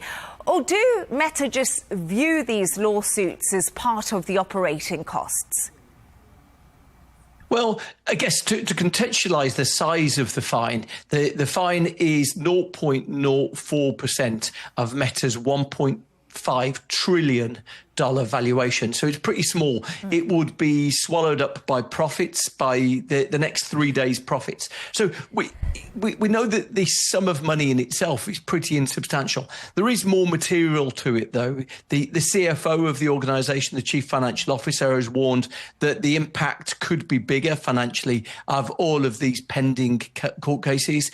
And I think we are starting to see the start of Meta's big tobacco moment, where long-term harmful practices are starting to catch up with the organisation. The critical thing that came from the case is that not only was harm seen to be done, but it was decided that the organisation knew that they were doing harm. And I think that's probably the most harmful part of this judgment. Effectively, the organisation was not only being injurious to young people, but it was aware that it was causing that harm. And Meta already has extensive child protection guidelines, but this case is built around the effects in practice, not a lack of child safety policy on paper for the company. So why is Meta, do you think, allegedly failing children despite these robust guidelines that are in place? So what do you think is going wrong here? Well, it's great that you say that they've got good controls in place, because the court very much found that they did. And I think some of us sometimes forget that we are both the users of these products and also the recipients of their advertising. They've gone out of their way to remind us all of the time that we've got a lot of controls. In fact, the court case found that that wasn't really a good faith argument. They knew that they had young people. They knew that they had young people with issues on their platform, and they didn't really do anything to resolve it. So, we need sometimes to remind ourselves that not only are more lobbyists employed by the tech firms than any other industry, but Meta employs more lobbyists than anyone else in the tech firm. So we shouldn't be surprised if we are receiving their messages, and they might run counter to what we're actually experiencing ourselves. The critical thing I think that we're seeing here is that there's a tide going in the direction against social media. We've seen governments from Turkey, the UAE, the United Kingdom, France, Spain, starting to say we're not going to allow our young people to use these platforms without controls. And I think that is going to have an impact on the experience and how much these platforms, who are addicted to growth, they need to grow as much as possible to keep their shareholders happy. But we are going to see that there is going to be far more control around the world on what these platforms do and the somewhat unrestrained way that they've had access to our young people. And it's fascinating because you say tide going against the social media companies. And of course, we're seeing that increasingly over the last few years. But what's the answer here? Should governments, do you think, be doing more to put controls in to keep children safe? Should it be the tech companies? Or do you think it's parents who have to be stricter? What's the answer? Yeah, government should be doing more. It's almost an embarrassment, really, when we find that it's a court of law that is taking stronger action than our actual governments around the world. There was a really interesting insight, a peek behind the curtain that we got today. In the United Kingdom, a former government minister who'd left office about 2 months ago said that behind the scenes, tech firms were applying a huge amount of commercial pressure on governments to tell them that they shouldn't regulate the tech platforms. The US government was applying that pressure. And effectively, we saw a bit of it when the UK government did a consultation on the use of social media. One of the most noteworthy contributions was the US government saying it would harm relations between the countries if the UK regulated it. And I think that's what we're going to see. We're going to see the power of the White House, the power of the control of the US government. We're going to see that is mobilized effectively in defense of what are some of the biggest companies in the world. So we're definitely going to see more impact on this. It's a shame it's actually coming from courtrooms rather than from governments right now, but it's an indication that I suspect in 5 years, our usage of social media will probably look and feel different to what it is today. And I just want one final thought from you, and it's actually an artificial intelligence, because there's been so much talk about that too, as well as social media regulation. But if AI could surpass human intelligence within 5 years, as Elon Musk does indeed predict, are technology companies, do you think, doing enough now to manage the risks to keep people safe? You raise a really important existential question. There's two ways that plays a part. Firstly, are tech firms doing enough to regulate it? But what we've seen in the instance of social media here, that when your business plan is predicated on growing 15% a year, 20% a year, you often choose to go with the money over the safety. That's a really important tell of the sort of people who are running these firms and the direction of travel. I guess the other thing to be aware of is that there's also a bigger existential question. A lot of governments around the world are going to be faced in the next 5 years, 10 years, 15 years with the prospect of what's called job displacement. Mm-hmm. Are some of our jobs going to be done by AI rather than humans? And the question remains, well, who's going to pay for our economies? Who's going to pay for those people who aren't working? The challenge till now has been that no one really has confronted that. But clearly the tech firms are the ones who are going to be benefiting. And it poses a really important question. Going forward, are governments ready to take action to protect the public good if it means a dispute with the American government, if it means a dispute with tech firms? In this social media story here, actually, we see an illustration of the challenges of the big themes that all of us are going to be wrestling with in 5 years, 10 years. My answer, my take on it is that governments need to be stronger, need to be firmer, they need to regulate, they need to take some of the control away from these private companies. But the question will be whether around the world, whether the allies of the US are willing to step in and really sort of take that position. Yeah, absolutely fascinating conversation, as you do say, and we could talk about it for ages. But one quick final thought from you. Obviously, Meta is appealing this ruling in New Mexico. Do you think they'll win that appeal? Well, they lost a jury case. They've lost this case. I suspect it's an illustration of the way that the wind's blowing. You know, when there was a former jury case, it didn't take long for them to rule against Meta. there's a strategy of these firms. They try and kick the can down the road. They'll try and settle certain cases to avoid some of the controversy. And I suspect Meta are going to be doing whatever they can to try and reduce the liability and reduce the amount that we're talking about this. So there's lots more moves for them to play. The indication, I think, is that everywhere around the world, the attitudes to social media have hardened, the attitudes have worsened, and albeit that we're all somewhat addicted to these products, I think there's a growing recognition that that addiction comes with a cost. And so I would be very surprised if Meta end up winning this overall cycle, but they might have some brief wins along the way. Yeah, I mean, I'm guilty of doom scrolling. I'm sure you are at times too, aren't we all? And when I look at these cases, I'm like, oh, you know, maybe should give myself a book to read by the bed at night, not doom scroll on the social media platforms. But Bruce Stacey, great to have you on the show. Really great insights. Thank you. Thank you.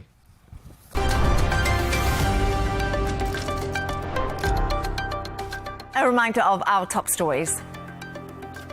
Saudi Arabia, Turkey and Pakistan signed the Mecca Joint Defense Agreement as Trump says the war with Iran could end soon.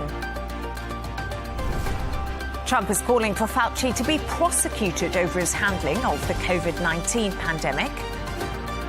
And Meta has been hit with a record fine in a child safety lawsuit ruling. And that's all from us on W News. Don't forget to subscribe to our YouTube channel. Of course, follow us on X. We'll be back in a couple of hours with a W News Extra. Goodbye and thank you.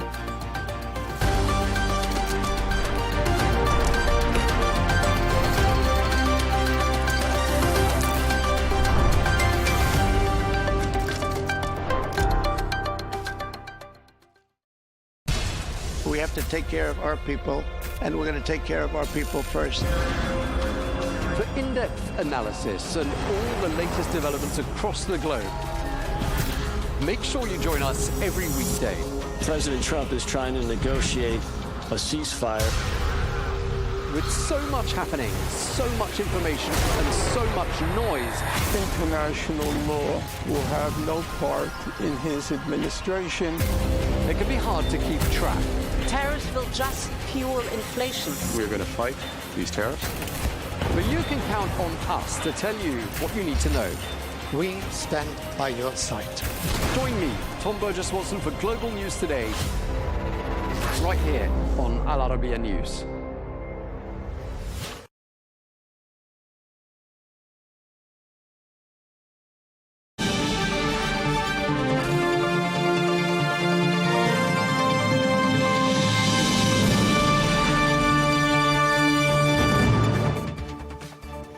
Hello and welcome to Global News Today, bringing you exclusive interviews with leading experts every weekday here on Al Arabiya English. From our headquarters in Riyadh, I'm Melinda Nucifora. Coming up, the Strait of Hormuz could soon reopen, but Iran says a deal with Oman does not mean it will give up control of the key waterway. So, what does it mean for global shipping? Plus, we look at the biggest stories making headlines across the US, from Ukraine's call for more air defences to the Democratic primary in Michigan and the fallout over a $100 billion tariff-free payment. And also in sport, FIFA President Gianni Infantino survives the latest controversy after apologising over his World Cup investment plans. But can he restore trust in football's governing body? We'll bring you the latest developments and analysis, all coming up on this edition of Global News Today.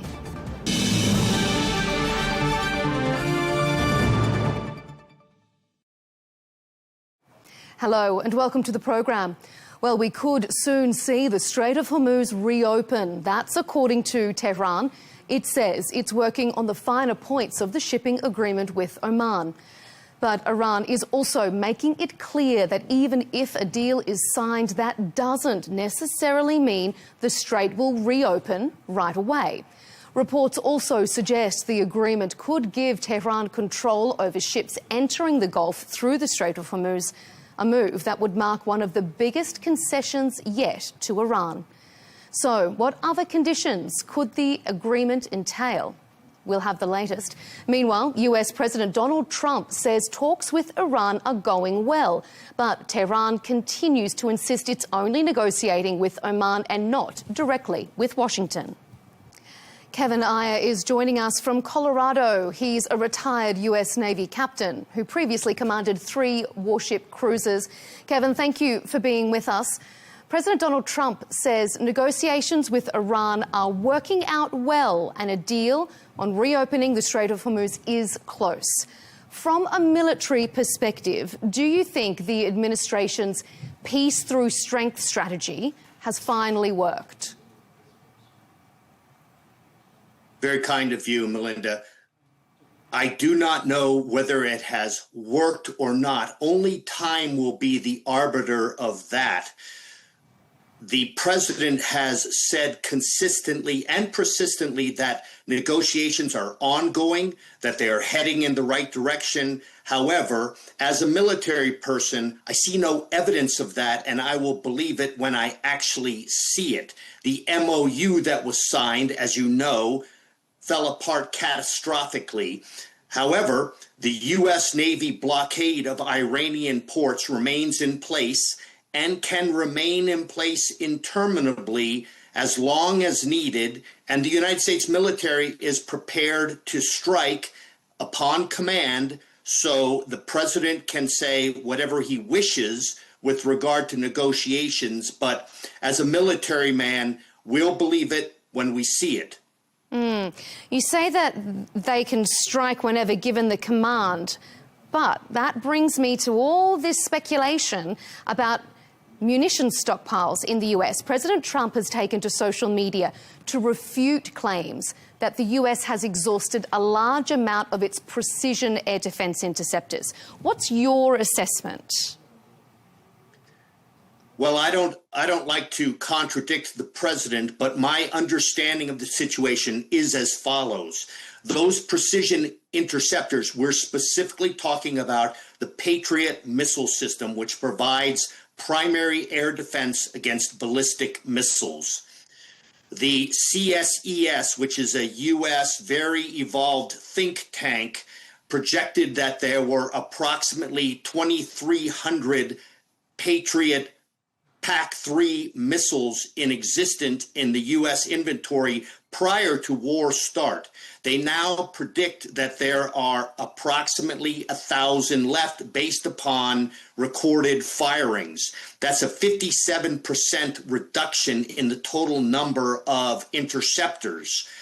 The evidence on the ground for this has been the United States decision to allow some ballistic missiles to penetrate and land in less dangerous areas rather than engaging every single possible target. So while I do not have classified information regarding the exact numbers, the evidence seems to support the idea that there's a reduction in these precision interceptors. Whether that prevents the United States from doing anything is the question. There are other methodologies for reducing ballistic missile attack against the United States, and certainly the United States and Israel have attacked ballistic missile production and launch capability in Iran, and certainly their capability and capacity is greatly reduced. So, just to give us some context, with your experience, let's say that the evidence is correct and there are about 1,000 left. If you were still captain of your team, would you be comfortable with an escalation in conflict if you knew that there were only 1,000 Patriot missiles left? This is from my perspective as a military officer. My perspective is that the United States should strike aggressively because it is my impression that Iran only responds to that kind of pressure. And so my impression is that they wish to drag this out as long as possible. My feeling is that the United States should strike Iran's Achilles heel, which is Karg Island and South Pars natural gas oil fields. Whether the president elects to do that or not, as a military person, I would be completely comfortable with a significant escalation in operations because I am convinced that is the only thing that will cause the president to arrive at the place which he wishes to be, which is an end of Iran's nuclear capability or aspirations, and an assurance that the Strait of Hormuz remains open and not told by the Iranian government. So from that, can I extrapolate that if you think the president doesn't do those things, make this calculated escalation in those particular areas, you would think that he hasn't achieved his war aims? The stated war aims were to destroy their ballistic missile capability, their navy, their ability to influence their proxies like Hezbollah and Hamas, and those have been achieved. However, the other primary advertised war aim was a elimination of Iran's ability to move forward in the production of nuclear weapons. That has been reduced, but it has not been achieved. The way that things have gone is that the United States and Iran are interested in two things. The Strait of Hormuz is what Iran's trump card is, and the nuclear weapons is Trump's primary interest. I do not think that we can get to a resolution of those things, my opinion as a military officer, without a significant ramping up.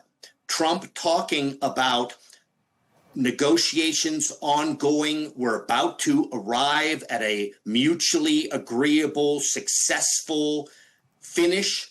I see no evidence of that happening in the last 6 months, despite the fact that the president, who I support, has been advertising it on a virtually daily basis for the last 6 months. All right, let's look at the Strait itself, because current talks centre around how the Strait should or could operate if and when it reopens. Oman and the International Maritime Organization have proposed one route, which we've heard that Iran has opposed. Iran has suggested a different route, and both of those routes are different to the pre-war shipping channels. So for those of us that aren't shipping or maritime experts, explain to us the concerns around these alternate shipping routes. What I would say is that these are much sound and fury, signifying not much. This is a discussion of the exact layout of the route through which ships travel in and out of the Strait of Hormuz. It's a discussion between the two countries which border the route, Oman and Iran, and it has to do with the exact layout of those routes. It really has nothing to do with anyone else except it's the management of ships moving in and out. Oman has been very clear that they are not interested in tolling ships that go in and out of the Gulf. Iran is very interested in that as an economic stick. That is a completely different subject from the management of the route in and out, which is what they are talking about. From international law perspective, it is completely unacceptable to allow Iran to begin charging ships to go in and out of the Gulf. I understand that they would like to. I understand that it would be a major economic boon to them, but Oman isn't supporting it, and no one else in the world is supporting that idea. It is a red herring to think that these discussions involve that in any way. It might be against international law. 8 maritime groups have signed an open letter as well to the UN. also has the International Maritime Organization opposing tolls and service fees. But is there anything they can do to stop Iran from charging it if Iran insists that that's what it's going to do? Can they do anything? Can anyone do anything?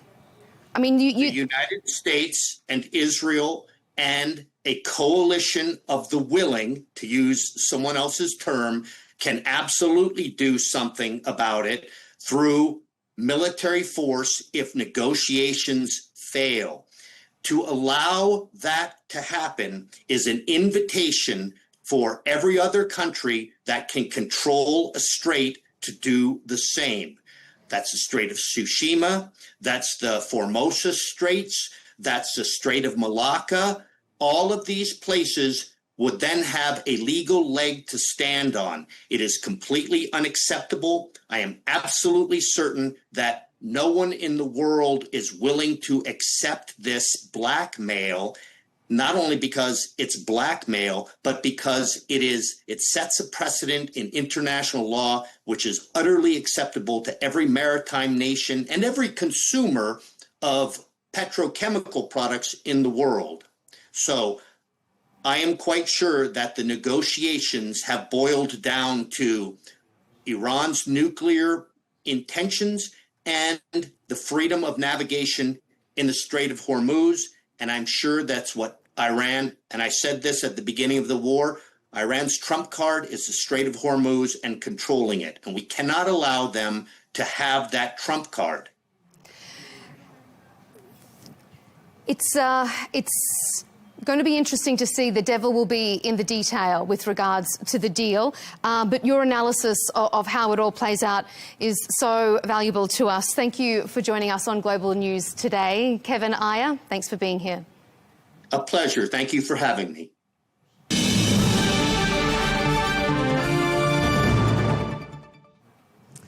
Well, for more analysis on the diplomatic state of play, let's bring in Matt Terrell, former Chief of Staff to Marco Rubio, speaking to us from Washington, D.C. Matt, thanks for being with us. Hey, great to be with you. Thanks for having me. President Trump says negotiations with Iran are progressing well, while Tehran continues to publicly deny direct talks. What's your reading of the diplomacy we're seeing right now? Well, we've been here before. Obviously, we've seen that Iran does not negotiate in good faith. We've also seen that they don't tell the truth. And that's been clear. And I know confident that President Trump recognizes that and his team recognizes that. And what we've seen is that there's really a divide. You've got some of the political folks, for example, in Iran who want to make a deal here, it seems. Then you've got the IRGC, the hardliners, if you will, who seem to not want to make a deal. The bottom line here is President Trump is the best deal maker out there. And what he ultimately wants, I think, is not just to get to a deal, but to have to be the right deal. You want to get the right deal out of this situation, and that's the goal here. So we'll see what happens throughout the next few hours here. But look, it appears that we're close to a deal. In the end, I think what President Trump is trying to avoid is more death. He spoke about that just yesterday when he's in Las Vegas. He wants to avoid death. But obviously, he's not taking more military action off the table. Iran will either make a deal or not. But the bottom line here is President Trump wants to get to the right deal. That's the goal. Iran says that simply finalising a deal on the routes around the Strait of Hormuz with Oman doesn't mean that the strait will automatically reopen. It also wants the US to end its naval blockade. This is one of the stipulations we've been hearing from the Iranian side. Is that something you think the Trump administration would be open to? Well, I don't want to speak for the administration themselves, but here's what I can tell you. I think first and foremost, it's important to recognize that the strait is open. You are having ships moving through the strait. The goal here, obviously, is to get it to incredibly small number, though, Matt. You want to get to full capacity, to your point. That's the goal here, and I think everyone recognizes the importance of doing that. But in the end, it's going to be really important to recognize what the Gulf allies are doing here. I think it's important to underline that the Gulf allies in the region, the neighboring countries, if you will, of Iran, that asked President Trump to stop, if you will, or halter on continued military action. Let's see what they do in terms of stepping up here as well in the region in terms of getting that strait to be fully open. Look, other things to recognize here is, are there going to be timetables that are put in place on this deal? Is it ensuring that Iran does not ever put in place a toll system. There are other things that need to be negotiated through here. The Strait is important, but obviously ensuring that Iran does not have a nuclear weapon is important as well. Those two things are the key here in this maybe second round of an MOU. Let's see what takes shape. Obviously, it's important to have that Strait fully open. I think without question, President Trump is going to be making it clear that that's the case. Just to pick up on one thing you said there with regards to the Gulf allies, is it your belief then that they haven't done enough to support the US in having the Strait reopened fully?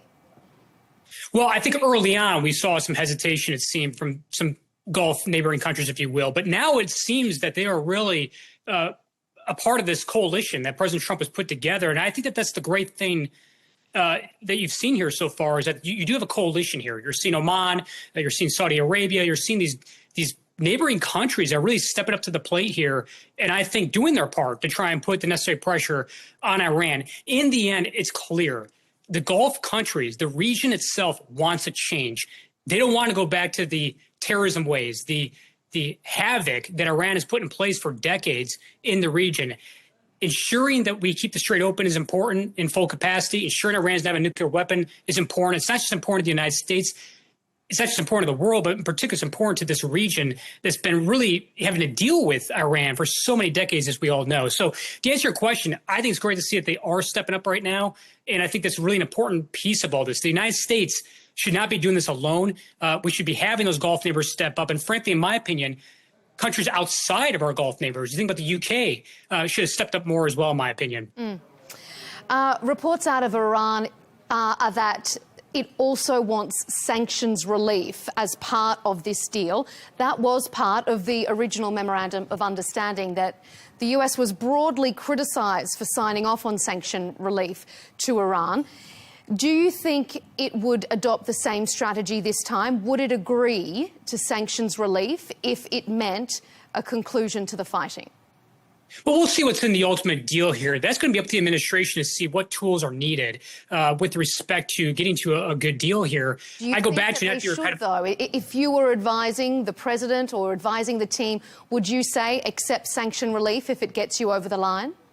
I think it's up to the administration. Look, they're the ones in the room right now. They're the ones who are really at the negotiating table. I think it's important to have everything on the table when you're in negotiation, whether it's sanction relief, which obviously is important to the regime. I mean, look, their economy right now is in shambles in Iran. You're seeing skyrocketing inflation. To your point, I think it's a very important piece to the puzzle here. And we've seen what the Treasury Department has done in terms of putting that financial pressure on the regime. It's not just been military action. To your point, it's been financial pressure on the regime. I think it's an important card to have on the table.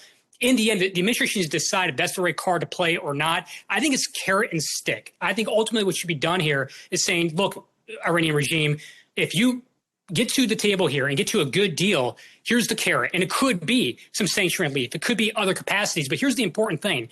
We should not allow Iran to use those funds, if you will, to fund terrorism. In other words, I think what Iran needs to do here is step back from funding its proxy terrorists like Hamas and Hezbollah. So I think it's important to recognize where the money is going. But in the end, this is a multi-pronged approach. Military action has been used. Obviously, financial pressure has been used. If Iran gets to the table here and gets to a good deal, I think they can get to a pathway potentially where some of these sanctions are relieved. We'll see what happens here. It's up to the administration.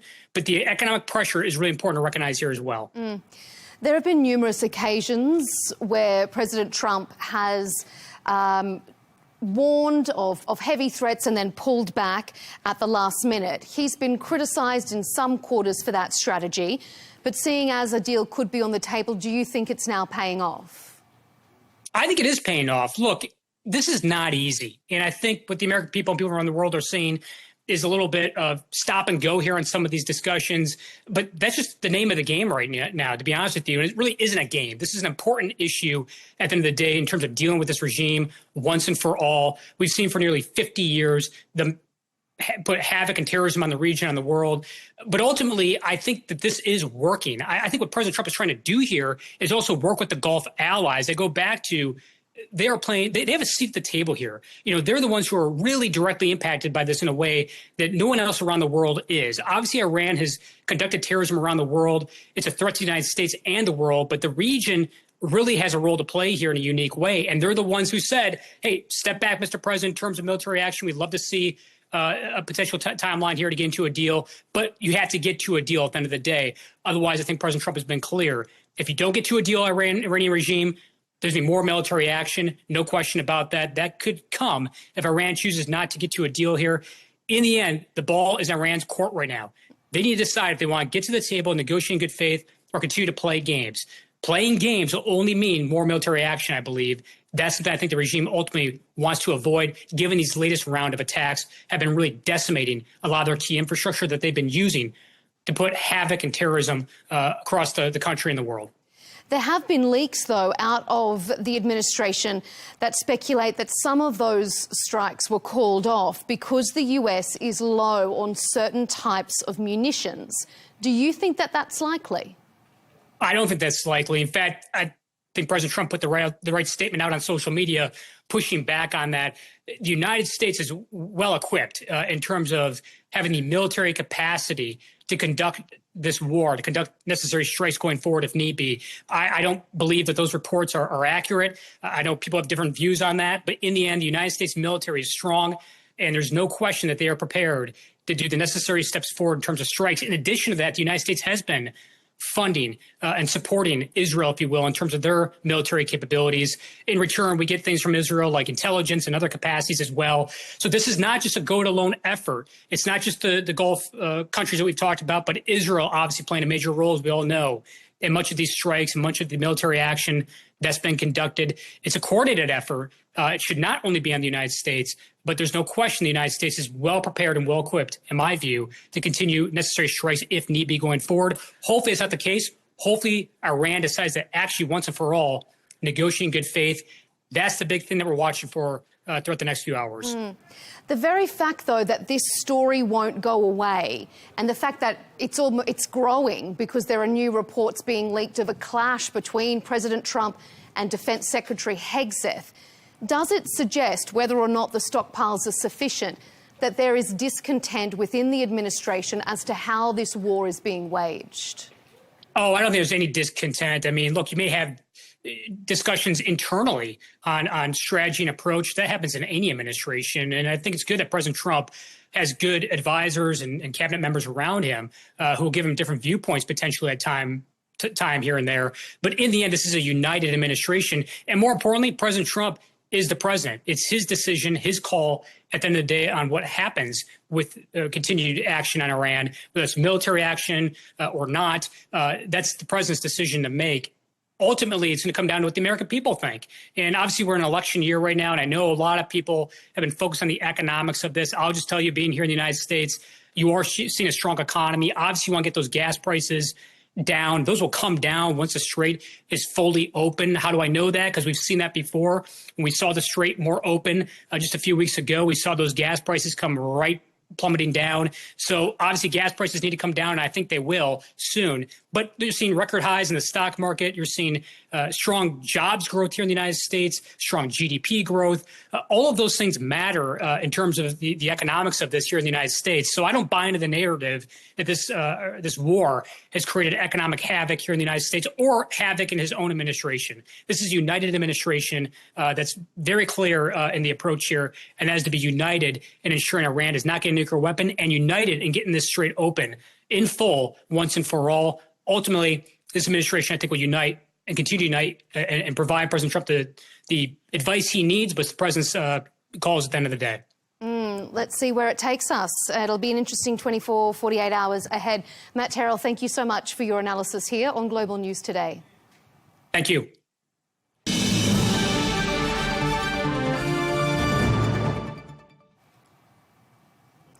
As we do every Thursday, we take a look at some of the big stories making headlines across the US. Joining me for this week's panel is Greg Swenson, Chair of Republicans Overseas, coming to us from Chicago. And David Kuznets is back with us, former White House Director of Speechwriting to President Bill Clinton from Washington, D.C. Gentlemen, thank you both for being here. We're going to start with the war in Iran. Iran and Oman say they're nearing a deal to reopen the Strait of Hormuz. It now seems very likely, though, that Iran will retain some form of control over the vital shipping channel. Greg, should the US approve the deal?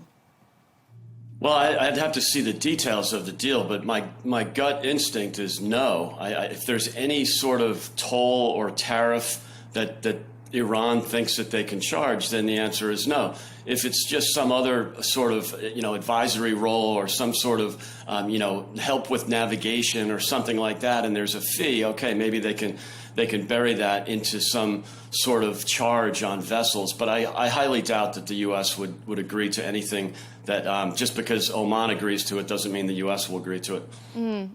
David, what do you think? Is there a need to just get this ceasefire and deal underway so that negotiations can continue on a nuclear deal? Or do you think that the US should not sign on to a shipping agreement?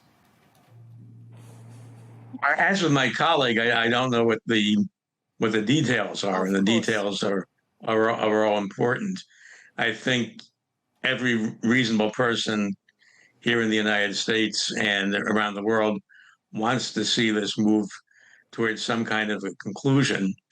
I think here in the United States, as hopefully this all is moving towards a conclusion, I think a lot of Americans are wondering why we got into this in the first place. What has been accomplished by the U.S. war with Iran, and how come President Trump never explained it, why we were getting in, when we were getting in, didn't explain why we were staying in, and doesn't seem to be explaining now why the outcome would be better than where we were at the beginning, or better than with the agreement that President Obama negotiated. The devil will be in the detail. It'll be interesting if it does come out to see what's in it. We'll have to get you both back to discuss it if and when we see the specifics. But President Trump has taken to social media to boast about the US's massive amounts, he says, of munitions. His comments come amid numerous leaks from the White House indicating a shortage of precision missiles and a reported clash with the Defense Secretary, Pete Hegseth. David, has this exposed a weakness in the US military, whether it's that there's a shortage of missiles or whether it's that there appears to be disagreement between his top defense advisors? I think it does raise, it's one more fact that raises the question of why we got into this in the first place, and whether we are better off, or the Middle East is better off, or the world is better off because of this war that was never really explained. And unlike some of the wars that we got into two decades ago, which they were themselves were controversial, the president never went to Congress for any kind of vote authorizing this. Greg, do you think that there is a concern that the US is short of missiles, or that there is discrepancy between defense advisors? Yeah, I mean, without knowing the exact numbers, it's hard to comment. On one hand, yes, we've been using missiles, and we always want to make sure that they're, the stockpiles are replenished. I think there's also a certain amount of effort being made to get the Democrats to come on board with the defense authorization. That's something that hasn't happened in 60 years, where both parties haven't authorized military spending. So that's something that I think maybe the argument can be made, that we need that authorization so we can replenish the stocks. But it's difficult to say without really knowing the detail. I think many on the left and in the mainstream media in the U.S. actually want us to lose this war, and they'll look for any angle to be critical of it. And if it's in this case it's replenishing the stocks, yeah, there's always a need for that. Look, we cut defense spending 3% in real terms 3 years in a row in the Biden years, and I think there's some catch up to be played because of that. David, do you think that if there is a shortage, if there is concern amongst advisors, that it's the Democrats' fault for cutting the defense spending? I don't think that. I think that there's a lot about how this administration has handled national security and has handled its relations with Congress and has handled its relations with the opposition party that are very different from what presidents of either party did, as my colleague said, for the last 60 years. I think that people like Senator Schumer and Congressman Jeffries, who lead the Democratic Party in the House and Senate, and the Senate and House, are very reasonable people, and they're both under attack within the Democratic Party for sometimes going to unreasonable lengths to be reasonable. So I think if he meets them halfway, they'll meet him the other half. They'll reach back. But there's been a very unusual situation. And again, we come back to the fact that there has been this war, which has not only been an undeclared war, but it's been an unexplained war.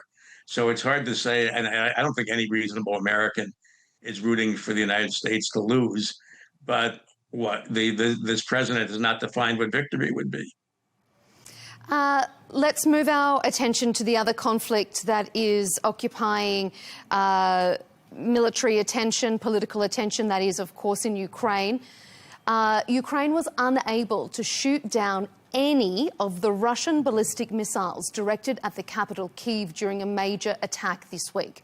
Ukrainian President Volodymyr Zelensky has blamed allies for not delivering enough air defences. Greg, have the allies, including the United States, let Ukraine down? Yeah, that's a difficult question. I mean, they've had support from both the Europeans as well as the United States from the beginning. You know, it's going back 4 years to early 22. So I think there's been a really great amount of support, but there's never enough when you have a lunatic like Putin firing missiles at civilians and civilian, apartment buildings. You know, there's just so many Patriot missiles that you can fire, and of course, you know, we did ship Patriots. And early on in this conflict, and they've had Patriots, and we want to ship more. In fact, the president even, endorsed the idea of having production of, basically outsourcing the technology to the Ukrainians and developing them in Ukraine. But, it's just not fast enough, unfortunately. It's really horrible to see. The Ukrainians have done a phenomenal job with drone technology. The first year of the war, they produced 5,000 drones. Last year, they produced 1 million drones. So, they're winning in many respects. But the fact that Putin is firing, on civilians is really difficult to fathom. And the faster that we can collectively get some Patriot missiles, or at least get the production capacity up and running in Ukraine, the sooner the better. It looks, though, Greg, as if President Trump is backtracking a little bit on that promise to allow Ukraine to domestically produce Patriot missiles. There's no guarantee that that's actually going to happen.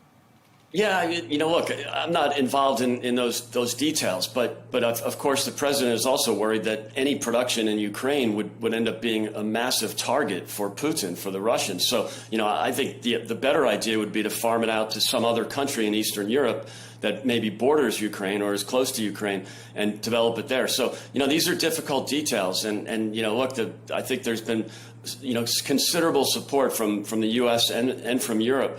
But there's just so much you can do, and especially keeping in mind that, that Putin has 4,500 nuclear warheads. And that's something that, even in the Biden administration, they were very conscious of escalation because of that. So it puts us in a difficult position. But again, Patriots are defensive in nature. So I think there's no risk of arguing that we were offensive against Russia when we're supplying Patriots. So again, the sooner the better. David, do you think that the United States and the other allies have done enough to provide Ukraine with the air defences that they need? Well, I think that the United States and the allies have assisted Ukraine in the past. I think, and I think my colleague agrees on this, that we need to assist them in the future, in the present and in the future. And I do think that there's a danger that the war with Iran has depleted our resources and weakened our position in Europe. And I think also, sadly, that some of the things that the administration has said about our European allies has also weakened our position. But I do think we need to move beyond all this and assist Ukraine with what, as my colleague said, is defensive action. It's not a threat to Russia. It's defending Ukraine. All right, we're going to keep moving along to cover the topics we need to in our allotted time. I want to talk about the Liberation Day tariffs because there is news out this week that the US needs to repay $100 billion in Liberation Day tariffs. That's roughly an estimate of 60% of the revenue that it generated under the policy. Greg, is that an embarrassment for the administration? No, it's not an embarrassment. It's a headache for sure. And of course, much of that is being returned to corporations, and some of them foreign corporations, some of them domestic. So it's a headache, but the tariffs are being applied through different measures, through different parts of the law that allows that, Article 301, for example. So look, there will be tariffs. Unfortunately, this is a major headache because returning that money, taking it out of Treasury where it was being used to reduce the deficit, which is a really important issue in America. That's going to go back to the corporates that initially paid those tariffs. So it's administratively a challenge. It will be completed, and then they'll continue to have tariffs through different measures. David, what do you think? I mean, surely an administration with all the fiscal knowledge in the world should have known that this could be a headache, as Greg says. Is it embarrassing? I think it is embarrassing, and I think we can't deny that consumers were paying some of this also. I think the immediate problem is that, as I understand it, a president by himself can't just impose all these across-the-board tariffs. Congress has to approve the tariffs, and I think that's why the Supreme Court ruled against the tariffs. I think an underlying problem, and I think both parties need to address this, is that there's no need for these across-the-board tariffs that just seem to be following a president's whim or grievances. I don't know what the thinking is on imposing tariffs against Canada. I think there is a need, and there have been people in the Democratic Party who I would identify with, like Senator Sherrod Brown from Ohio and former Congressman and Democratic leader Richard Gephardt from Missouri, who have said we do need tariffs for specific purposes. We need tariffs where other countries are violating human rights standards or environmental standards or labor standards. But imposing them on a country like Canada, which is our friend and ally and neighbor and trading partner, which has very good policies on labor and the environment and human rights, that doesn't make any sense. And these across-the-board tariffs, neither the substance nor the process ever made any sense. The US deficit is going up again. Latest figures show that it hit $1.37 trillion in the first 9 months of the fiscal year. That's up 2% compared to the same period last year. So, David, do you think that the Trump administration's economic policies have failed? Well, I think the idea of having these huge tax cuts for the very wealthy at a time when there's a war going on, when, as you say, there are deficits, when whatever the problem is in this country, it is not that the wealthiest Americans don't have enough money. I think that makes no sense. And the deficit is one symptom of an underlying problem of economic policies that are just completely out of sync with what the condition of this country is economically and socially.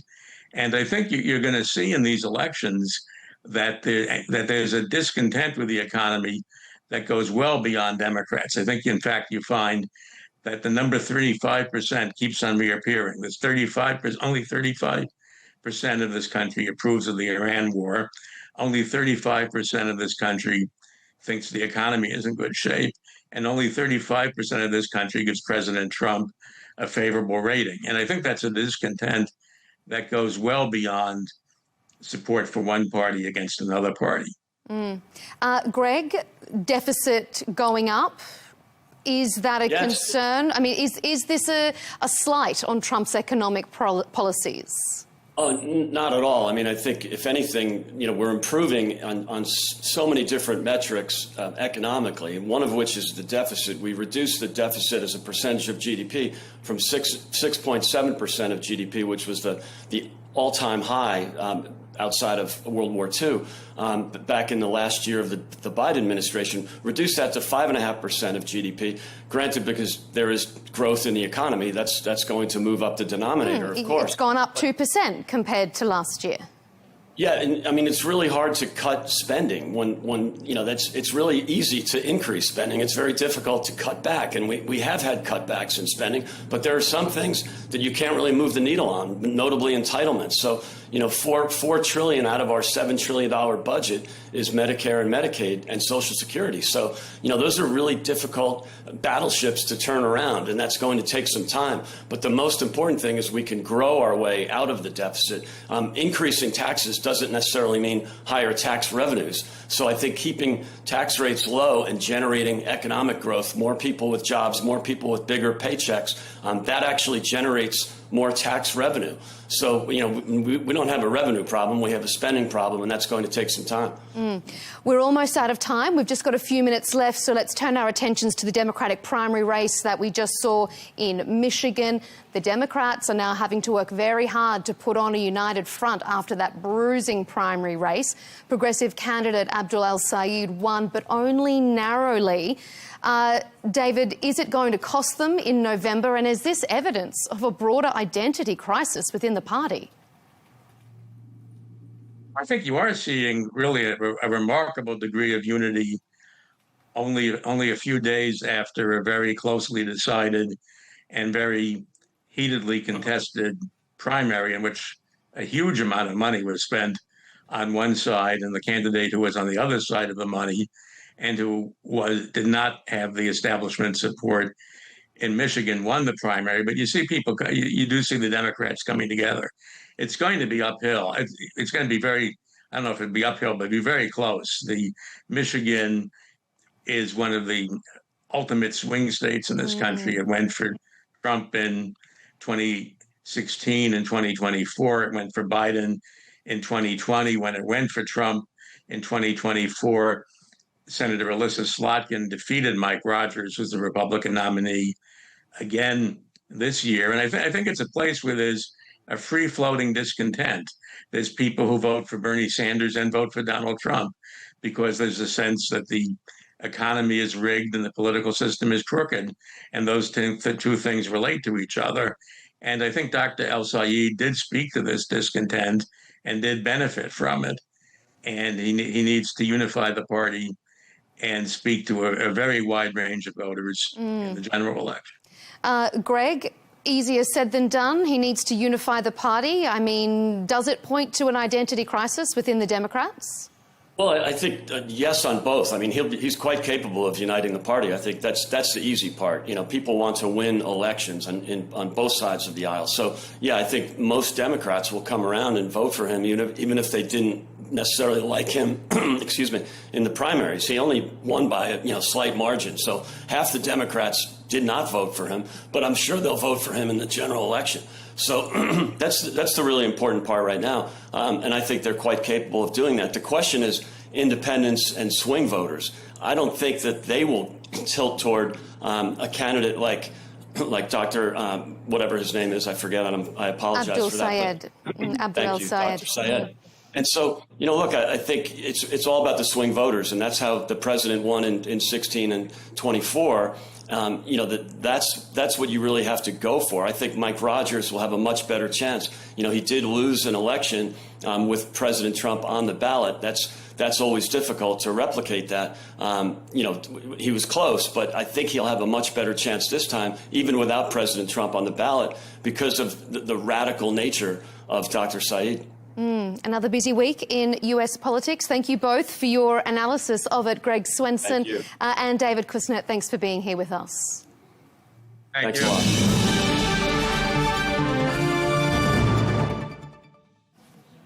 And now for some sports news. FIFA is once again in the spotlight after President Gianni Infantino faced criticism over proposals to bring private investors into the commercial side of the game. including selling stakes in major competitions such as the FIFA World Cup. Well, the backlash quickly fueled speculation about his future. Would he be forced to step aside, or could he survive the storm? For now, it appears that the answer is yes. Despite the controversy, Infantino has secured the backing of senior FIFA executives following a meeting in Morocco. He's also apologised for what he described as the errors he made. But is the issue now behind him, or has the episode done lasting damage to his credibility and authority at the top of world football? Well, for analysis on this, let's bring in David Davies, former Executive Director at the Football Association in England, joining from Birmingham. David, Gianni Infantino has apologised for what he described as mistakes. Is it enough? Is it enough for him to survive, I assume, is your question. And I don't think anyone can answer that question immediately with total certainty. His position, in my view, is precarious, mainly because of the outright opposition that exists in the 47 member countries in Europe, but also in parts of Asia, parts of North America as well. And I think we have to decide here, you have to understand here that it is very difficult, actually, normally, to replace a president of FIFA. Mr. Blatter came through an awful lot of storms, but I have to say that the pressure on Mr. Infantino over the next few months, certainly up to November, assuming that he survives that long, will be intense. So do you think that this could just be delaying an inevitable leadership challenge against him? And why is it so hard to challenge a sitting president? It will be very surprising if there is not. I'm sure Mr. Infantino would agree with this at this stage. It will be very surprising if there is not a challenge to Mr. Infantino at the latest next March at the FIFA Congress, which I think is in Morocco, mainly because of the intensity of what has happened since the end of the FIFA World Cup in America. I mean, the feelings have been immensely strong in several parts of the world, and it will be, as if you ask my opinion, I think this is a huge opportunity. There will be, in my view, a challenger to Mr. Infantino. This is a huge opportunity, not least for the Asian Confederation. And I think of people like Sheikh Salman, who was narrowly defeated by Mr. Infantino back in, I think, 2015, 2016, when Mr. Infantino succeeded Mr. Blatter. But there are other people as well in Asia, I think particularly of Prince Ali, who has stood twice now and is an outstanding football statesman with enormous integrity, in my view. And he would be a very serious candidate too. But there are other candidates in other parts of the world. Mr. Victor Montagliani in CONCACAF, which is North America and the Caribbean, he is under significant pressure to stand as well. Now, having said all that, there is no doubt that Gianni Infantino, who I was lucky enough to know reasonably well at one stage of my life, chaired conferences with him, interviewed him several times. My astonishment is still that he has allowed himself to get into this position, because one of the reasons he was elected back in 2015-16 was that there was going to be transparency, and these sort of own goals were not going to be part of the Infantino period of office. And how on earth this has happened, who on earth he's been listening to, who's been advising him. Has he been listening to these certain other people? Not just the proposal, which is controversial enough in Europe, but also the process by which it was introduced. I think Gianni Infantino himself after this meeting in Morocco yesterday, says there have been mistakes. Well, there's been more than one mistake in this whole episode. Well, the reports suggest that Infantino reached out to President Donald Trump for political support during this crisis. If that's true, how unusual and how concerning would that be to you? Well, none of us really know how it came about that the President of the United States was as involved in the build-up and the actual event itself, how that all came about. I mean, the defense of the relationship with Mr. Trump was fairly obvious. To have held an event of the magnitude of the FIFA World Cup in America primarily without the support, the active support of the president, this particular president of the United States, would have been immensely difficult. Having said all that, the extent of the coziness, apparent coziness, between Mr. Infantino and the President of the United States startled an awful lot of people. And that started, back around the inauguration time. There was the president of FIFA at a number of those events and in the West Wing and of the White House. And then there was the Peace Prize, which clearly upset a remarkable number of people as well. So for somebody with Gianni's experience to have got involved in this, as I say, was beyond the comprehension of some of us. Does this crisis, even if he weathers the storm for now, does this crisis expose deeper concerns about transparency, about accountability and governance in FIFA? I mean, I know those concerns have been around, as you say, since the Sepp Blatter days there was a crisis, but is this bringing them right back to the fore? Well, it is bringing them back to the fore, and that is what has upset so many people, as I say, not least in Europe and other parts of the world. But Mr. Infantino's ticket on which he was sold to the 211 nations of FIFA, more than are in the United Nations, by the way, was that this was all going to be from the past, and a new page had been turned in the history of FIFA. Well, clearly the page was not turned successfully, and we shall see how it develops from here. But as I say, I think even Gianni Infantino will be surprised if there is not a challenger to him. Let's change topics slightly and look at the latest news that we're hearing. Mo Salah has arrived at Istanbul airport wearing a very distinctive blue and burgundy kit of the Turkish Super League side Trabzonspor. How significant would this move be in your mind? Well, let's start with Mo Salah, the player. Mo Salah, the player, is one of the world's great players, and his performances for Liverpool over many years have been quite outstanding.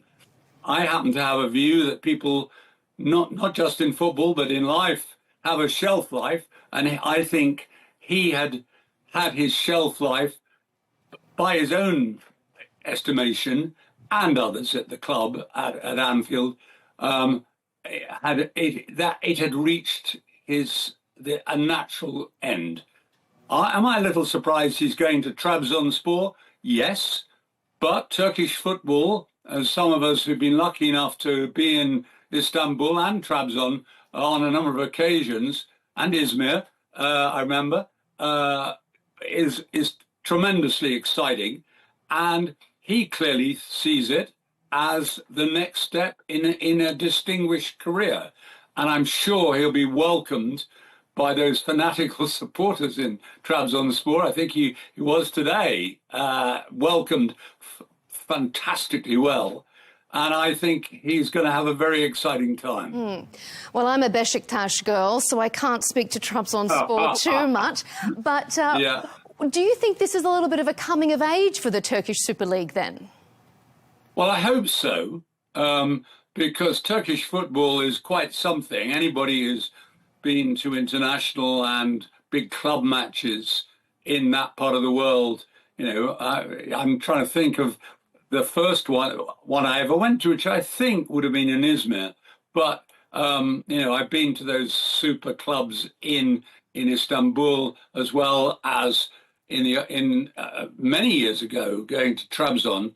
And I've always felt Turkish football has not achieved its full potential.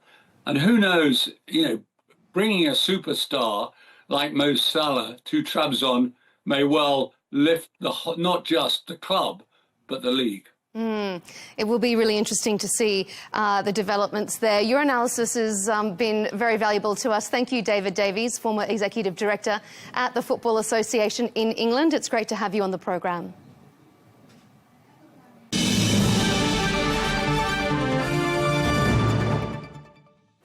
That's all we have time for on Global News today. Thanks for watching. Be sure to join us for more episodes and interviews. And of course, you can catch us on social media. Until next time, goodbye.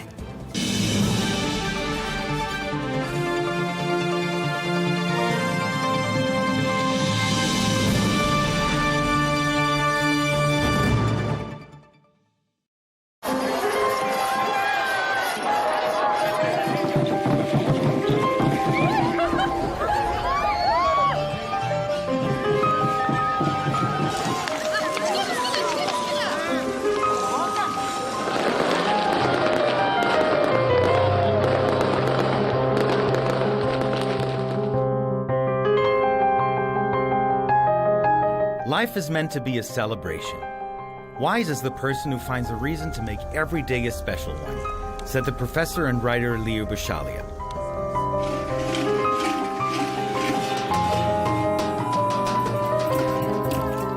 Why do we love to celebrate? To be perfectly dressed, surrounded by people, confetti, cake and fireworks.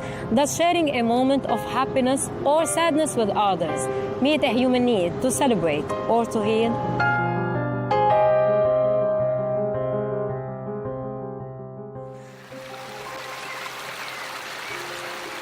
Since the beginning of time, humans have feared everything great around them. The sun, the moon, the water, and the air.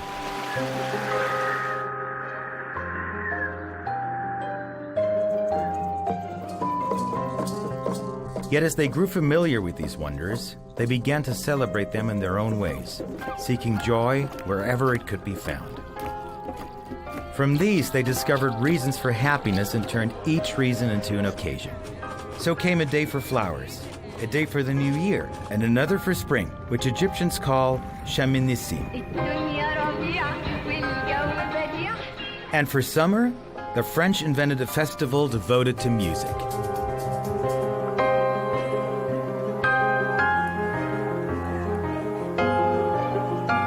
The 21st of June. When the day stretches longer than the night, and its warm sun, long awaited by the people of the Mediterranean, shines after months of rain and snow.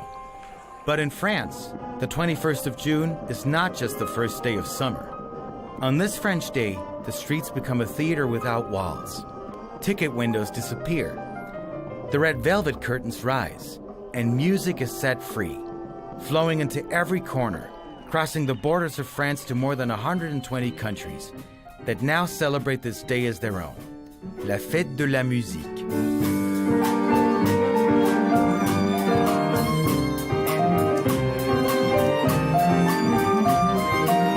Donc le 21 juin, so June 21st is the first day of summer, and so people want to go out. The weather is warm, especially in Europe, and they need to celebrate. To party, they need music, because without music you can't party. And the idea of turning the first day of summer into a music festival was a brilliant idea that was simple but at the same time clever. And so when people go out, they need music, the music that makes you dance. Even if you don't want to dance, you dance anyway and celebrate this festival until the next morning. Time passes very quickly because there are musicians playing for free everywhere. Even the greatest musicians in the world who come out into the streets sometimes even grand pianos, philharmonic orchestras, and everything. Everyone plays for the population. There is never sad music on June 21st, because it's a day of joy. We must celebrate summer. C'est une journée de joie. Il faut célébrer l'été.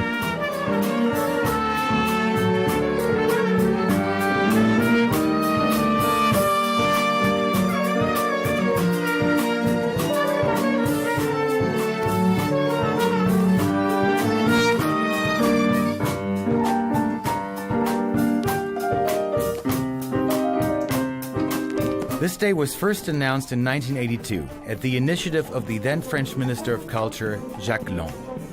Known for his saying, "Music will be everywhere, and the concert will be anywhere."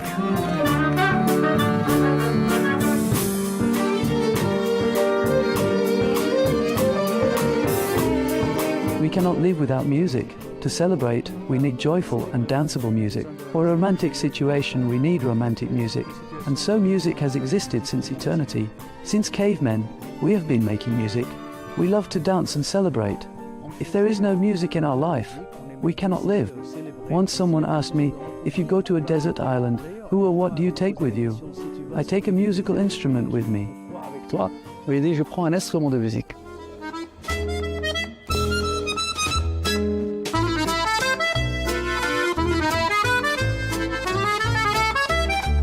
So we celebrate for many reasons. We don't only celebrate because we enjoy. Sometimes we think that celebration is only a kind of happiness we're enjoying, or traditional, or even a ritual, but it's much more than that. We need it as it's something we need as human beings.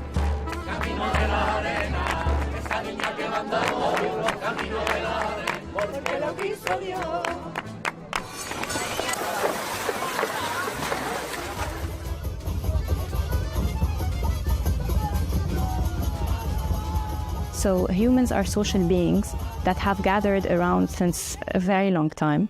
And from early on, we are part of a group. So it starts from the family, and then socially, and then it widens to a wider community.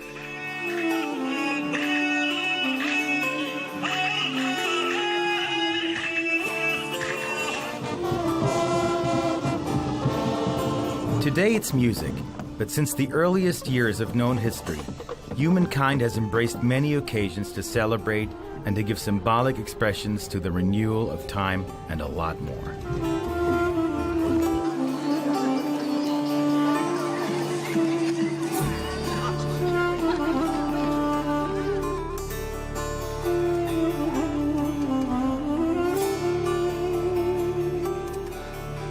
In the ancient rich land of Mesopotamia, the Sumerians and the Babylonians created the new year with the Aikido festival around 4,000 years ago.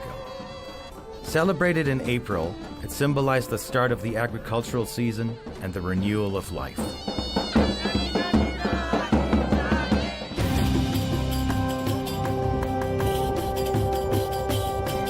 And it was Wepet-Renpet, the opening of the year in ancient Egypt around 5,000 years ago, marking the annual flooding of the Nile River.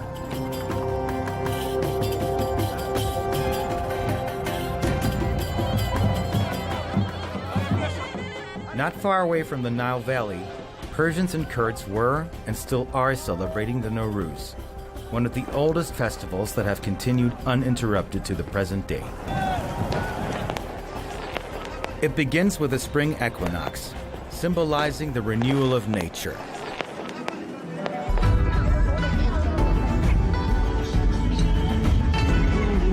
It is one of the oldest celebrations still observed today as well, and it follows the lunar calendar and falls between late January and mid-February.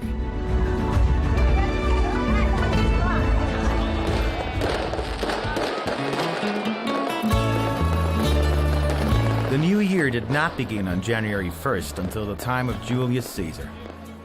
In Roman civilization, this represented a historical turning point, as the year had traditionally begun in March.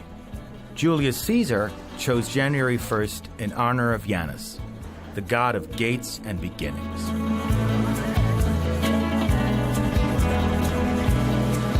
Throughout throughout history, one joy has been shared by all, yet it blooms on different days and dances in so many ways.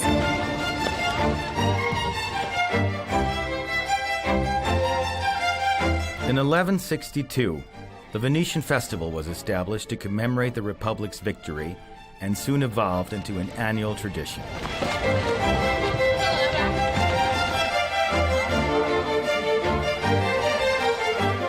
Every year, on the 25th of April, a festival of iconic masks that dissolve social boundaries takes over Venice. It allows people to express themselves freely and transform the streets into a vibrant stage filled with history, culture, and celebration.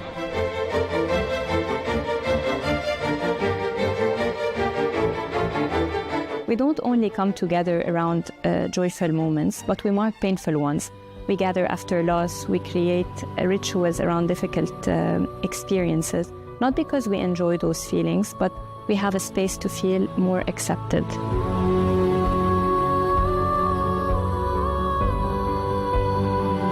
It connects to something deeper, our need to belong. I'm part of this, so I can say that I share this with others.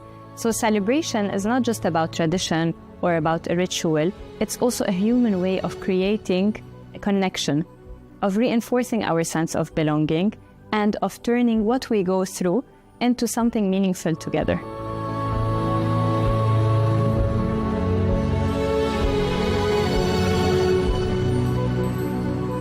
One day we celebrate women, teachers, mothers, fathers, labor, Earth Day, while other days we are meant to commemorate, not to celebrate.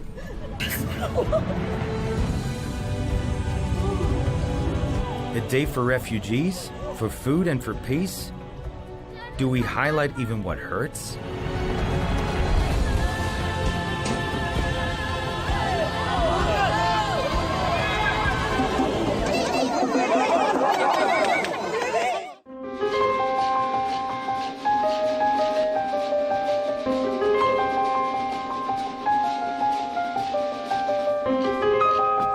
But do we celebrate too much?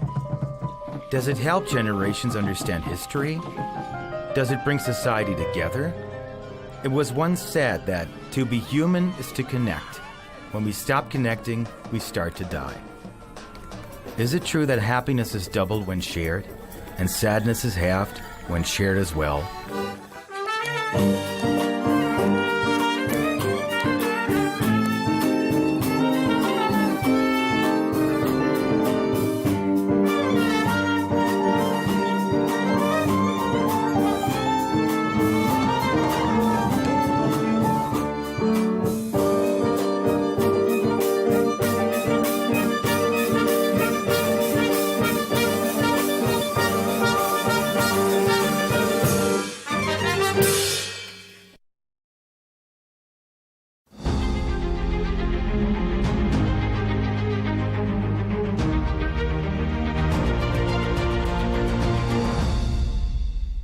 Sigrid Kaag, co-chair of the United Nations Foundation, former Deputy Prime Minister of the Netherlands and currently advisor to the Gaza Executive Board. Welcome to Al Arabiya. Thank you, Talal. Delighted to be here. After leaving the United Nations, you remain active in international geoeconomics and political affairs through different prestigious engagement. But can you explain to the tens of millions of our viewers in the region and around the world your role in the Gaza Executive Board that advises the Board of Peace presided over by President Donald Trump? Yes. It's an independent role. It's also unpaid, as it should be, as it serves a purpose to provide, hopefully, the building blocks of peace and security between Israelis and Palestinians. Now, the remit of Security Council Resolution 2803, which established a number of the institutions, including the Gaza Advisory Executive Board, obviously has its limitations. A practical one is, in the entire era and recent developments of recent months, the board has yet to meet, the Gaza Executive Board. So, in earnest, I can't tell you very much. individual members, including myself, have spoken to one another. We're trying to support and shore up the political, policy and financial support to the National Committee of the Palestinians, which to my mind is the centerpiece from a viewpoint of legitimacy, political credibility, as well as the connect that is essential between Gaza and the West Bank. Ultimately, this is not only about the alleviation of immense human suffering by Palestinians in the Gaza Strip, but also about the future of a Palestinian state alongside a safe and secure Israel.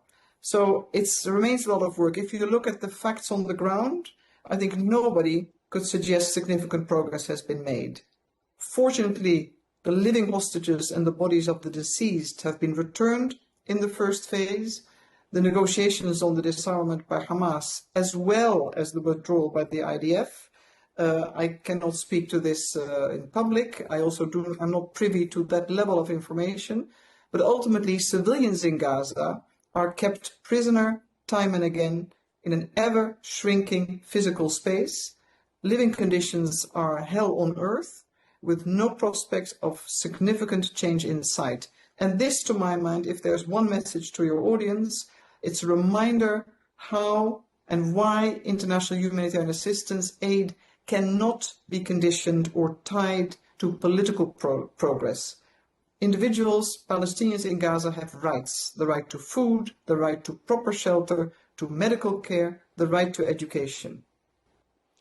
There are those who argue that since the adoption of Resolution 2803 on the 17th of November 2025, that endorsed, of course, the US-backed comprehensive plan to end the Gaza conflict and authorize the establishment of the Board of Peace as a transitional administration and to deploy a temporary international stabilization force ISF to secure Gaza, to oversee demilitarization and to protect the civilians.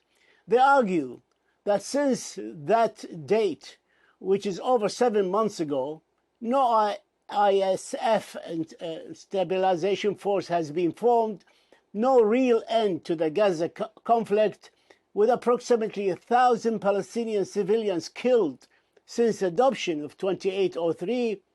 On the reconstruction, no large-scale structural construction has formally begun in Gaza, and efforts remain heavily focused on planning debris removal and navigating daily immense security and humanitarian challenges. Do you agree with them?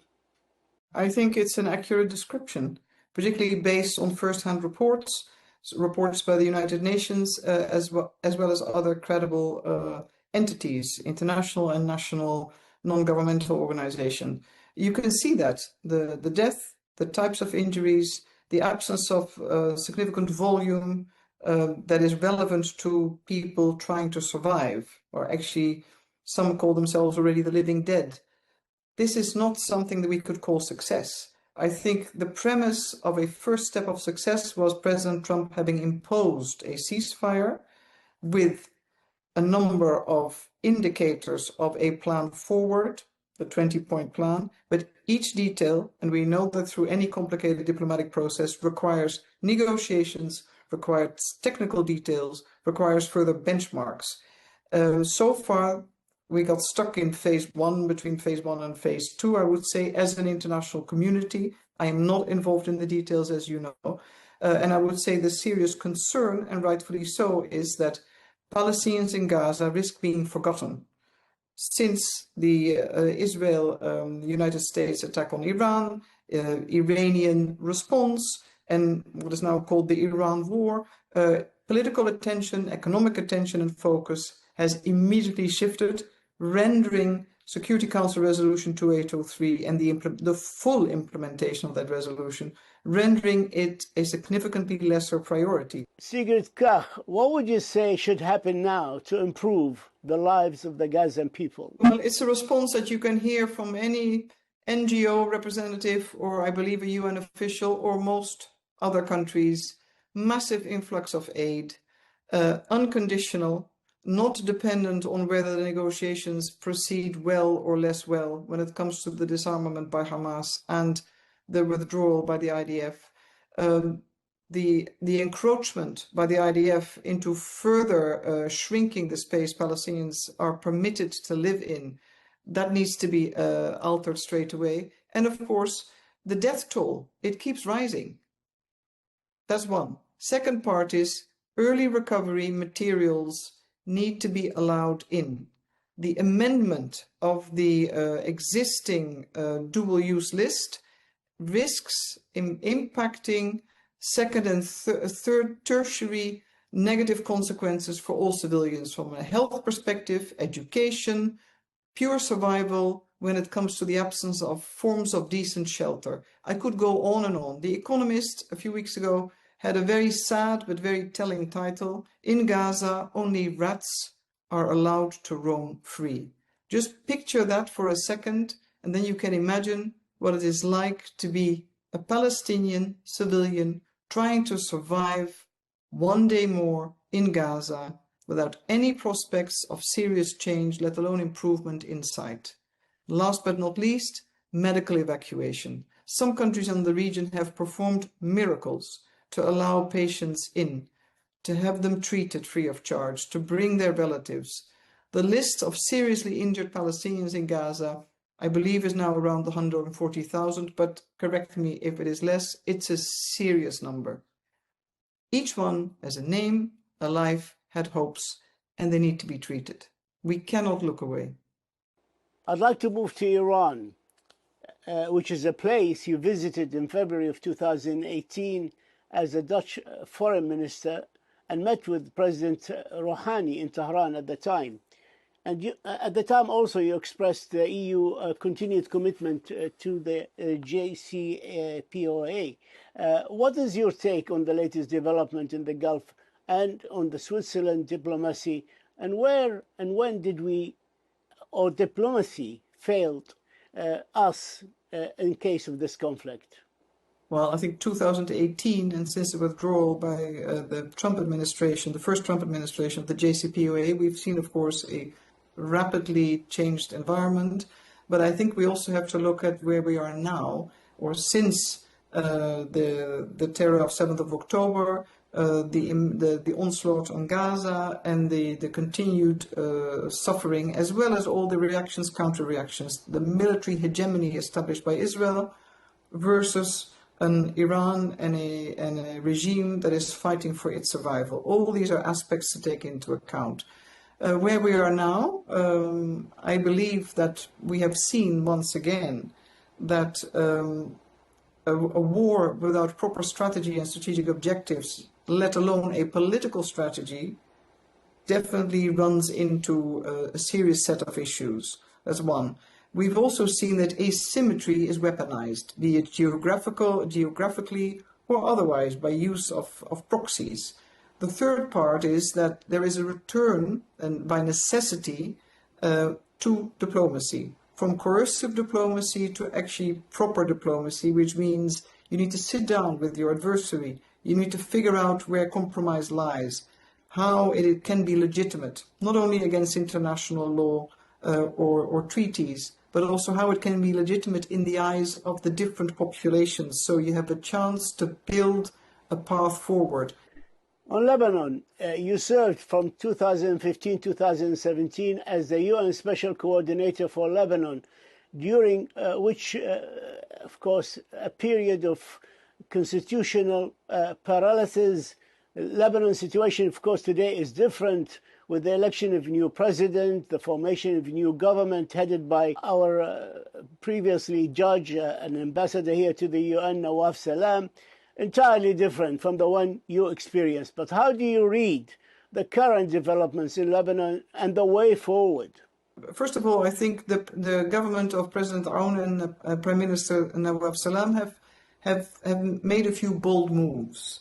In the interest of the country, in the interest of the state, and reinforcing statehood, including the very difficult one, already covered under Security Council Resolution 1701, the need to have the monopoly of state established over all arms and armaments.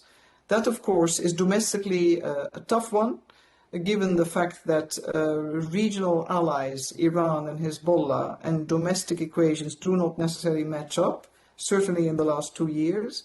And this is a difficult one. So I don't think the question is how to read. The question is more what and how the international community could support and where they need to focus. And you need to be mindful of the complexities and the sensitivities and the history of Lebanon. I'd like to move to Syria. You know it very well. You led the OPCW United Nations Joint Mission in Syria in 2013 and 2014 with a team of 100 experts that successfully oversaw the removal of Syria's declared chemical weapons under active wartime conditions. That mission, of course, I remember interviewing you on the last day from Cyprus, on the last day of the removal of the last remnants of the chemical weapon, declared chemical weapons from Syria. And of course, we know what happened afterwards. That mission met its stated objectives, but however, Syria subsequently used chemical weapons again against its people. What does that history teaches us about the durability of internationally verified agreements when the political will to enforce them is non-existent? The mission at the time had stated agreed objectives set between the Russian Federation and the United States of America, confirmed by the Security Council, carried by a treaty, the Chemical Weapons Treaty, and led and implemented by the joint team which I led. So we did what was agreed. If the parties have agreed to leave remnants or to not touch certain areas, that's a second phase. The second part, and it puzzles me a little bit now in the negotiations or the start of talks around Iran and, of course, the importance of its nuclear enriched material, I believe there are good examples, including the Syria mission, whereby the international community, in this case the IAEA, maybe the UN, and a few other actors could team up, provide for the leadership, provide for a verified, monitored implementation plan that ensures whatever is agreed gets acted upon and reported back to the Security Council. That triangle is an extremely important one. Ultimately, yes, political will is always important. Political will to monitor, to call out when violations occur, to have sanctions if need be, and where needed. And. That's a long list, but you can negotiate that. Sigrid Kaag, we thank you for your time. We thank you for your insights, for this exclusive interview, for sharing with us your thoughts. And we also thank you for your history of service to the Palestinian people and the people of the region. Thank you so much. Thank you. My duty. Thank you, Tara.